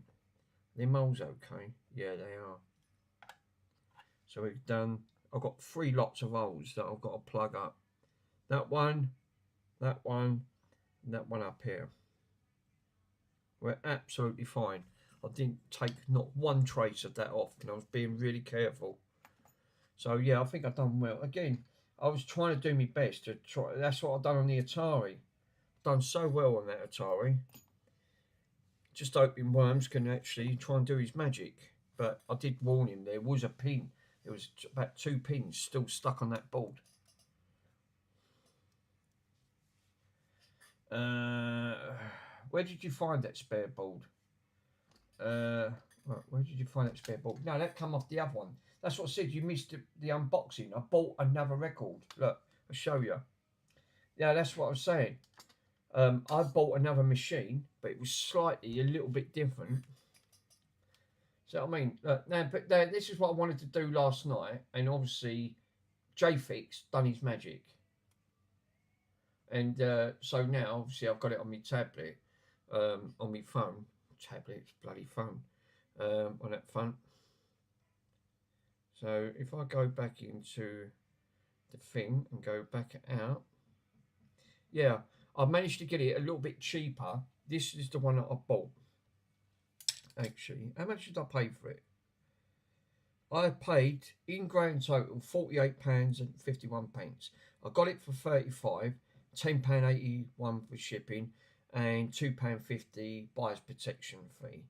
Right, so obviously this is the one there, and it was actually a little bit different. It was tiny little bit different. This was the 3510, mine's the 3500, but it's virtually the same thing at the end of the day. Spares or repair, and the description said selling for spares or repair, very adventurous that you could try to repair in this. It turns on, gets sound from the radio, static, left and right balance work, right? No exterior antenna was attached, see photos. No belt on turntable, 1 cartridge missing, right? 1 cartridge missing. No, that was more than 1 cartridge missing. Bought for spares myself, but wasn't needed, and that's what he's bought it. So he sold the whole thing. So that's what really. So all I bought it for really was that chip and spare parts. So that was open to try to recover, but it looked like it had been left outside, because it looks like it's been in the garage or something, or a shed. I'd say more of a shed, because the corrosion is really bad. I've cleaned most of this up, and you can clearly see. Oh, cows.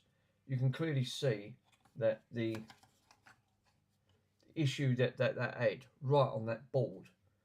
It was all heavily like corrosion around this section. The pins were rusted on the chip. Now they're all nice. I've got to straighten them out, because some of them are touching. So I need to sort that out before I plug that in. Can't have that. Can't have any of these touching.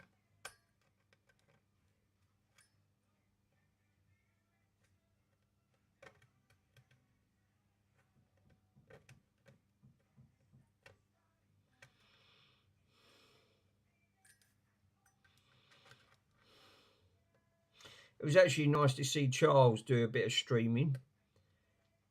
Not everyone does the old streaming side, so it does make a change. It breaks it up.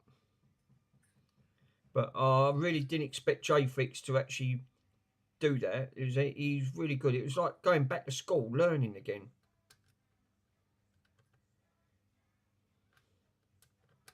But he done his magic, and he done it for us, so I was really grateful on it. Actually done me a right favour there.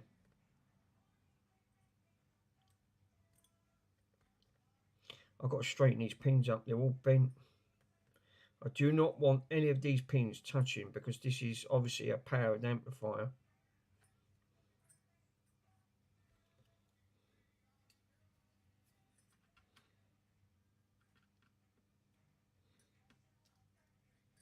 I know this sits underneath, but it should be alright.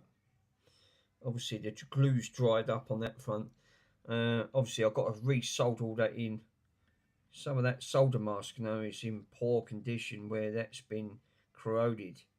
It's left copper traces underneath, but lucky enough it's not, we haven't got any broken traces on there. So just going to just gradually going over these, make sure there's no pins touching. Don't want any pins touching on these.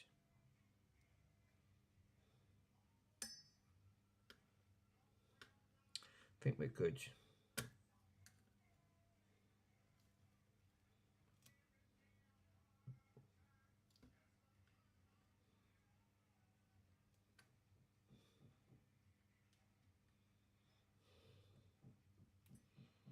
Niching caps. No, that's all nice and clean. Cleaned all that. Got most of all that corrosion off that circuit board now. It's actually done quite well. So, on this side. So really, the only bad bit on that board is just that little bit section there where this is just corroded. Hopefully. And this power amp, this one now, I've obviously, oh yeah, I've got to put that back. Right, let's put this back on briefly.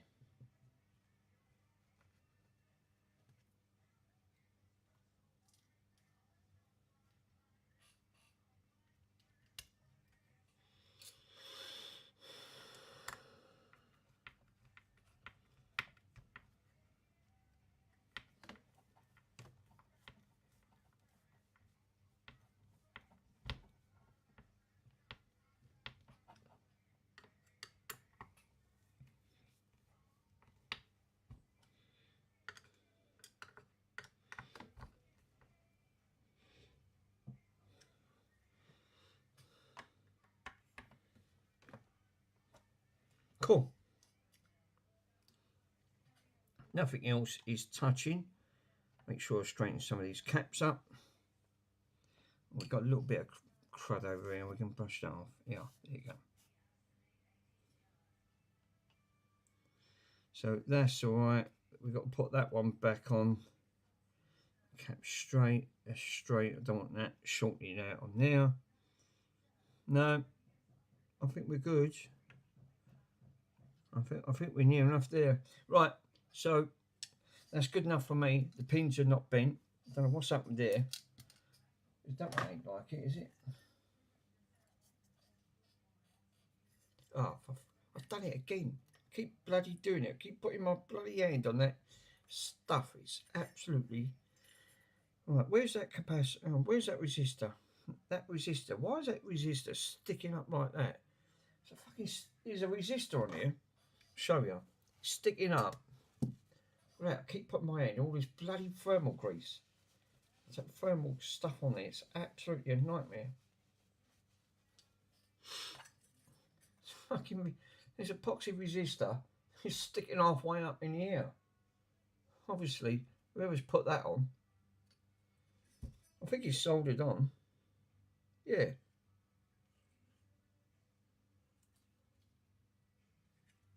Or is it? I don't think that is, you know. I'm going to push that one back down. That don't look like that's touching. I'm glad I checked that. That resistor is... I don't think that resistor is supposed to be like that. It looks like it's coming over this side.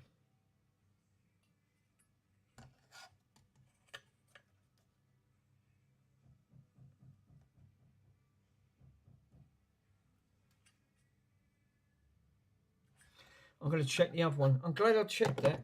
Something's not right with that resistor.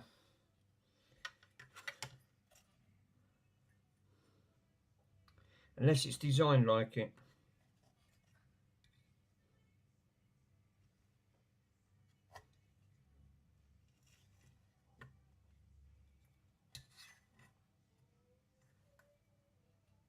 It goes to that leg. Right. I think something's not right with that resistor. It just don't... It's standing out too much. I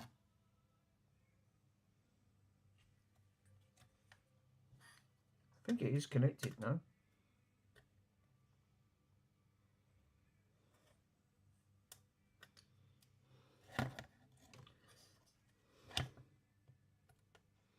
The leg just looks... It's going to that pin.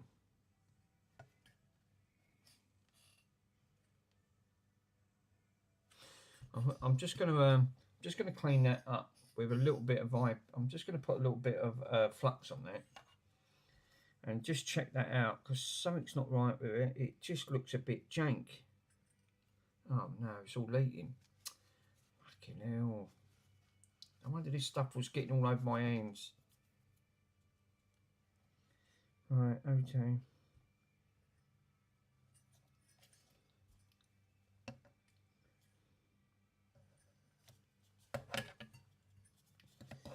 Just trying to find where the other one is.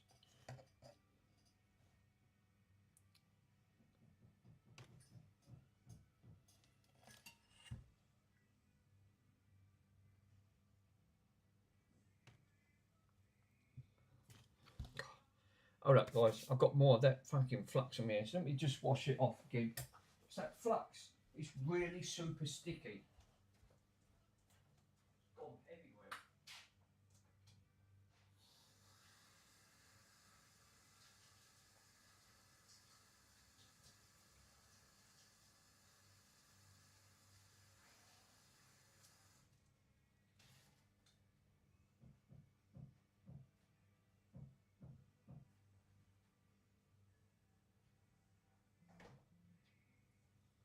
Holy moly! I'll have to clean that with a bit of IPA, because otherwise I'm going to touch it. It's still got a little bit there. Where's that IPA?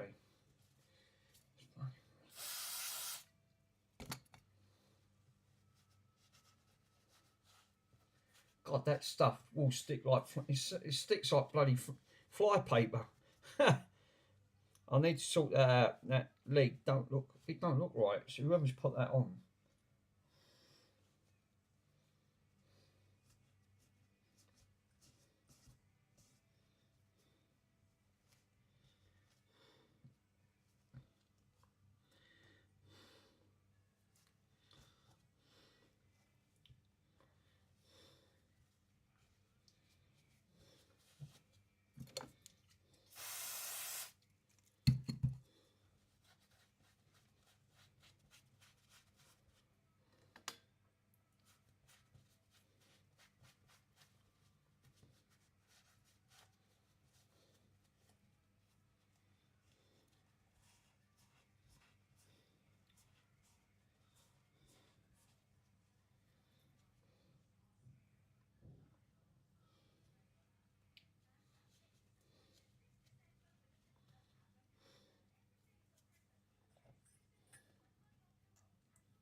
Right. Not great. Still a little bit on the sticky side, but I can wash my hands. Wash that most of it all off. I can't find that bloody. What I'm trying to do is trying to find that resistor that's sticking out. I think it's this one here. It is connected. It is. It's just the way they've done it. But I'm going to pull it down. I don't like them sticking up like that. They should be laying flat. It's just laziness when they put the components in.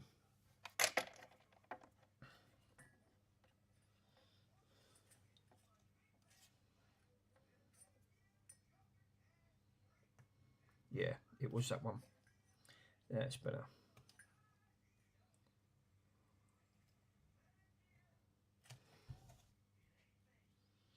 So, little bit of soda. Yeah, it was that one. Good. This is why I like having a little extra light.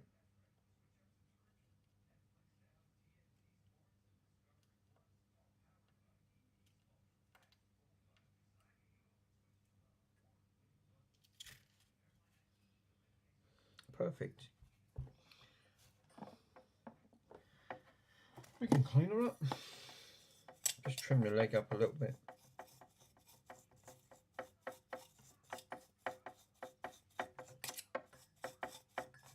Well, I've ordered that chip. Got that chip ordered. At least we can get that sort of like, I'll have a spare chip.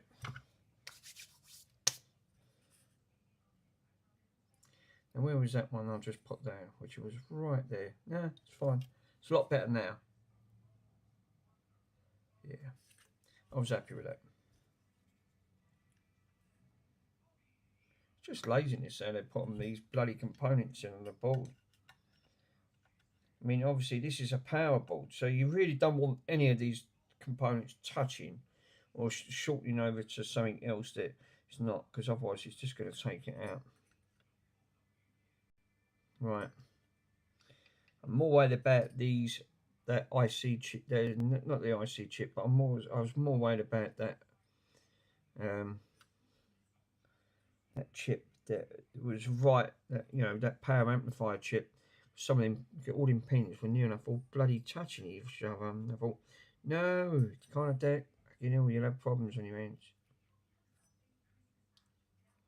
I think we're good to go. Right, cool. So the next task is then we'll bring them in. Now she's done. She's cleaned up to the best I can, and it is a lot cleaner than what it was.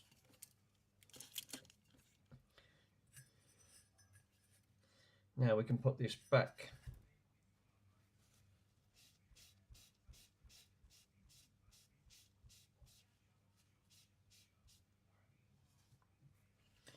Yeah, it's got a manufacturer's date on there. It's got 2127.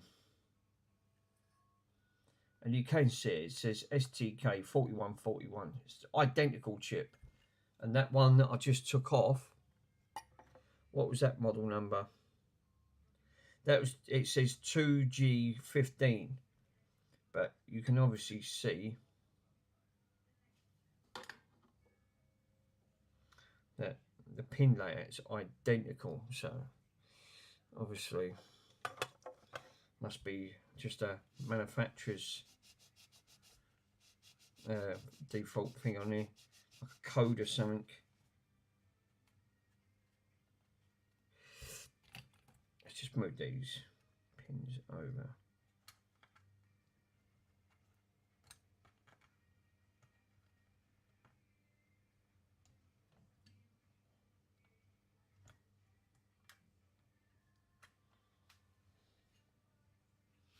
So yeah, we're good on that front.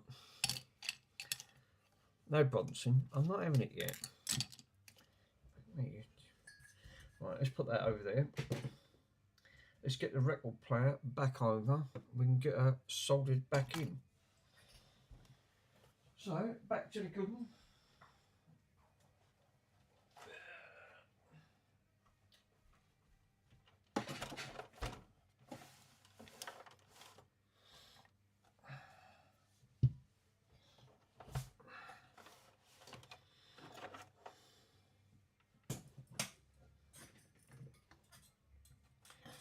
Now, obviously, it's got to go that way. Orientation is correct, so we'll make sure we get the orientation.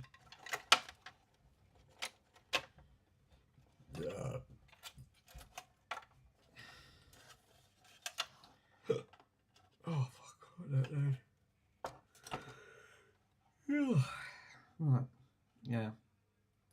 Obviously, this pin layout on this one is got to go over here.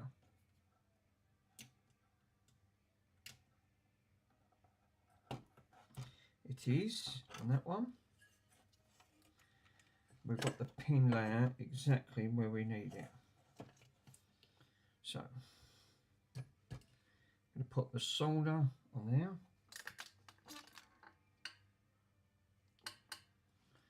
And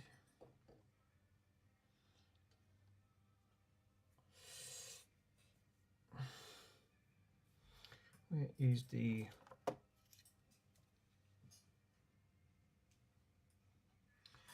get the solder one?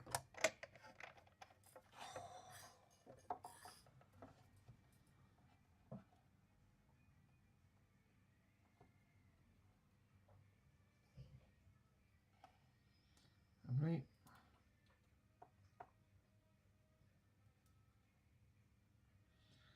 Nice.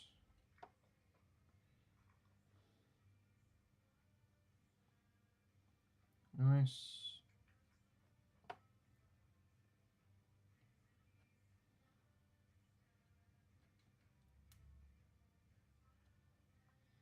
Nice. Nice. And that one, which we have.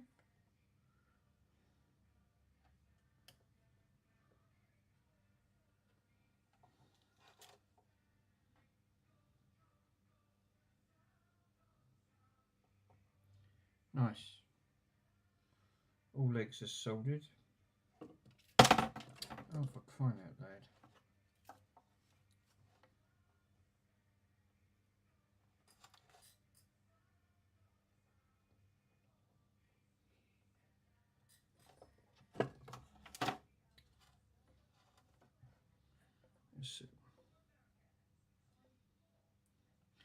Nice, so that one's done. She's put back on.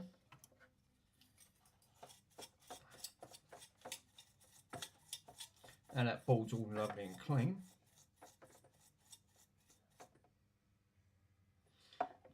Tip's nice and clean. Cool. Put that back over there for a minute. Right, let's do number... Let's flip it over. Now we'll grab the... Obviously, that one goes over that one there. Cool. She can go back. That can go back on to their one. Cool. And now we need the brown one, which goes, oh yeah, that's got to be soldered back on, is it? Yeah, I need to solder that, and I need to also put the pink one on.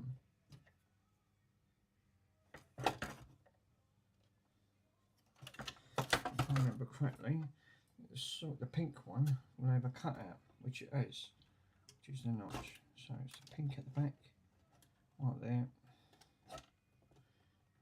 right behind it, literally right behind it. So both of these are going to want a good solder. And they are.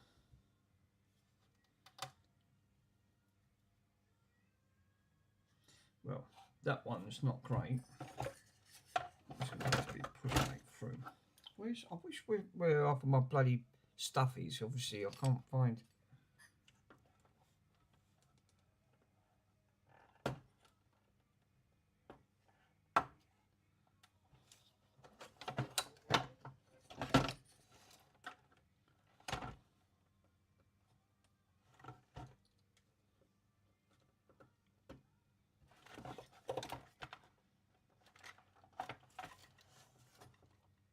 That's better. It's a shame. Can I lean it like that? That'd help it if I could, because that pushes the pins right down onto the board. And that would really help me quite a lot. No, the pins have come out. Right, okay. No. So.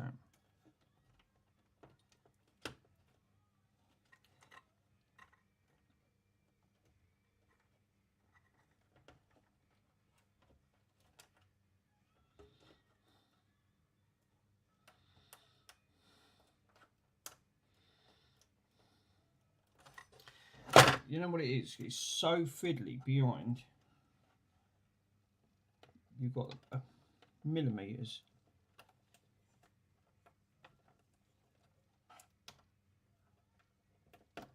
That's it. It's right behind there, and that's the trouble.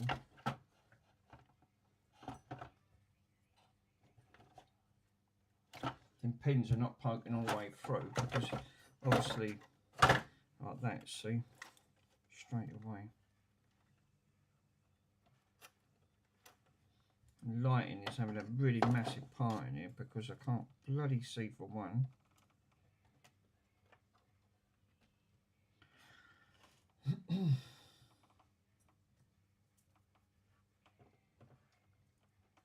I need to keep that pushed down while I'm soldering. So, obviously, because it's the way they've done it in circuit.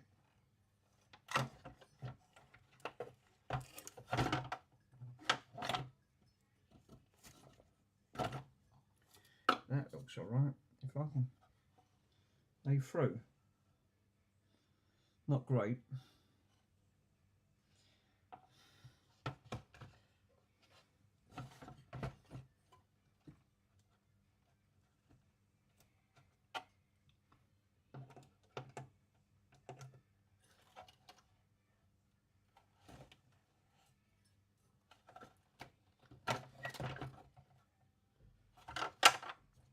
If I can hold it down, might be able to just get it in between.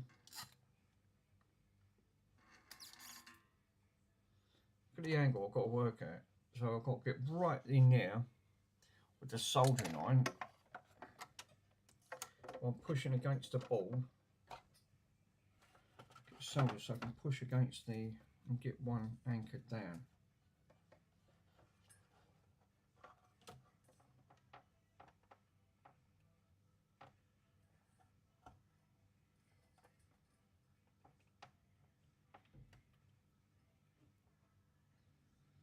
Like that.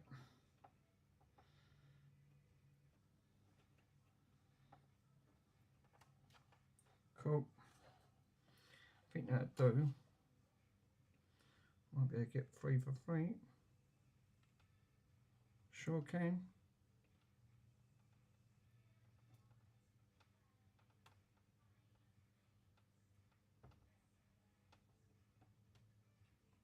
Them surfaces nice and clean. It just hugs. It just literally, it just jumps off the soldering iron straight onto that board. That's what I like. Right, I think we're good there. I can take some of that off, but yeah, they're fine. That one's obviously a little bit too much.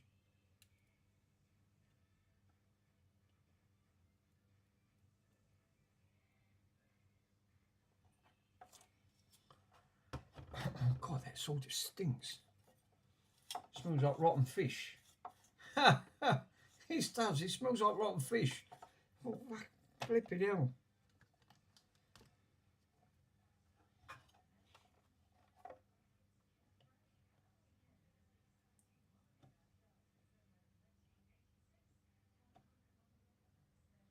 Well, they're all anchored down, so I'm happy with that. No bridging points. I've got one more to put on. One. Then she's done. Then this is all been swapped over from the other board. Then we can put her in. This will still power up without the record player. We should still get the tape. We'll get the radio. So, just one more there. Now, this is the most crucial part. Obviously, I've got to try and put this round the right way. So I'm going to need to go back to the phone.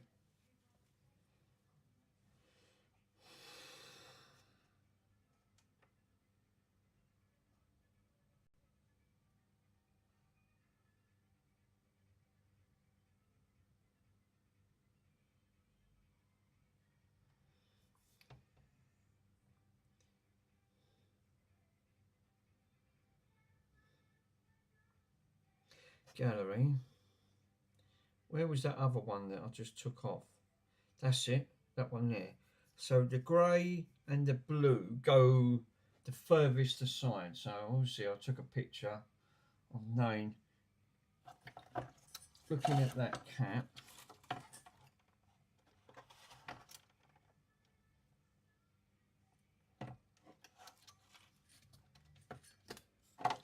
So yeah, because the cat was obviously been facing that side, so let me see which side that was actually facing. There.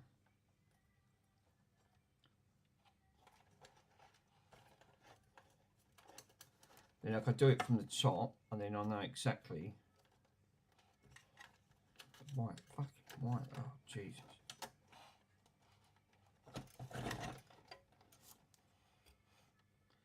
So what is it? The black going into, is that the grey?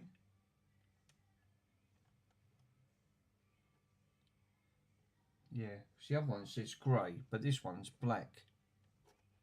But same thing. Blue goes to, looks like the blue goes to the left hand side.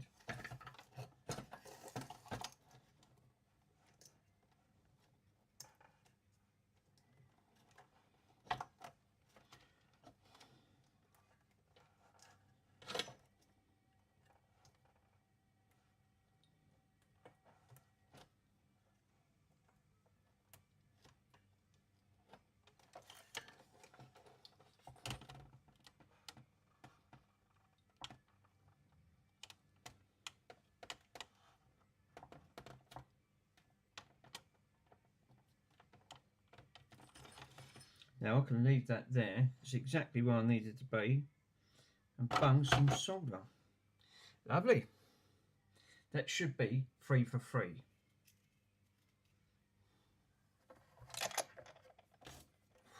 It's twice I've done that.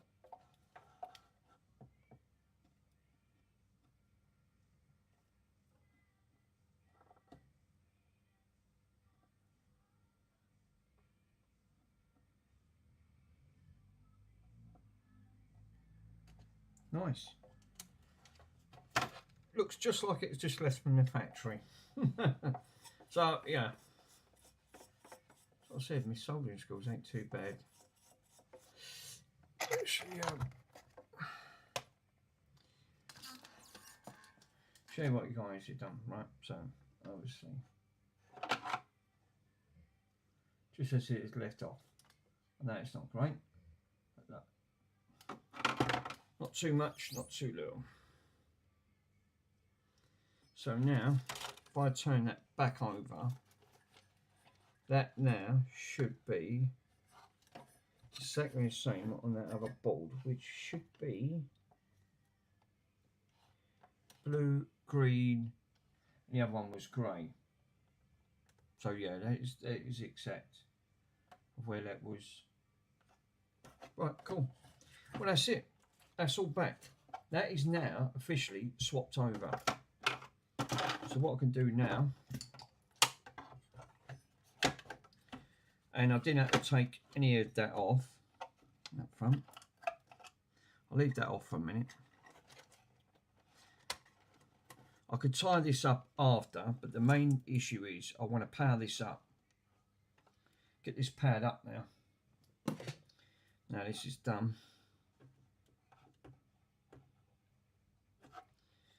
We'll see if we got power back into this old girl once again.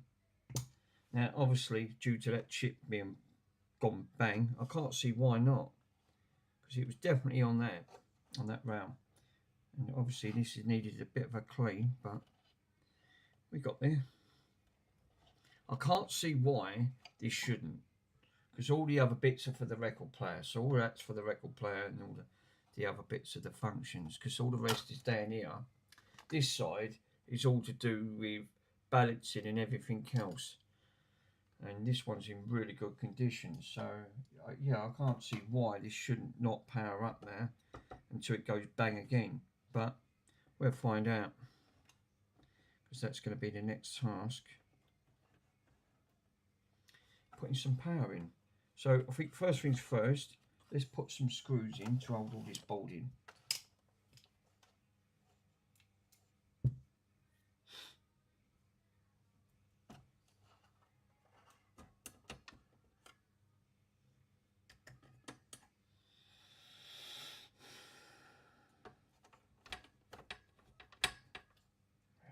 Let's turn that fucking light off. That light blinds you.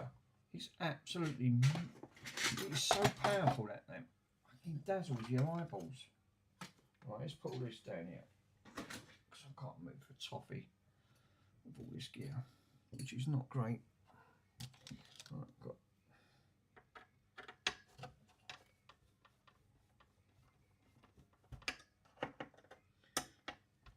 obviously these are all nice and tight.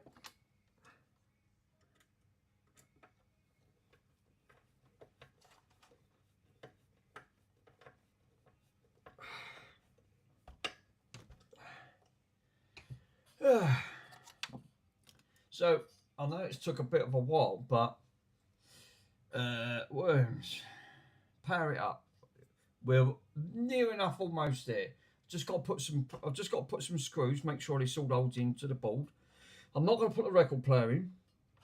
That's all soldered up. I just want to double check with all these connectors. That's obviously had to be soldered back in. Oh, there you go. That's what that click was. That's what that click was. It clicked into place. I've got to put 2 screws in at the top. But it does look really promising. So let's just grab two screws and put one in at the top of each. Just to hold this in so this ball don't flap out and go pop. You can pull on a wire and that's it, it's game over. Get this one fully up and running. This will be nice. I can't see why not. It's exactly the same. I know it was just the other one said it was 10.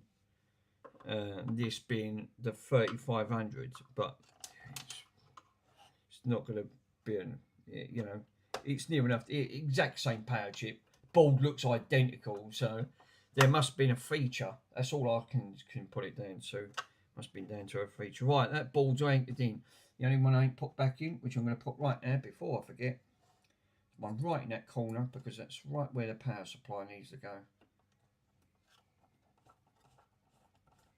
Then that should.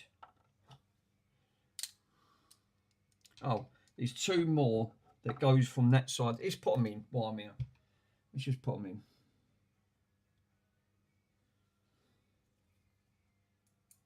It's just support the board. That's all it is. Right, one there. Cool. And I'm going to put one right down there for that side.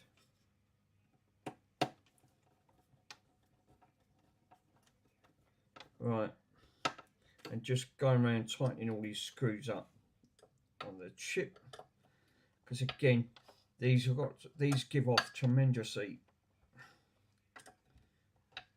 Right, that's it. She should be good. Everything else, last visual inspection.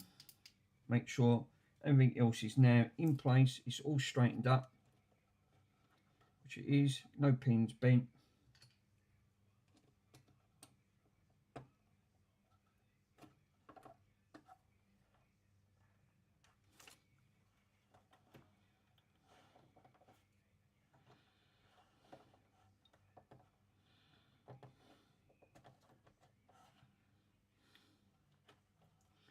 I think we're good because the record player sits on top of this, so should be all right. Where was that capacitor? Oh, there's that resistor.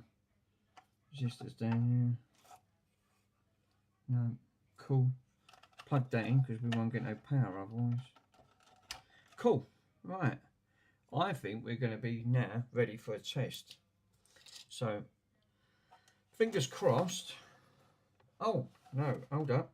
We didn't put that back into that, which is a earth. Yes, I'm glad I managed that. I did miss one. One right in there. That's got to come out. That goes in its place because it's got to be, it acts like an earth. I see it on there.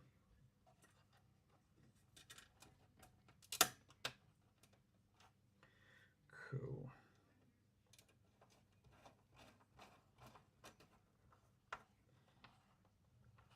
Right. Okay, we don't need that. Don't need that. We don't need that. Everything else, I'll put it round the right way now. I'm going to zoom out so you guys can now see.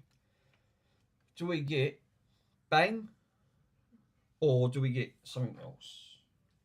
This is the most frightening part of the lot. I'm actually nervous because, like you said, this, when it did go over bang. Now, I'm taking the old boy's word. He said it was that amplified chip, which makes sense because that amplified chip, all we get now is just a hum. Now, she's switched off at the moment. It's not switched on the gang strip there. Right. Can't see why not at the end of it, but hold up. make sure it's off from there. Got belts on in there. Turn that down, because obviously that's going to make a difference. And up front, give me 1 minute, let me go for my Jimmy Riddle. And then we'll have the big unveiling to see if it's yes or no.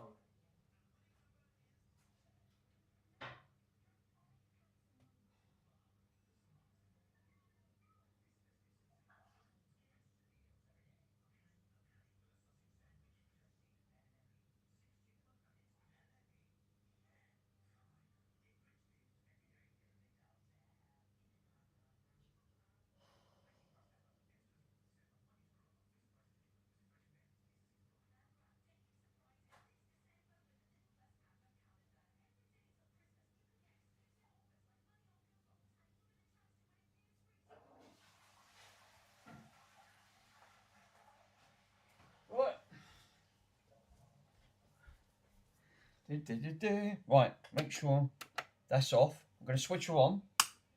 Right, it's switched on from the plug, not switched on from here yet.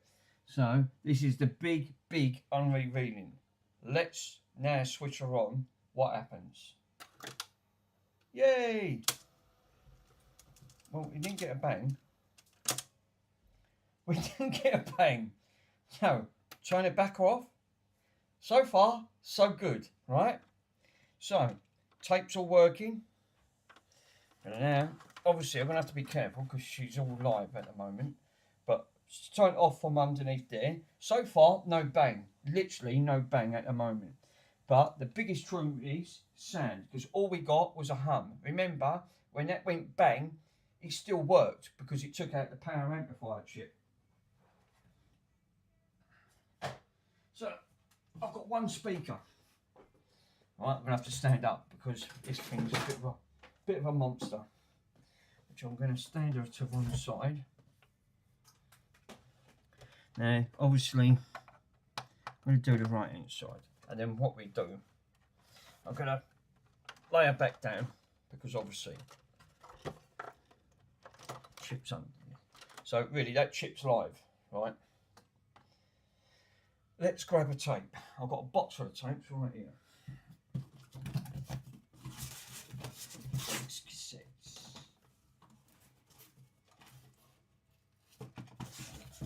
So, bit of Mr. Brian Ferry. Right. Right. Still switched on. I ain't switched her back on yet. Right. So, she's now got power. Now,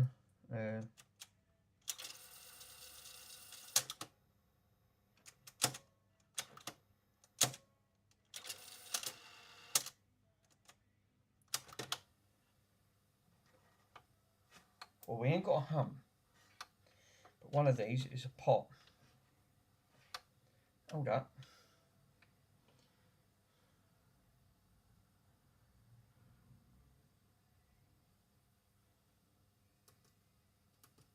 That's for that side.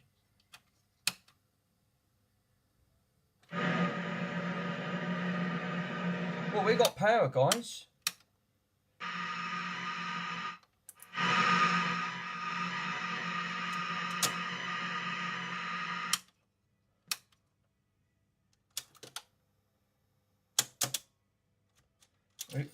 We do have power.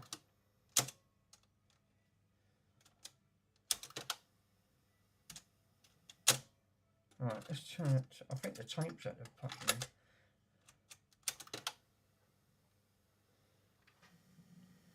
We ain't got no loud hum and sound. I'd say that's a win. We've revived them. Now remember, we had this before, right? That this was all working. If you remember what we done last time on that, all I basically done was put the belts on because the thing wasn't working. The radio worked. We got the cassette working. But what caused that big bang was the record player because it couldn't spin the platter, and that's when it went directly to that chip. And that's when we noticed that we got the. So that proves that that chip got taken out. So he was 100% right. that is the most crucial part on here, but absolutely fine. So let's take the cassette. Let's try another cassette. See if it's the motor's weak, because remember the last time I've done that I couldn't check because obviously we had no sound. So that's so far so good. It was worth cleaning that up, obviously.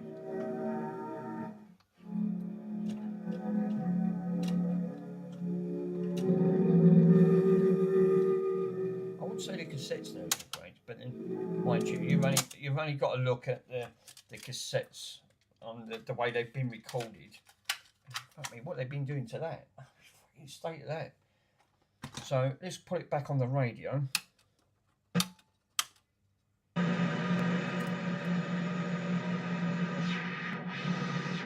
this one's in near enough in condition. Obviously you won't get nothing from.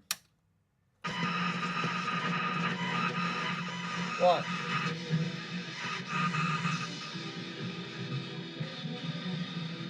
I would say that's the ring, right? Which is cool, right? But I'm going to power off, right? I'm going to shut it all down. I'm not counting my chickens yet because the biggest issue was the record player that obviously put up the fight, and that's what caused all this issue before she went bang to start with. But it's cool to know that 50 quid that I've nearly spent, I've got it back up and running, and it's worth that because these are fine running. I just ultra. Remember, I've got the original speakers because again, the sharp speakers to have for these, again, they're really difficult to get. So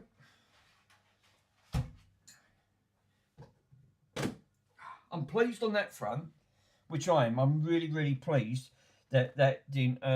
It was worth all that hard work and cleaning and preparation, because it's obviously I wanted to restore and put it back. So I've obviously definitely done my job on that front.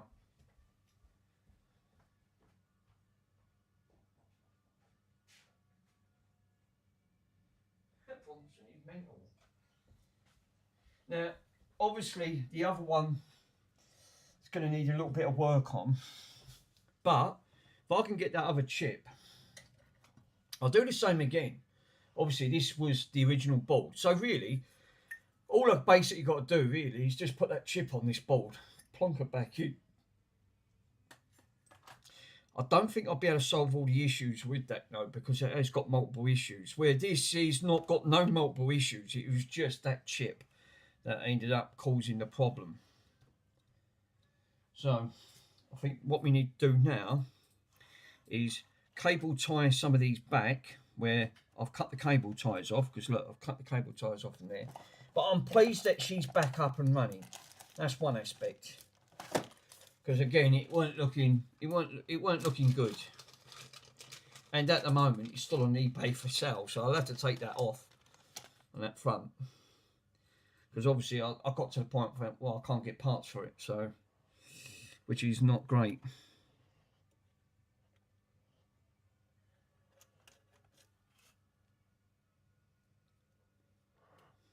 I'm glad. I'm more pleased. It's you know, she's now fully up and running. But as I said, I'm not counting my chickens yet, because I know exactly what tends to happen. It was the record player that caused all this issue to bloody start with, and then I ended up with nothing, because it was fully working. All it needed was belts. It just needed belts and a clean, which I did. I did put belts and a clean, and then that was it. The belts and a clean finished it off. So it went bang.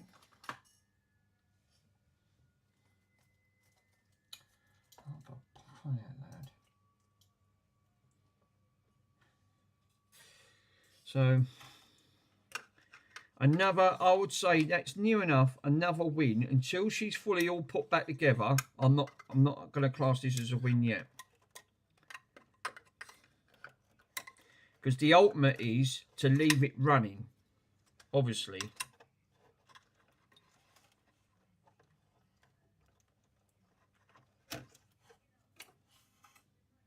That's the ultimate win, is when you leave it running, like all retro stuff.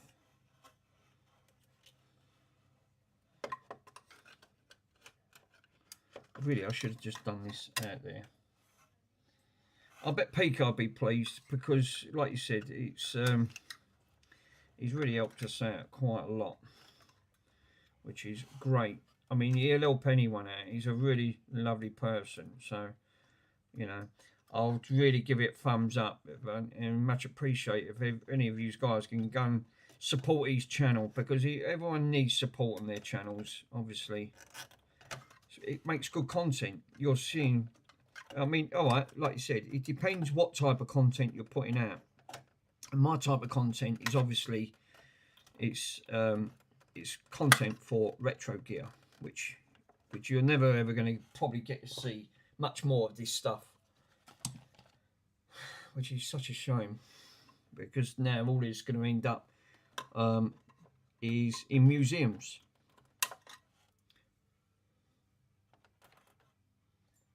Right, that's cornered off from that one. Cool. Now I've got to put another cable tie on these ones, because otherwise the record player is going to get in the way of these wires if you don't anchor them down, which obviously it does make sense.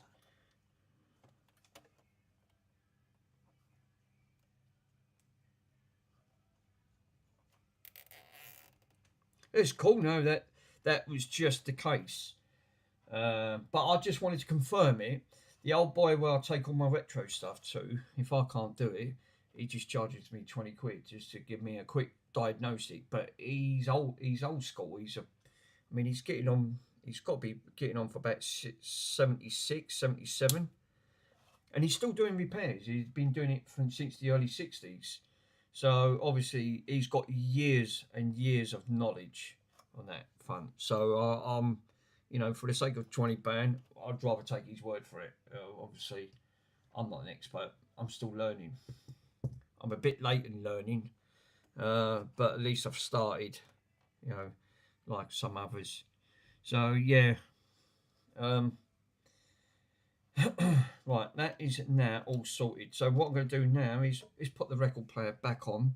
That's all sorted up there, so we shouldn't have any issues. I'm going to just spin that round. I think that goes at the back. I don't think it goes there. It's going to get in the way.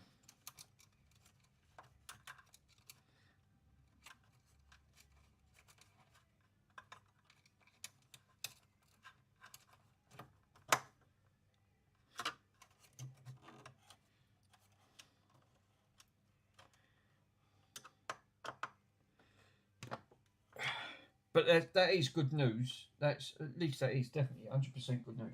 Now, this is the main critical part, the record player. Now, obviously, this has had a full new belt system. So a new return belt and a drive platter belt. So, she's still switched off at the moment, guys. I've not switched that on yet, because this one's all complete. That's what I said. This one was in much better condition on that, which drew quite a lot of interest on the internet. But obviously, it's no sound. It's too complex for some people.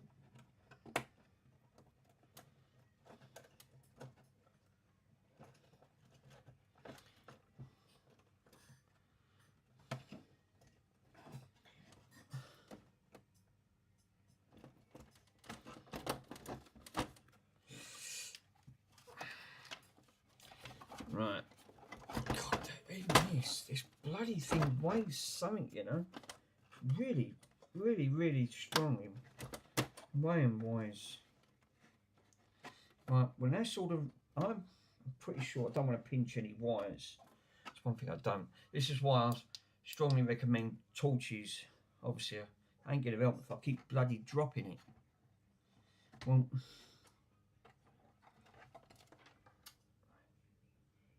I think we're good there. Don't want any of that dry platter with interfering with belts or anything, because the platter's right underneath this. No, I think we're good. I think we're good on that front. The only thing I could probably do with is getting all these wires. I hate wires. Biggest bane of existence is wires, wires, wires. So many wires.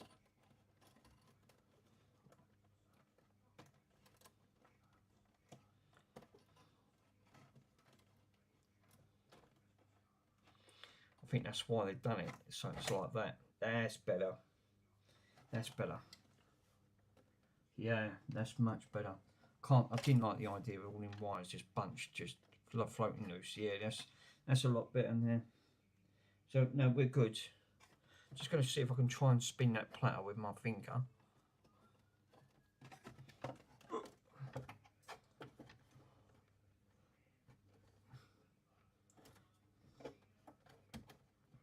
Yeah, okay. Cool. So what I need to do now is literally put the casing on. No, what I should do is switch this on, shouldn't I? I should do, really. Switch it back on. Obviously, I've unplugged it.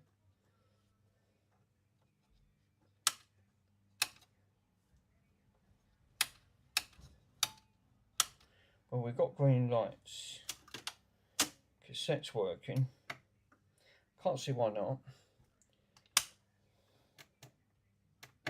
So, cool. Okay, I'm going to unplug her. It was never too late.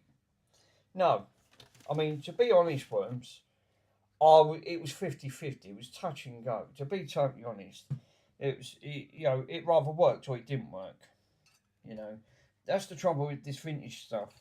You can't guarantee that it's like dealing with an Xbox, because people like Joey, you know, and everyone else. You can't always guarantee you're going to get a fix. Even the experts can't even do it. And it's just one of them things.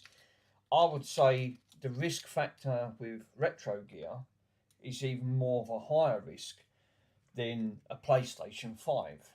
I mean, obviously with a PS5, you can check for all the 12 and 5/8 rail shorts around the board. Yeah, good luck in this. Did you see that bloody the Dolby DTS system? That I've got 2 of them. Did you see how complex it is? There must be about 6 or 7 layer boards sandwiched together with hardly any tolerance levels. I would say this is on a scale. Some of it makes it look easy. I mean, the only reasons why that was easy because the record player was sitting underneath it, and again, it was all pointing towards that chip. Proved it. Obviously, second opinion from an expert perspective, he said 100% the chip's gone. He said change the chip, you should be fine. But obviously, what caused that chip to go was that drive platter spinning, putting that driven. So that's the idea in that big transformer. It needed to drive extra power, and I think that's what popped it. I think it pulled too much power out from it. So, but she is back up and running. But I do want to put it all back together. And that one was in really good condition. It was virtually, I would say, that is the cleanest yet by far that I have seen on one of these record players. And again, you can't play these laying down. These have to be played standing up. You cannot play these down. But to actually get one in reasonably condition, it's bloody hard. Obviously. So first things first.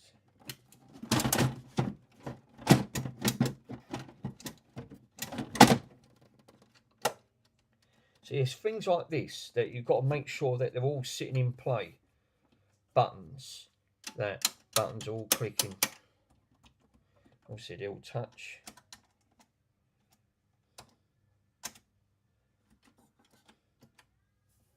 Because again, if these ain't sitting right, yeah, tend to cause issues.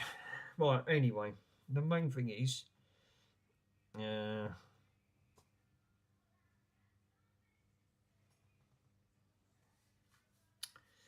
can put the screws back underneath that now, which are going to be these ones under here.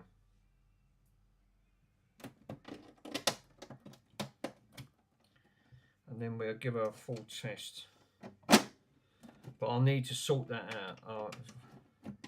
This is what caused it before, is I did put it all back together and it was working lovely until it went bang. Because I said, I've not seen the last one of these. I mean, literally, you've only got to Google it, right? Go on YouTube, go on eBay, just check the Sharp radio, the VZ-3500. Just see what they're fetching, fully working. Be curious. I don't think there ain't many. I tell you, there's not many at all.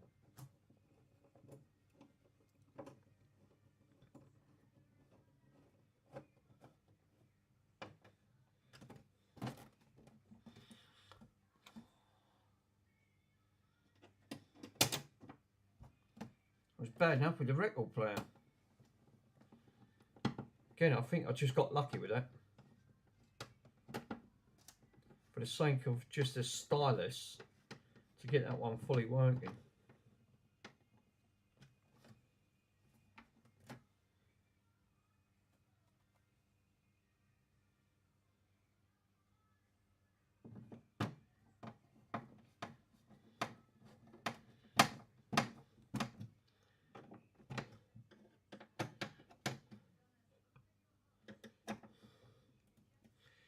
Right, that's put back. That's all put back. That's nice.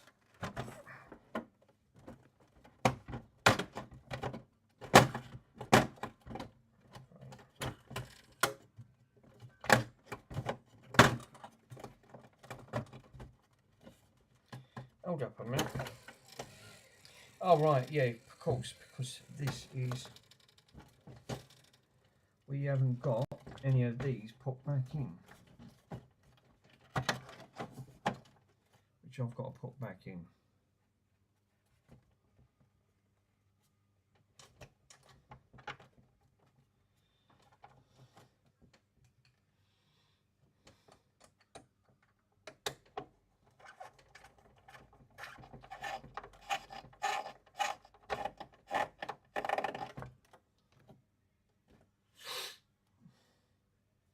Hold up, where's the bottom part of that plate? Yeah, they won't be for them.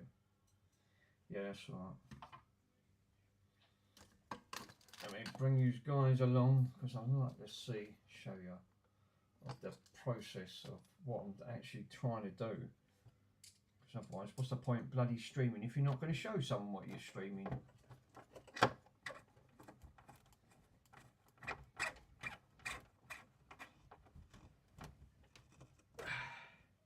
Now this one's obviously got the stylus. Where's my torch? Behind?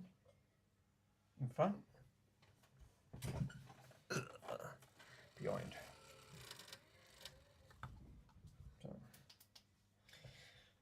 So obviously the other stylus, he reckons it was missing. No, that got ripped out. The other one's been completely launched out of there at all. So obviously, if you look at the arm system, that mechanism, so now that's got, what's got to happen now, that's got to have a new toner arm. The wire comes up and goes, and it's wired to this board, which then power amplifies. That's why that power chip's important, because that's a power amplifier chip, because obviously it's like a preamp on that front. These wires are so thin, obviously, because it has to pick up the faintest of signals in that one. So, and then what happens, this flips over. So obviously the stylus then flips, this turns over. It literally just flips over, then it plays the other side of the record. So it's actually quite important So yeah, that does make sense.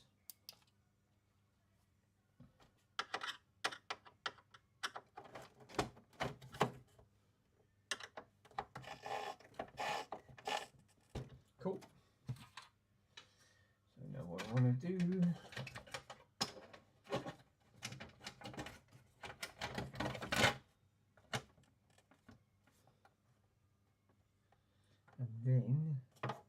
and then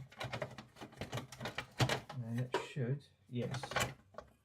So now we need to put 2 in here. 2 in here.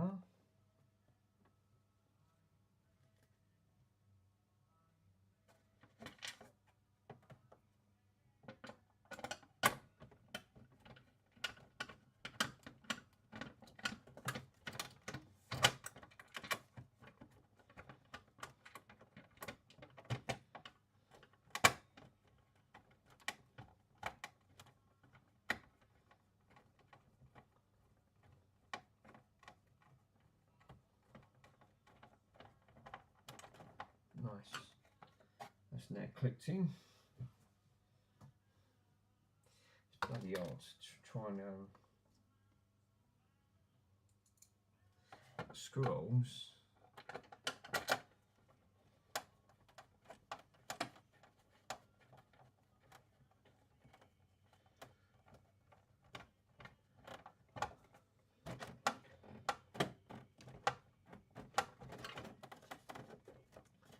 So that now should now be held in place.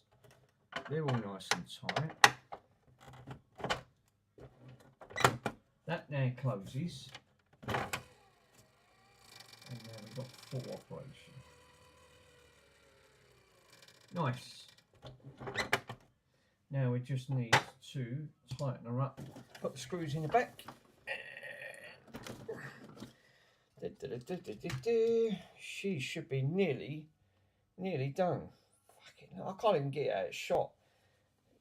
But like I said, I think when I put this on the scales, it weighed just over 10 kilo. I can definitely vouch for that, 100%. She is one heavy girl.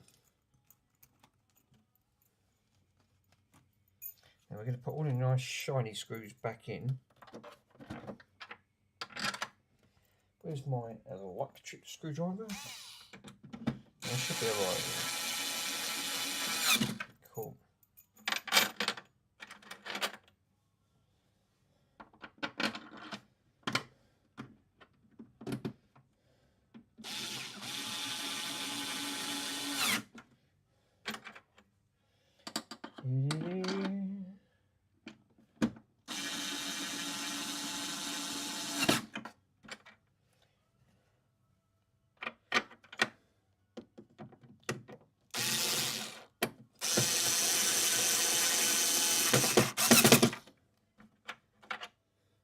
God damn it, man.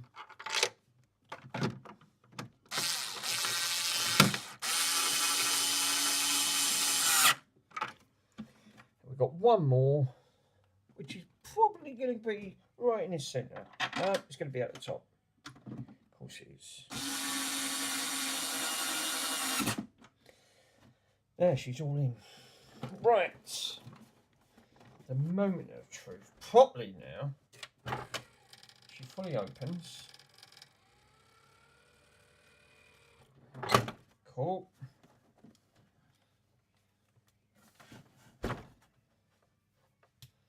Now I'm going to plug her back in. So I'll stretch this out as far as I can. Right, as far as I can. So these guys can just come along the ride. So we're going to switch her on. Let's put her on tape. Switch her on, which we've got red light. Right, we do, but yeah, you can just about make it as a red light. So let me grab the speaker, and then I'm going to try and record. I'm going to record and a tape, so I'm going to put the speaker underneath the table. So don't get in the way. Then I need to test the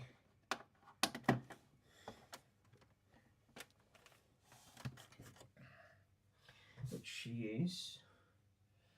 Did we have a 1950s? Because I think we have. I might be able to play this song because again.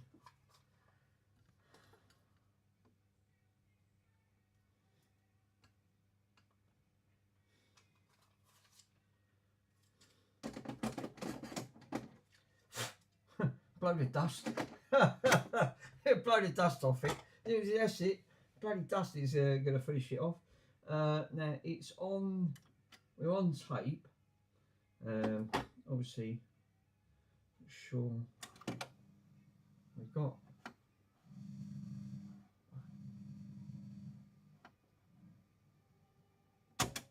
No, didn't like that.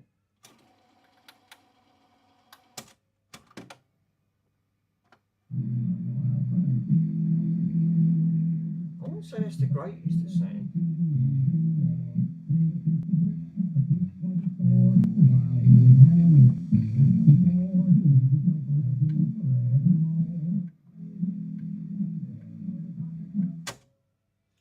Thought that was going to be a lot clearer than that, to be totally honest. It sounded like muffled. Now that could be down to numerous of things. That can actually also be put that down to capacitors. Obviously, might lose capacitance over time. But I haven't tried the. Oh, that's pretty much free now, isn't it? The only thing I've not tried yet, record. Now that's what done it. Before I do anything, I'll get to the record. I want to see if the FM, because again, if I remember correctly, it won't work. Oldham electronic repairs. Could that be an editing? Yes, there's a possibility. That could be an editing alignment, like you said, on that front. But let's see if we can get FM. The other one couldn't pick up FM at all. So far, so good. Literally, I'm actually impressed. But remember, it wasn't that. It sounds like it could be the belt as well. Remember, we changed. I put all new belts in this. So that I can rule out 100%.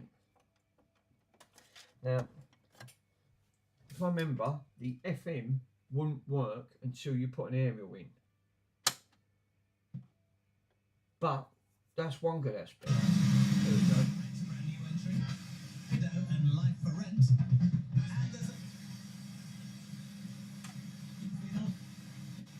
Because this was, like I said, this was all fully working until we plugged the record in. That's when it went bang.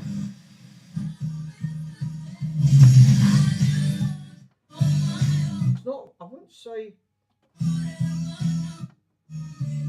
Right, because of copyright, because I can't have that.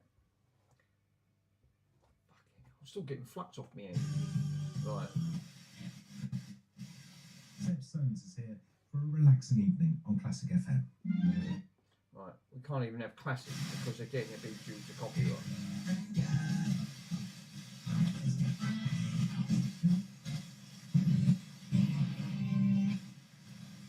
Well, that seems to work. Right, moment of truth is, let's get back to the record, and this is what done it. When it went bang. Now I've plugged all that in, so I'm going to make sure. Last time I shut this off quick because when that platter weren't spinning round, that's when it driven all that extra power. We heard a hum, and then we heard a big almighty bang. So let me go and grab the famous record.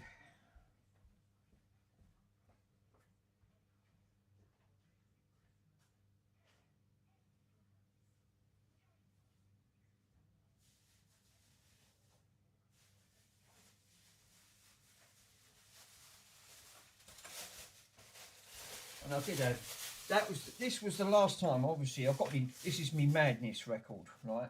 One of me Madness ones that I've got. And I did have a cassette tape on it.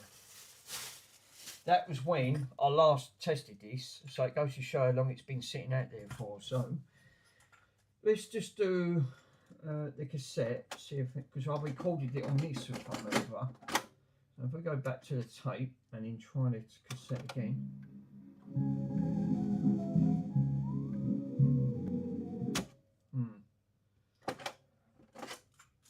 But we ain't got an annoying hum. That's one aspect. Right, I'm going to put it on phono. Now you won't get nothing on phono. Obviously, I it don't help because let's put that aside for a minute. So how do I eject from the record? Here we go.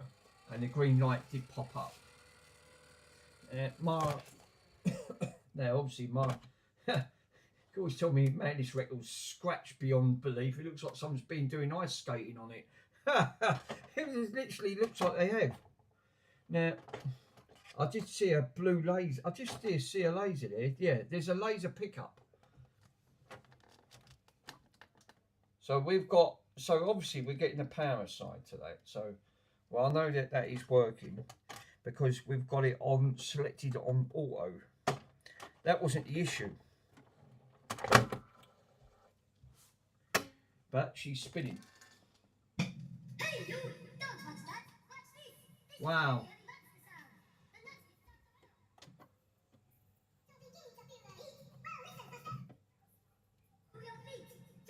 That was on 33.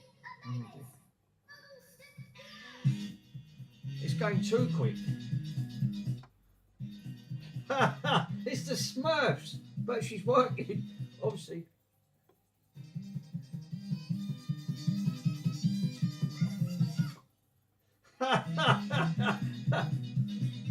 Obviously, the Smurfs have come back in town. Literally. Now, that works straight off the bat. But obviously, it's not supposed to be driven that fast. I would say, and that was straight off the bat. I didn't touch nothing of that. So, obviously, there's something not right with the speed on that side. But we have got. Just that it sounds too fast. You're literally unbelievable. But she is fully back up and running with sound, regardless. All right, the tape sounds muffled. There's the LP's going like the clappers. So I was definitely saying, you know, comparing before it went bang. Now all I've done was just swap that board over. So I've done what Car 4 recommended. But it wasn't obviously. We got no crackling, and we had crackling before because I cleaned all the switches up. One step closer, you can actually hear it.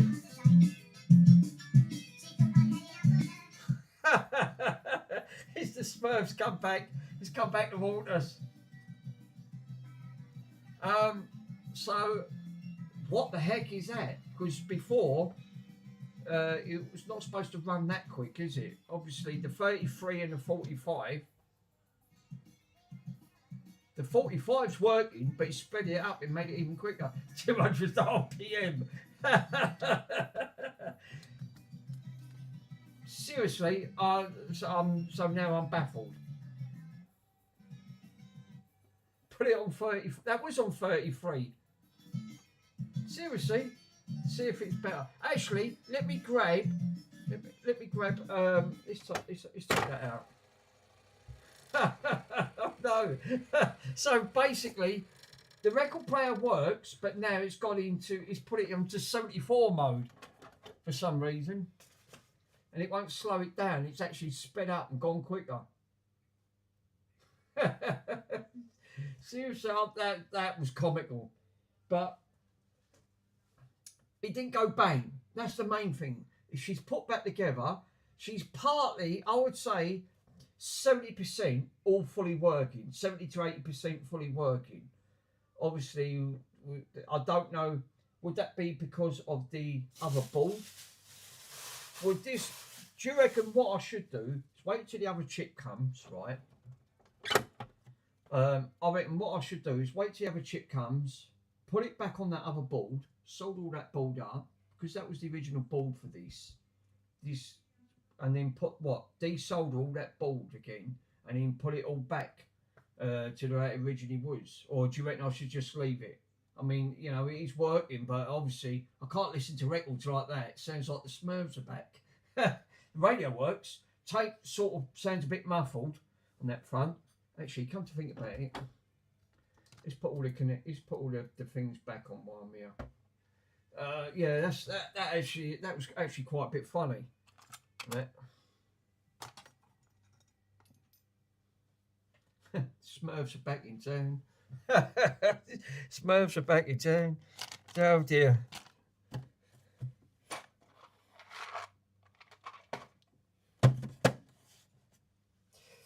Oldham Electronics. What switch does the speed detection? Well, that's just it. On the actual board here, let me see if I can try and zoom in. I can show you. So these are automatically selected. So you just press it and it just pushes it to 33 to 45. But obviously, on the back of, if I open it, let me show you. On the back of here, you've got an auto select, which is on this switch. Let me see if I can spin it round. I don't know if this let me do it.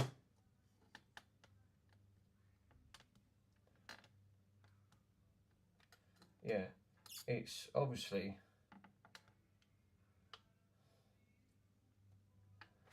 so. Yeah, so basically, it's selected to auto.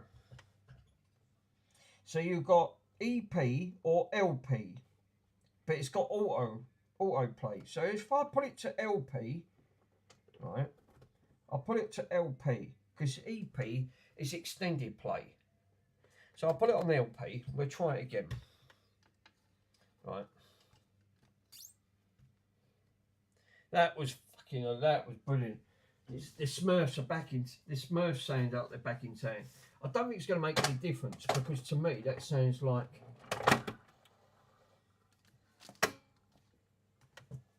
And it just plays straight off the bat.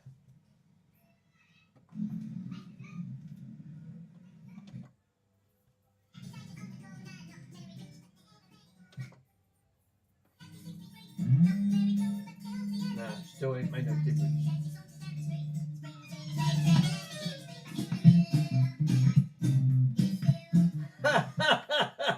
The Smurfs are back in town.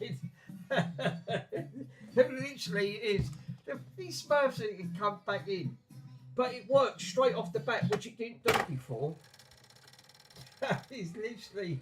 Have you tried side B as well? Oh yeah, good point. Yeah, actually, let me plug that in. But look, it is working straight off the bat. Before, that really struggled when it used to go round. Let's play side B. Now it's spinning back round, which you can see. No. Which say to the Smurfs party. That's it. It's all down to the Smurfs party side. Everything else works. I mean, it's all working lovely. So side B and side A works, but it's just a shame it sounds like the Smurfs.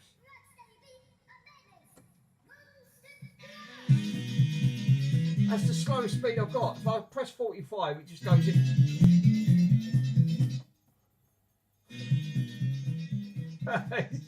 Smurfs with baggy trousers.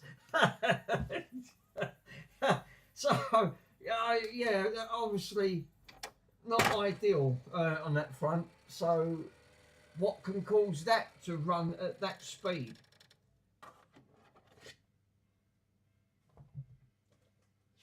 Would that be down to that power board?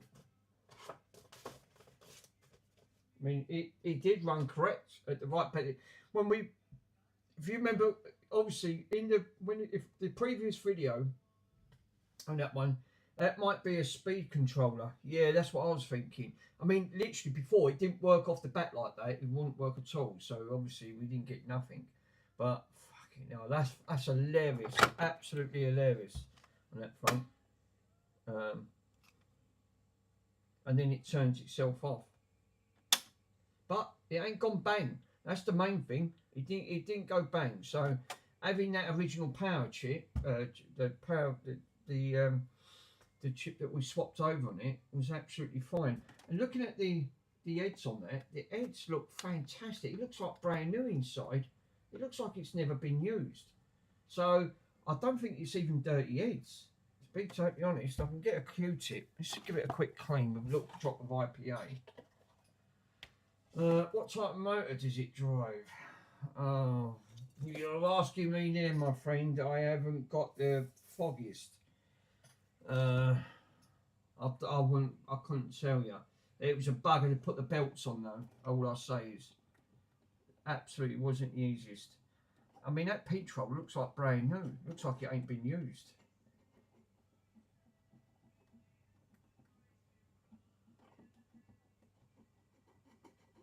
What type of motor? Yeah. Oh, there is a little bit on there, you know. Yeah, look. You know, you did say that, didn't you? You said it could be a little bit of oxidation. Let's see if we can kill 2 out of 3.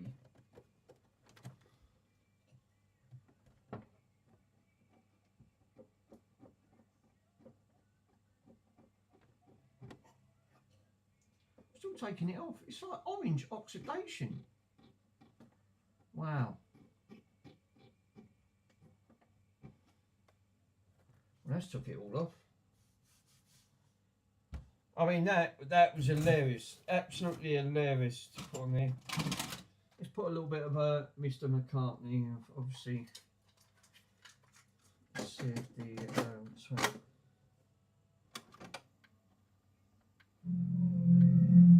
Nah.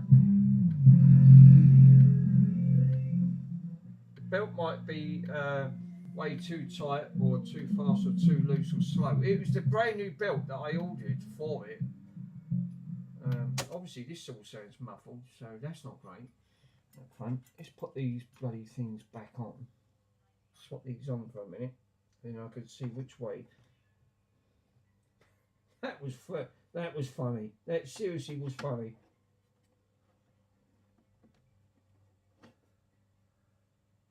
There were 2 little holes in front of you, roughing in the head. Yeah, I think you're right. I think you have to lift it out, and then you can basically. That motor's still spinning.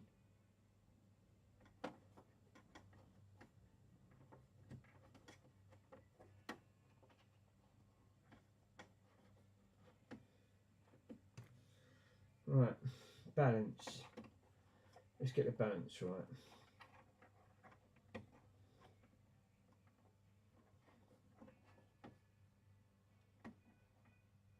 Cool.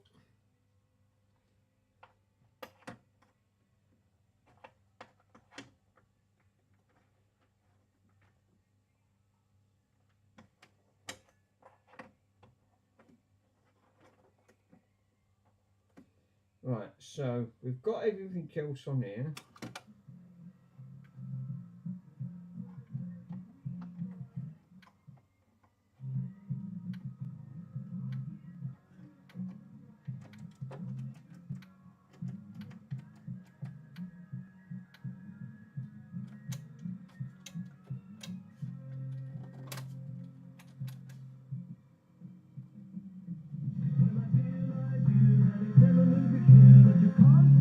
Yeah, I'd say it's like the clearest. But hopefully, let's have a look to see where that hole was. Was that down at the bottom? Yeah, I think I know what you mean. No, you can't alter them because looking closely, they've put green mask, solder mask over it, so they're preset. Obviously, that must have been the settings what they had over it. But the motor's still spinning on that record player, which it wasn't doing before. The end of it. So she's partly back. I would say, comparing when I first bought this, no power, absolutely no power to it whatsoever. And then when I did manage to get power to it, the radio worked. That was about it until we sorted out the tape deck and the record player, and then that's when it went bang. At least the tape plays at the right speed. Yeah, I mean it sounds a bit muffled. Did you say you cleaned the heads? Yeah, I did. Yeah, look, just cleaned them, and obviously there was like some slight orange oxidation coming off the heads. You know, it might need a little bit of something stronger, acetone, something like that, on that front, or one of those tape cleaners. that might actually help it.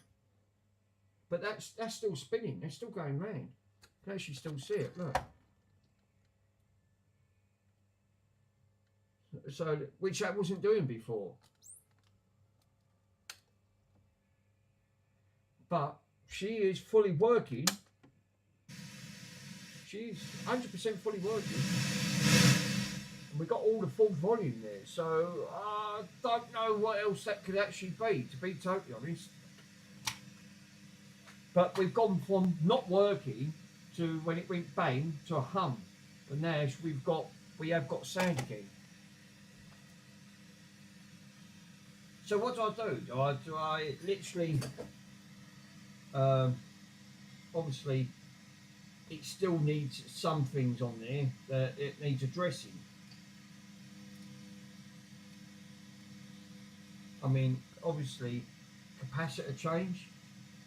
When to give it a capacitor, you've got some really big niching capacitors on there.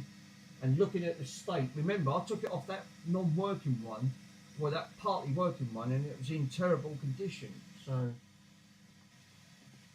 but we have got sound back on.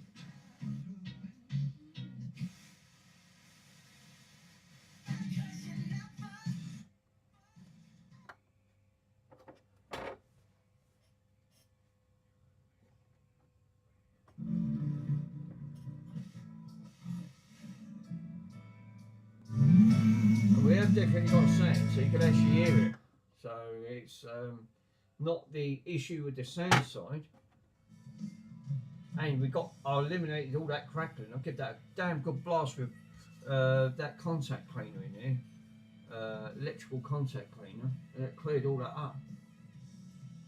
But the orange light, the green light stays on that now, which it didn't do. It did do once upon a time, and then obviously when it went, I found the service manual for you. So just thought that, oh right, oh nice one, thanks. Electric repairs, yeah, it'd be great. Can you put that on the? Can you actually put that on the Discord? If you click on my link, actually, there should be a link on my page for the Discord on there, and obviously that'd be great. The service manual for it. But she's bolted back up. I mean, come on, guys. I mean, comparing that when I did stream this did enough going over bang. Obviously, with that fucking chip going, it just completely, and that was it. It was game over. Straight away, it was game over. But she's back up and running. So, for the sake of about 50 quid, that's nearly set me back. I have got a party back running again. Obviously, the radio works. It's got a lovely sound. Tape seems to work alright. It's the correct speed. It's true. It's the only thing when you play a record, it sounds like the Smurfs. Oh yeah, actually, let me get a single, right? Let me turn it down because of copyright. That's why I'm talking over it. Let me get a single in it. Let me try.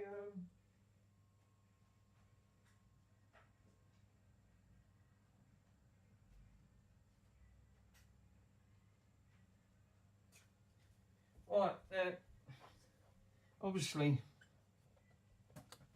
Oh God.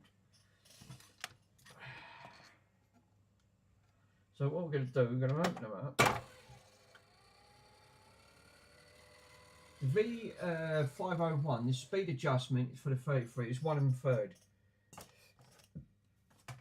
Now, obviously, this is the old famous test record that obviously when I've done the Sharp record player, again, that ended up having a bad stylus on that front. So let me go to photo.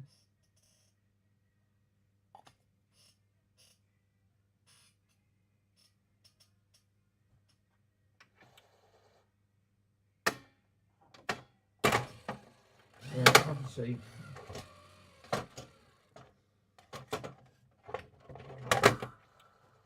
There you go. She's spinning. She's spinning. So let's play.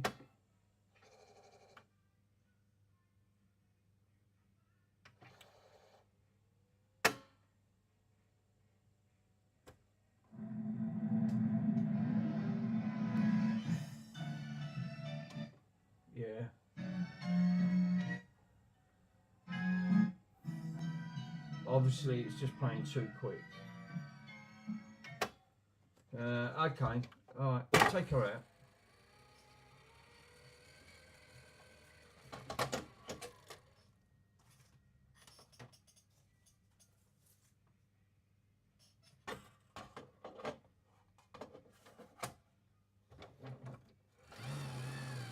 Let's put it on auto actually.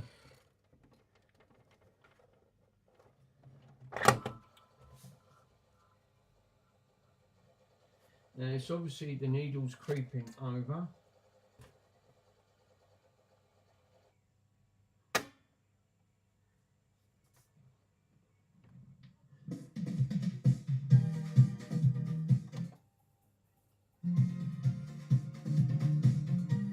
It's near enough there for the LPs because of the speed, but it is running quick. You can actually hear it.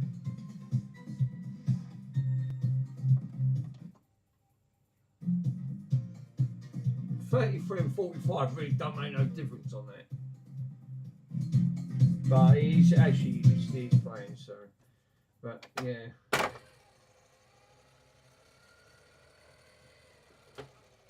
I think the issue has to do with that that electric speed pot and the controller. I think you're right. So where the bloody hell would that be? Obviously you need the schematics on that to find out where that is to adjust it. I think you're right. I think it's near enough there. Remember, this wasn't working, so obviously and that ain't spinning round there. It stopped spinning round, which before it was spinning round.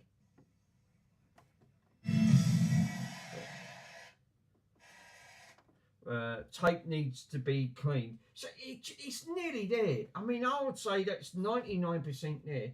And again, I've run this for quite a while now, so obviously if there was an issue with that power, with that chip, it would have gone bang by now, wouldn't it? It would literally would have. The speed controller may be the capacitor gone bad. That's what I'm thinking. And looking at that board, yeah, I probably would say the same thing. Because capacitors obviously have that sort of that issue. I mean, they're niche-on caps in there, so looking at the state of that other one, I wouldn't say that was in great condition, but she is fully. I'm going to say, I would say probably change the caps for that. I mean, I've gone this far. I might as well go a little bit further. Obviously, she's back up and running. Again, at least she's got sound. Yeah, the tape head might just be adjustment. Yeah, you're right. Exactly. That talks about the testing tape, but the original tape that you could probably like align. Hot cows. The main thing is, no, Charles, she's back up and running. I mean, comparing, she didn't have to go with a wallop when she was live streaming. I'm actually a oops. I was a bit behind. No, she's actually. I revived her. She's back up and running. Far from it, actually.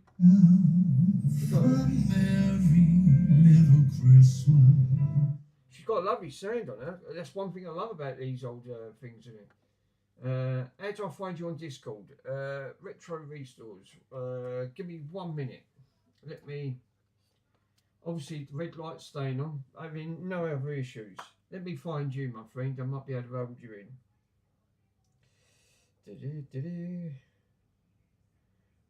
Go into that. Go into.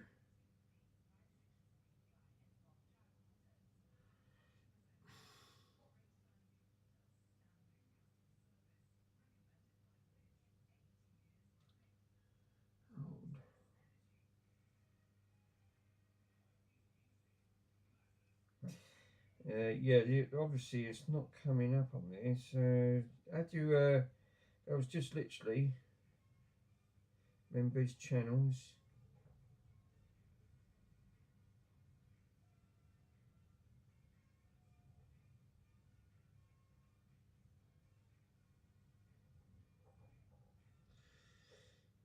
Why don't they make things bloody just normal?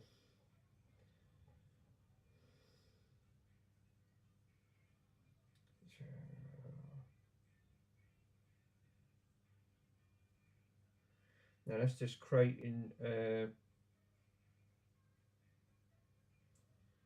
That's the only thing is every see. Hold up. Let's see if I can try and find you on here. Let me see.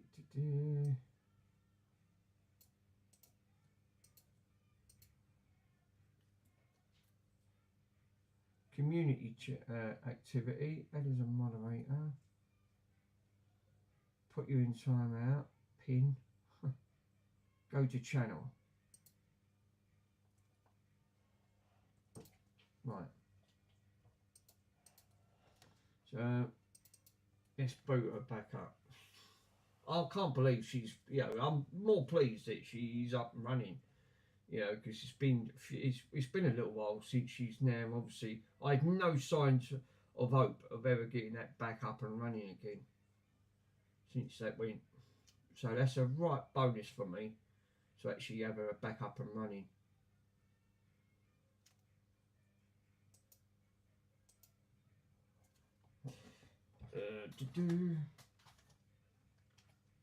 Oh. Things.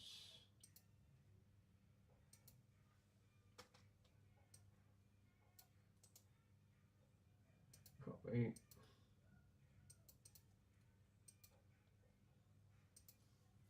Pending. Here you go. Ockhouse. That's Charles.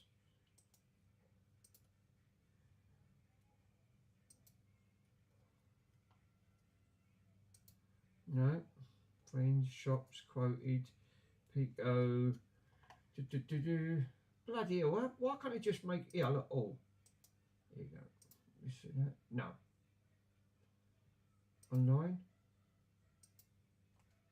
Wow. I mean, what? Unbelievable. Can I post it? Can I post it here? Are you on the Andy's Discord?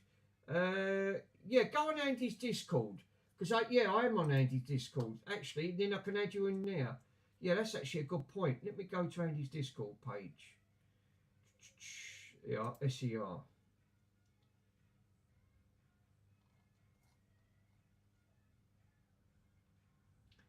Go into the general, and then that way I can find you. The username is in the Discord, probably Philly Bob. Yeah, Oldham Electrics. Go on to Andy's, post it on. Yeah, I think you have. That's Dave's unbranded.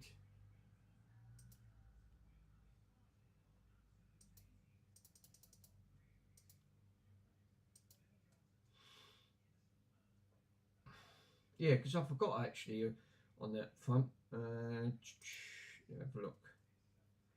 Username in the Discord is Philly Bob. Right, let me have a look on Philly Bob. Oh, I've invited him. Here you go. Nice man. So what I'm going to need to do... Oh, I've got the same bloody problem again. I can't download it on this computer. I'll have to go on my one. Philly Bob in there.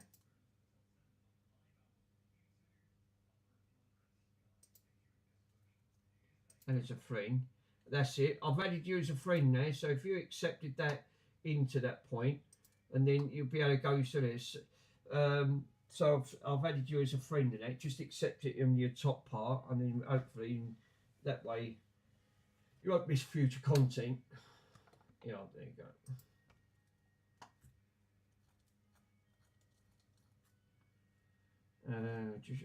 They made that easy, you know.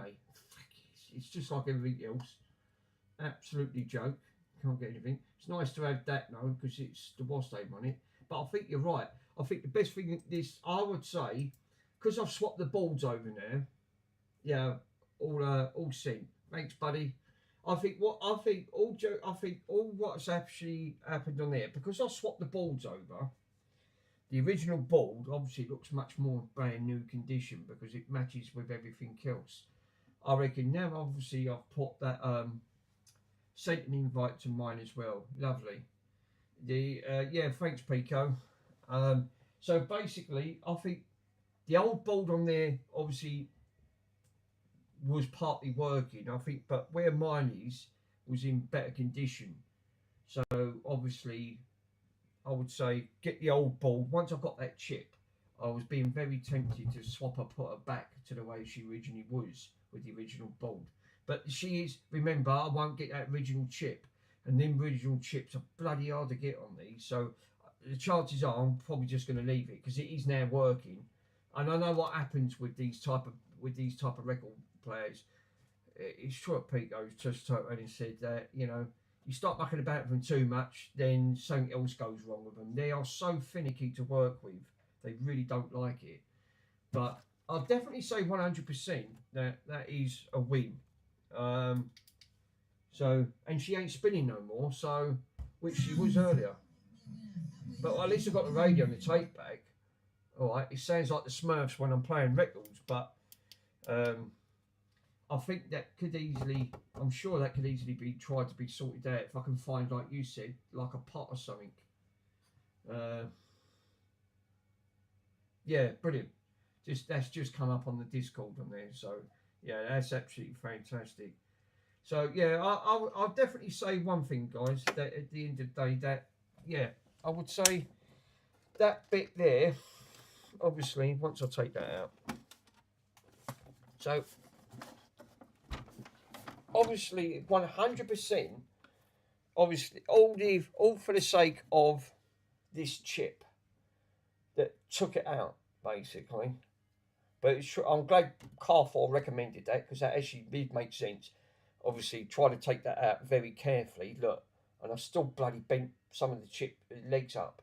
That's how difficult it is to get out. I mean, you can actually see that quite clearly. That's being careful. So obviously, I'm glad in a way that I didn't take the other chip out of a fully working one. What if I snapped one of this off? It would have been game over. So it did make sense to what Carfor was saying.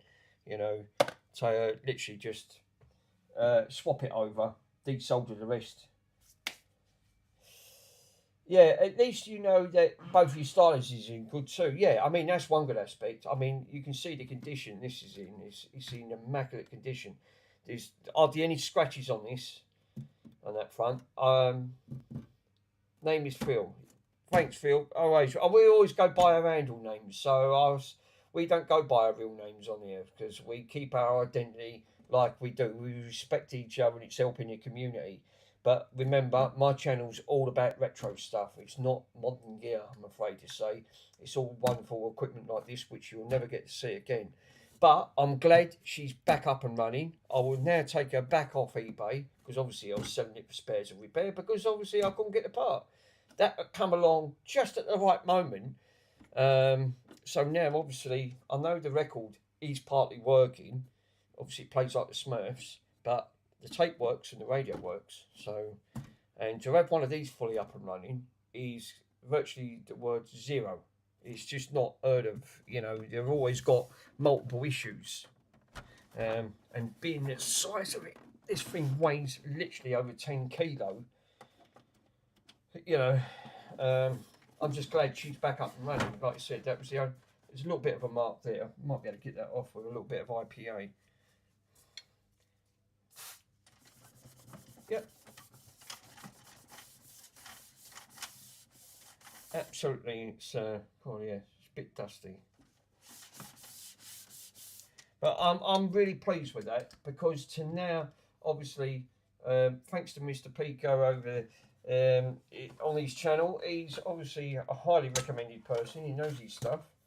A bit like some of the other people on here are very knowledgeable, and the knowledge does mean a lot because it's helped me out and it's given me more encouragement to do more repairs on vintage stuff, which before I wouldn't even dream of touching. I mean, I wouldn't have even dreamed of doing what I just done there. I would have just said no. No. Oh, no, I can't. Obviously, I'd have been too scared to attempt, but I have got the confidence to actually give it a go. But obviously, there is limitations to like a lot of things. So yeah, do you sell these once you've replaced? Well, a lot of it I do for charity. So most of the stuff that I sell, 90% goes to charity. So It was only a few items that I managed to keep for myself, like the other record player that we did have but we found, thanks to the community, which helped me along the guidance. It's given me better insight. That it ended up being a 40. The motor's very weak. The transformer's weak. Obviously, it's not enough to drive the platter, and it just sticks constantly. So, and when I looked underneath, the weights are missing. So I ended up buying another one. Lucky enough, all it ended up being was a bad stylus, which was, and for the price I paid for it, was mad, was absolutely mad. So I don't know what to do with this, to be totally honest. Obviously, these, I mean, to have the original speakers as well is virtually it's unbelievable, because you don't get the sharp speakers. To have the originals on these, and this has been well looked after. I did have to go out my way to go and pick this up, but it was worth it. But again, the originality, I would say now this is fully working, because it is fully working, but it just needs, obviously, it won't need a new belt. The belts have all been replaced. I've replaced, that's a 4-belt system on the cassette alone, and then it's a massive 2-belt system for the linear drive for the record player. So I don't know what to do, to be totally honest. I mean, I'm probably not going to use it. I mean, like a 90% of this stuff, all I'm going to do is make good content at the end of the day. So chances are, yeah, this probably will go up for sale. But now, it obviously, and the money obviously is going to be split. It's going to go into certain aspects of, it'll be a buy it now price. It won't be a bidding war at the end of the day. And literally, to recuperate some of the money back, most of these will go into different charities, but a big portion of it will go into the Dogs Trust. So hopefully, so yeah, very good find. Yeah, so yeah, on that front. But once, like you said, like a lot of these things, hopefully we can get these bits sorted and we can get these gone, because I need my front room back. Obviously, I've obviously got that big Carlsberg amplifier there that all the pots need cleaning, because we obviously got a pot issue with the half of them all seized. So yeah, you've got to go. You've got to live, of course. Yeah, of course. Yeah, I mean, but it does make content. I get a lot from the charities that help me out, and it's my way of giving back. But I need my front room back. You could obviously see that's just obviously some of it, and like I said, I've got piles of consoles piled up there. Obviously, some of the other bits, I mean, that turned up today. I mean, I bought this, the other one I bought today, I just spent 50 quid on that. So it was worth the £50 to get this back up and running. So to me, I'd say that's a good fight. And there's parts for it. So what I'll do, I'll get the chip, which has just cost me £18 for the chip. Put the chip back in, get that one back up and running, because that's the board I just swapped over. And then once I've done that, then that will be partly working, and I could do a bundle deal on the two and just get rid of the lot. And then I've got obviously other items. Still got to get through all the other bits and pieces yet. So yeah, that would actually make it quite good. Yeah, you need to make room for your tree. Tree. I have got a tree. I've got a lovely pre-lit tree. It's an LED. It's in the cupboard. And she's about a 3-foot tree, but it's enough. It is very pretty, but I haven't got the room. I can't even get to me fire. I can't even have me fire on because it's all buried, because I'm still waiting. Obviously, I had an issue with the reel-to-reel tape player there, because they sent me the wrong belts. Put all that on. Took ages to put all the bloody belt on, and the belt was too big. So yeah, on that front. But yeah, I would say we have got there. I think that's a win for me for this. But what I'm going to do is suspend. Yeah, you need to change. Yeah, you need to change the belts. Example. Obviously, it might end up with both working. I mean, obviously, the other one's obviously the stylus has been ripped out. The other one completely ripped out. So obviously, I ain't got a stylus, so that won't play any records. The tape, obviously on that, I might be able to get the tape working on that. I don't have to order another set of belts for the tape, but obviously the sound wasn't great on that when we did play it. So, because remember, I just swapped the boards over. But that won't play tapes because the belts have all snapped. Yeah, you're really doing well for your little tweak here. But it's free to get protection. Yes, yeah, definitely roast on that front. But I'm just glad she was revisited and we've got her back up and running. That was the biggest issue because this one was the most really well looked after on this front. I mean, she was really nice. So it's just a shame, really, for the sake of that one chip got wiped out. I think in total, what did this set me back in total? Trying to think what it set me back. I paid 80. It cost me 30 getting up there. So I'm looking about 110. Obviously I've got to be looking at another 50 on top. I'll probably be close to about probably about 170 all in for this to be fully back up and running. To be honest, I'm not even going to recuperate none of that back. It's just not. But it just but obviously it is fully sort of like it is partly back up and running again. So you know, I don't very much doubt if I'd be able to break even for what I spent out and the time I've dealt with. But yeah, he did today, but that is self-respect. You're almost there now, so I just think that some caps with that would work. Yeah, I reckon Nichen, because they got Nichen caps. Where's that board? Because I see it on the board. That's how I knew they had Nichen. Give me 1 minute. I'll find. Oh, yeah. Where was that? Is that over here? Could I call you Mister? The Madness record obviously was a bit too much for it. It sounded like the Smurfs come back into Smurfs. So let me get rid of that 1 minute, guys. Let's take that off. Oh, God. Right, well, she's back up and running. That's cool.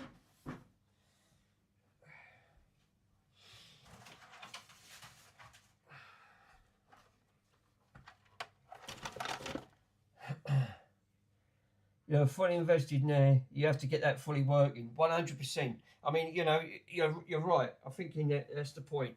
Now, obviously, this is the one that's got thick, mildew all over it.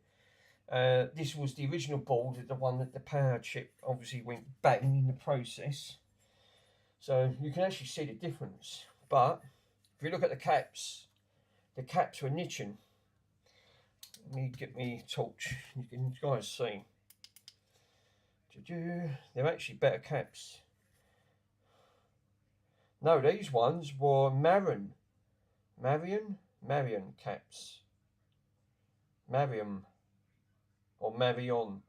caps. That's Marion caps, but these other ones were. Oh no, these ones were Marion. You got Marion and you got Nichon. So we had Nichon and Marion caps on both of these. But look at the voltages on them. 22,000 microfarad at 25 volt. And these big caps, these big bad boys, are 35 volts, 47,000. So these are obviously, that's without obviously for some of the others. So again, chances are, I mean, and I've done well taking that out, and I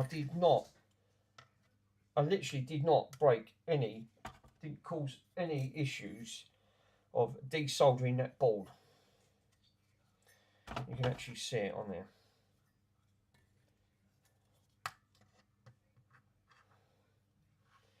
I don't know how well you can pick up, but I did not take any solder off that. Like, did not detrace any of that. So that's ready just for that a new chip to go straight on. And then just solder that back on. I mean, obviously, still getting bloody things on it. But again, this was the original board until that decided to explode and go with a pop, which was fun. But this is disgusting for the price. Really, I didn't do bad. I still think that was worth that in parts alone for about 50 quid. I think it was because it's not hard to find these in bits. Yeah, you can see that the platter motor is on one of the sides, so you might need to find to adjust the speed. So yeah, I mean, obviously, like all of these, I mean, these ones need to be adjusted. I'll have to source this one out. Got to push them back in. Yeah, but again, this one needs belts for the tape on that front, but the radio works. The record player probably does work, but obviously they've ripped the stylus completely off the player, which is, you can clearly see they've done a right mill on this one. And it's a shame because, like you said, these are enough hard to get bits for on this front. So yeah, actually, because this is virtually identical, it's funny you should mention about that. Let's have a look for that pot while this one's in bits, because that makes sense. Because then you know roughly, right? Let's see if there's a hunt for that pot, what you just said. Because this is a near enough identical model, there might be an adjustment for that wheel.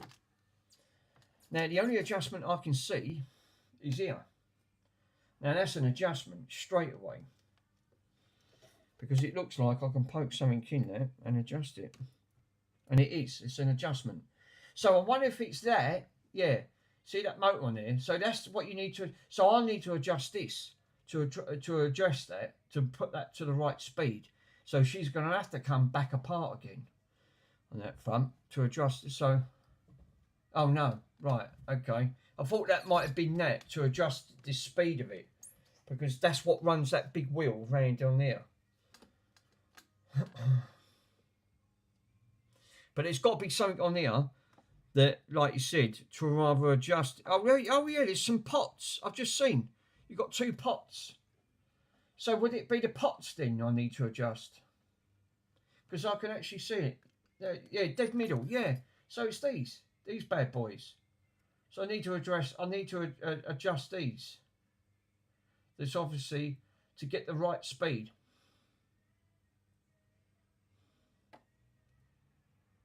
The 501, so yeah, 501 for 33 and 502 for 45. I'll take notice of that, right?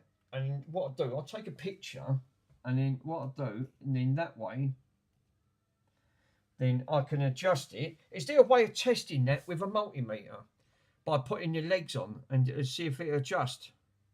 Because we're talking about it, where is my multimeter? Yeah, do they have numbers on there? That's a good point. Let me have a look. I'll tell you what am I fucking about? I've got my Eakins camera up there. Let me power her up. And let me bring her over. And I might be able to zoom in, and you guys can actually get...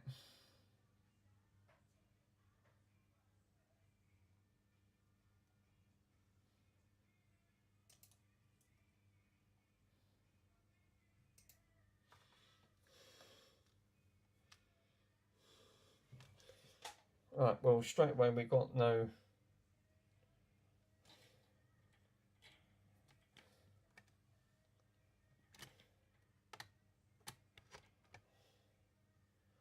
Well, where's the bloody... That's the motor for that one. So where's the...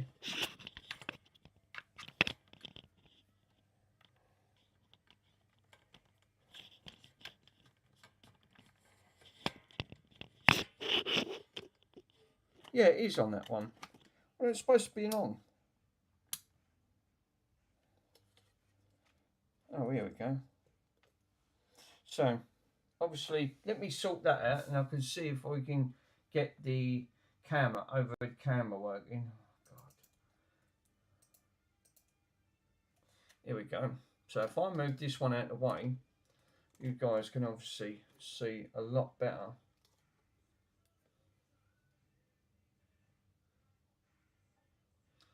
Let's see if I can get it right. So now, obviously,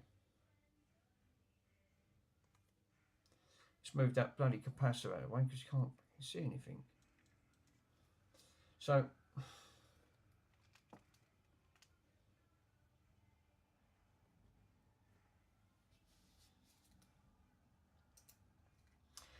obviously you can probably just about make out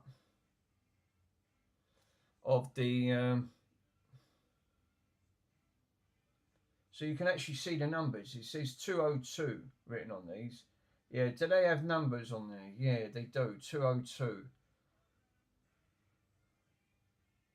So obviously we can test. I'm sure we can test them to see what they're obviously coming up.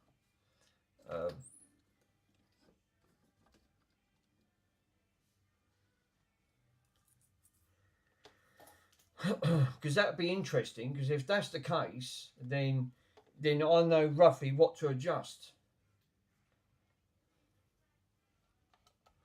Now I'll have to put it in I'll have to put it in megarohms, because that's obviously what it's going to be reading in. Cool. So let's test the pot to see what they're reading. That's registering 1.287.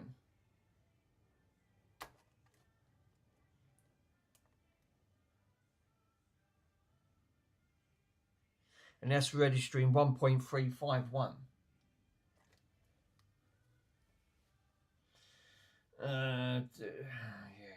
Yes, yeah, but they will adjust for the outdoor to the motor, but the best is to test it with a record's frequency and adjust it and bit by bit. Now the only downside to that you can't lay these down.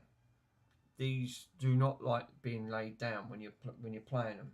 It warns you have to stand these up. The only downside is, how can I do that outside the circuit? Obviously, it's going to make it difficult. I've got to try to stand this up while I adjust that at the same time. So yeah, it's going to be a bit tricky, but I'm not saying it probably can be done. But on that sort of aspect, so now I know roughly it's these pots I need to adjust on that one. So I wonder what these ones are then. Obviously we've got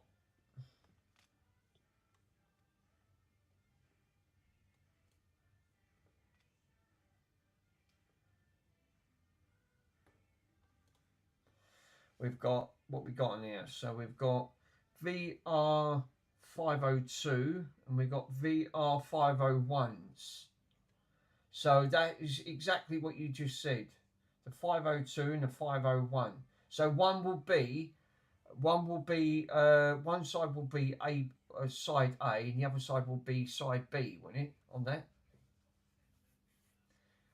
The 33's on the right. Right. Oh, I see. 33 and 45. Yes. So, right. Okay. So, what would the... Yeah, so that's interesting. So, it's 33... That's what it needs to be adjusted. No, that is separates.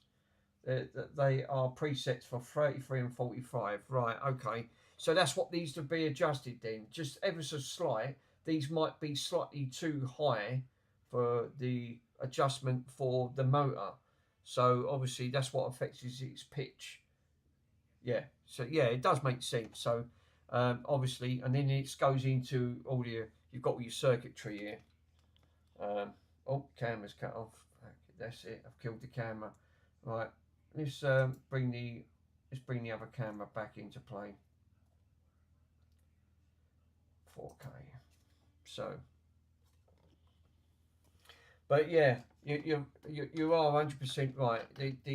Oh no, the camera's froze up. 509 for 45. 509 for 45. Right, are we? No, the camera's not working there. Oh, for crying out loud! Oh no, it's what is it with cameras?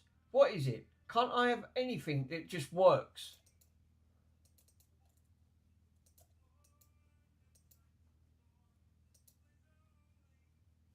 No, now the camera's not bloody working on it again now.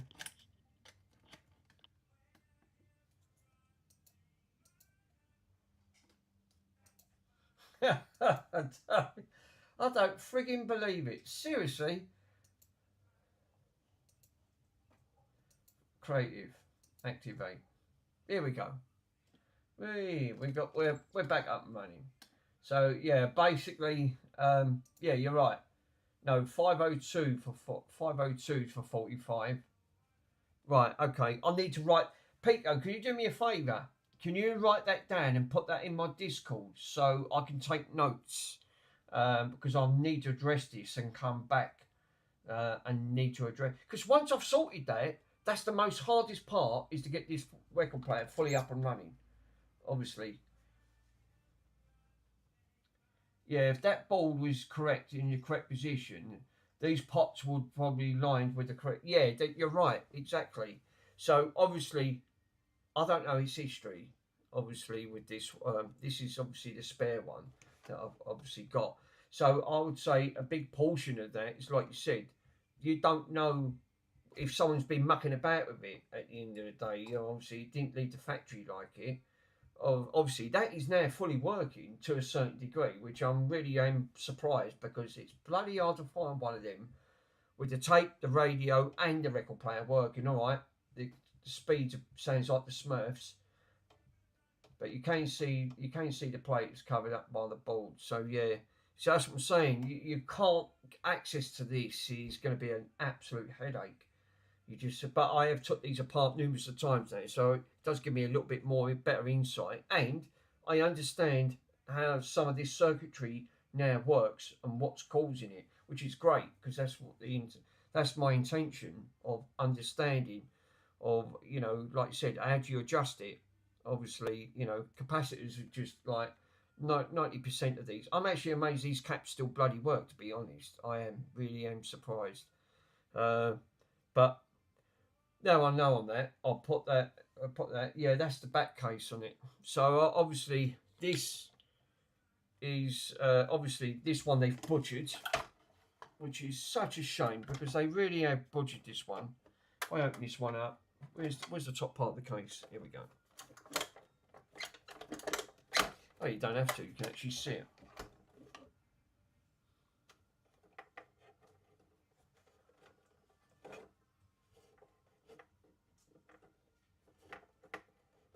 There's no needle on that at all. No needle. But they've obviously gone they have gone to town with this one.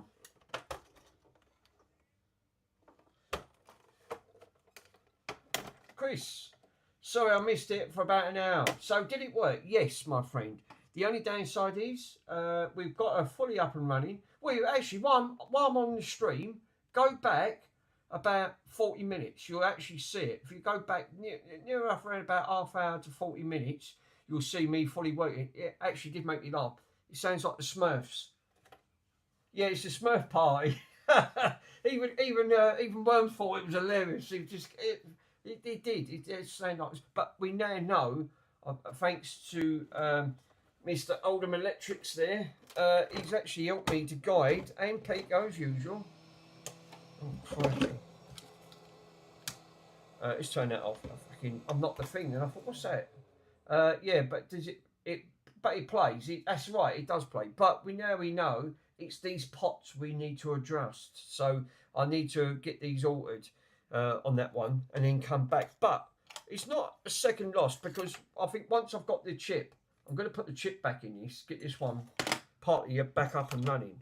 I mean, for the sake of a 40 chip, I'd say, yeah, you know, it's just nice, you know, to really say you can actually get the chip, but you're looking at about £18 for the chip, and we'll give it a go. Obviously, having the original is even more harder, because you're not going to get the original chip, and they're absolutely more rarer than the NSTEF. So obviously that's a replacement, but I don't know its history, what they're like. But you can show the back of the case, so obviously you can see the holes where it sort of lines up with the pots. I don't think you can, to be totally honest. But I don't think you can, my friend. And I'll show you the reasons why I say that. Right, let me move this out of the way, and I've got the case here. But now I know where they are. I think you have to stand these up and do them. But here's the case for this one, and it's identical, like you said. Fucking hell, yeah. I'm organised, ain't I? Jesus. Right. So obviously we've got a tiny hole here, and I don't think. Let me see if that lines up with them with them cases. Do you know what?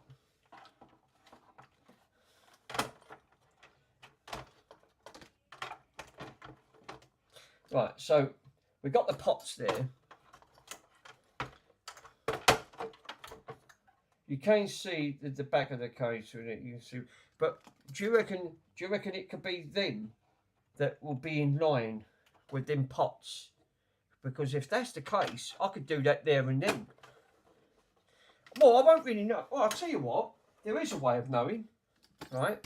If that is the case, if that is the hole for them, let's take this off, right? Let's get all this crap off for a minute. Obviously, that one's got some issues. Mind you, the other one did have a big issue. Let me see, because again, it's got the same thing, right? This is the working one. God, Jesus. She's one heavy girl. She's not going to... let's have a look. To see if they are the pots. Do you know what? I don't believe it. I can see them. That's the hole for them. And it is no exaggeration. Look, there's the pots. You could just about make it out. What's the chances of that? What is the chances? So I can adjust that. So you ain't got to take her apart and adjust it. You can stand it up and adjust it that way. Obviously, you're going to need a bloody long screwdriver. Look how small it is. I mean, look. Now, this is an electrical screwdriver. No. No way is an electrical screwdriver going to go down here. What about... oh, no, don't worry. The camera's froze up. Am I not surprised? Right, and we're back on. So, obviously, we can't get the screwdriver down here. I've got the... how do I get them Smurfs loaded? Jesus. You're going to need a trimmer driver of what they called. Oh, trimmer driver. Oh, for God's sake. How did I know you was going to come up with something like that? And that would make sense. I bet it's very thin but very long on that. Can you try and find one to see if what they're called? I know what they... now you said what they are. Can you see if there's one on eBay or something so I can get it ordered? Like it's true what Peter said. I'm nearly about £170 all in with this. I mean, I might as well carry on to get this fully working. It would make sense. It called a screwdriver. All right, my friend. No worries. Thank you. I'm going to copy that. It's quickly just go into eBay. Have a quick gauges.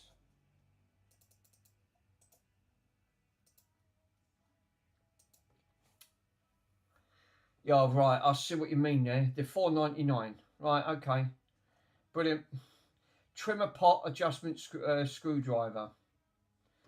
Free delivery. Oh, that's all right. Well, I'm not going to break the bank for that, am I? So what I'll do after I've done the live stream, I will get that ordered and get that sent off ASAP. So yes, thank you, my friend. Now I know, right? I need to adjust this. So this is what they need to do. So yeah, they do them in ceramic as well. Oh right, that makes sense because obviously that way it won't shorten out. But you're right.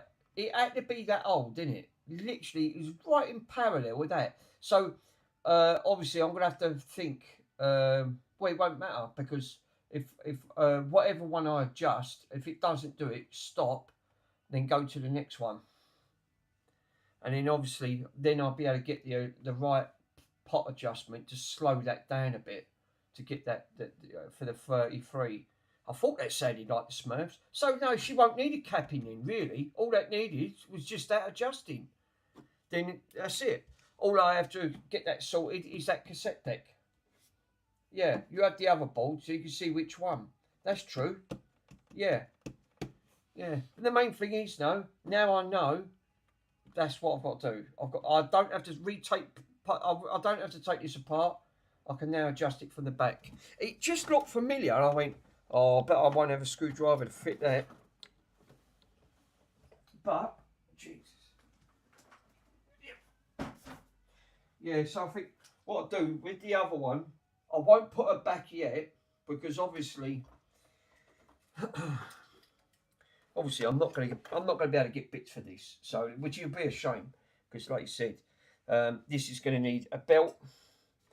It's going to need obviously your tensioner belt for your thing on it. So the belts are not the problem. The belt's about £22. I won't have the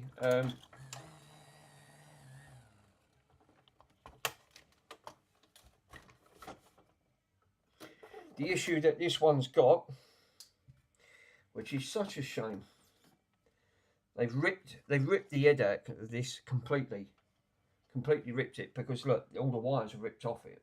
So this really is the record player. I'd never be able to get repaired on that front because they ripped the head completely, just sheared that off. I mean that's the B side. The plus side's up here. So they've got one, but the stylus is missing. No surprise there because the stylus is missing. So there's no stylus on that. That B one underneath, that's the one that plays from both records. It's completely just sheared off. I don't know what they was even thinking about that. So that's a no-go. So straight away, that is definitely a no-go. That's not going to be done on that one. Obviously, this one's got obviously some form of markings on the top there, and it's got a little bit of fading. Don't know what's happened here on that front. So I would say this will probably make sense to put as a donor, but if you've got the chip back up and running, I think what I really should do really is put this one up and running, sell this one as partly working, right? I'll sort the belts out. Right, I won't get the belt for this. I'll just leave it. Just get the belts for the cassette. Put the belts for the cassette. Get the belt up and running on that, so the cassette and the radio works. At least that way, I can recuperate some of the money that I've lost on some of the other one that I've paid down here, and it sort of helps to break the balance and break it even. And then I'll have a fully working one. I think that makes sense. So investing in £18 plus another £7 or £8 in belts. And then, and then if I can put it up for about £70 for spares or repair, I think that's a sensible move. I think that way, not only do I recuperate some money lost, but I'll get some money back what I spent out. But it does make sense. There's no point holding two of these. I'm running out of room as it is. And that one's in much better condition. This didn't come with no speakers or nothing, so... Yeah, the same with that tape, Jed. You just need to adjust it on the left-hand side for the head. Yeah, thanks for that, bud. So I think what I'm going to do, guys, I think that is, what's the time? 8:05. So I think what I'm going to do, I'm going to leave it there. To me, think, one, that we've now got that fully up and running again. To a certain degree, it's a win, which it wasn't before. Because it did work, and before it decided to go... goodbye, it ain't working no more. That's why hence I put it up for sale. So try and recuperate some of money. Now I'll take it back off for sale, sort this one out to a certain degree, which I will do a revisit on this one, get this one put back together and recuperate some of the money. I think that's a sensible move at the end of it. I mean, someone else might think, I've got one of these, but I ain't got the tape part or the radio part. It makes sense, and I think that's what I'll end up doing. It's that way it sort of breaks it evenly, and it still gets you good content that I've managed to salvage one in the process, even though that did cost me another 50 to put it right on that front, because again that's got the original chip, and to have the original chip it had to be worth that alone just to have that sorted. But I'll need to adjust that now. I need to do one of them things. So yes, it's a good stream you've got. So what you've done so far is just is some tweaks to do. I think you're right. I mean, Pete, go 100%. I mean, I've obviously gone all in now, so I might as well finish it off. I mean, I would rather keep it, to be totally honest. I've not seen one fully working at the end of the day. I've obviously put some of this stuff, so we're looking for part 3 to come in for this, yeah. So it'll be a revisit for this. And that I'll probably leave it and do that live on the stream. So because I've got enough projects to be getting on with. I've want to get through some of these broken consoles. There's some PS2s in there, PlayStation 3s with the yellow light of death. Obviously there's Nintendo Switches. Obviously I've got to finish that Carlsborough off at some point. The pots on there, 74 pots I've got to clean. Oh God, Jesus. Yeah, we're looking great for your collection. So yeah, I'll definitely say, yeah, you're working all this week, aren't you? So you're probably going to miss you on some of the streams on that front. But yeah, you should have that parcel soon. So hopefully, in amongst while you're taking all that part, again, for that Grundig, you might be able to find something very similar. Thanks for that, Worms, for that, as late as usual. Hopefully, keep us in posted with the Ataris and see how you get on at the end of the day. Hopefully, keep fingers crossed that you might be able to do better than what I did. That's what I did on there. Charles, Chris, thank you so much, my friend, for joining. Whoever else is lurking, Stuart was in at some point. Yeah. I'm about tomorrow, just at the. Oh right, okay, bud, no worries at that front. So yeah. Pico, good luck. Your son's going to enjoy the. He's going to enjoy the Furby. Just make sure. P.S. Get plenty of batteries in. Get the batteries in. That's all I'll say. Get the batteries in. Oldham Electronic Repairs, thank you very much, my friend. And again, we will be doing another stream, probably trying to finish that bloody Carlsborough off because I've got loads of pots to finish. So it will make sure. So I don't know what happened to Stuart. So because Stuart did pop in and said hello. So, but thank you everyone for joining. So on that front, don't know what happened to Carl for. He got stuck by Velcros.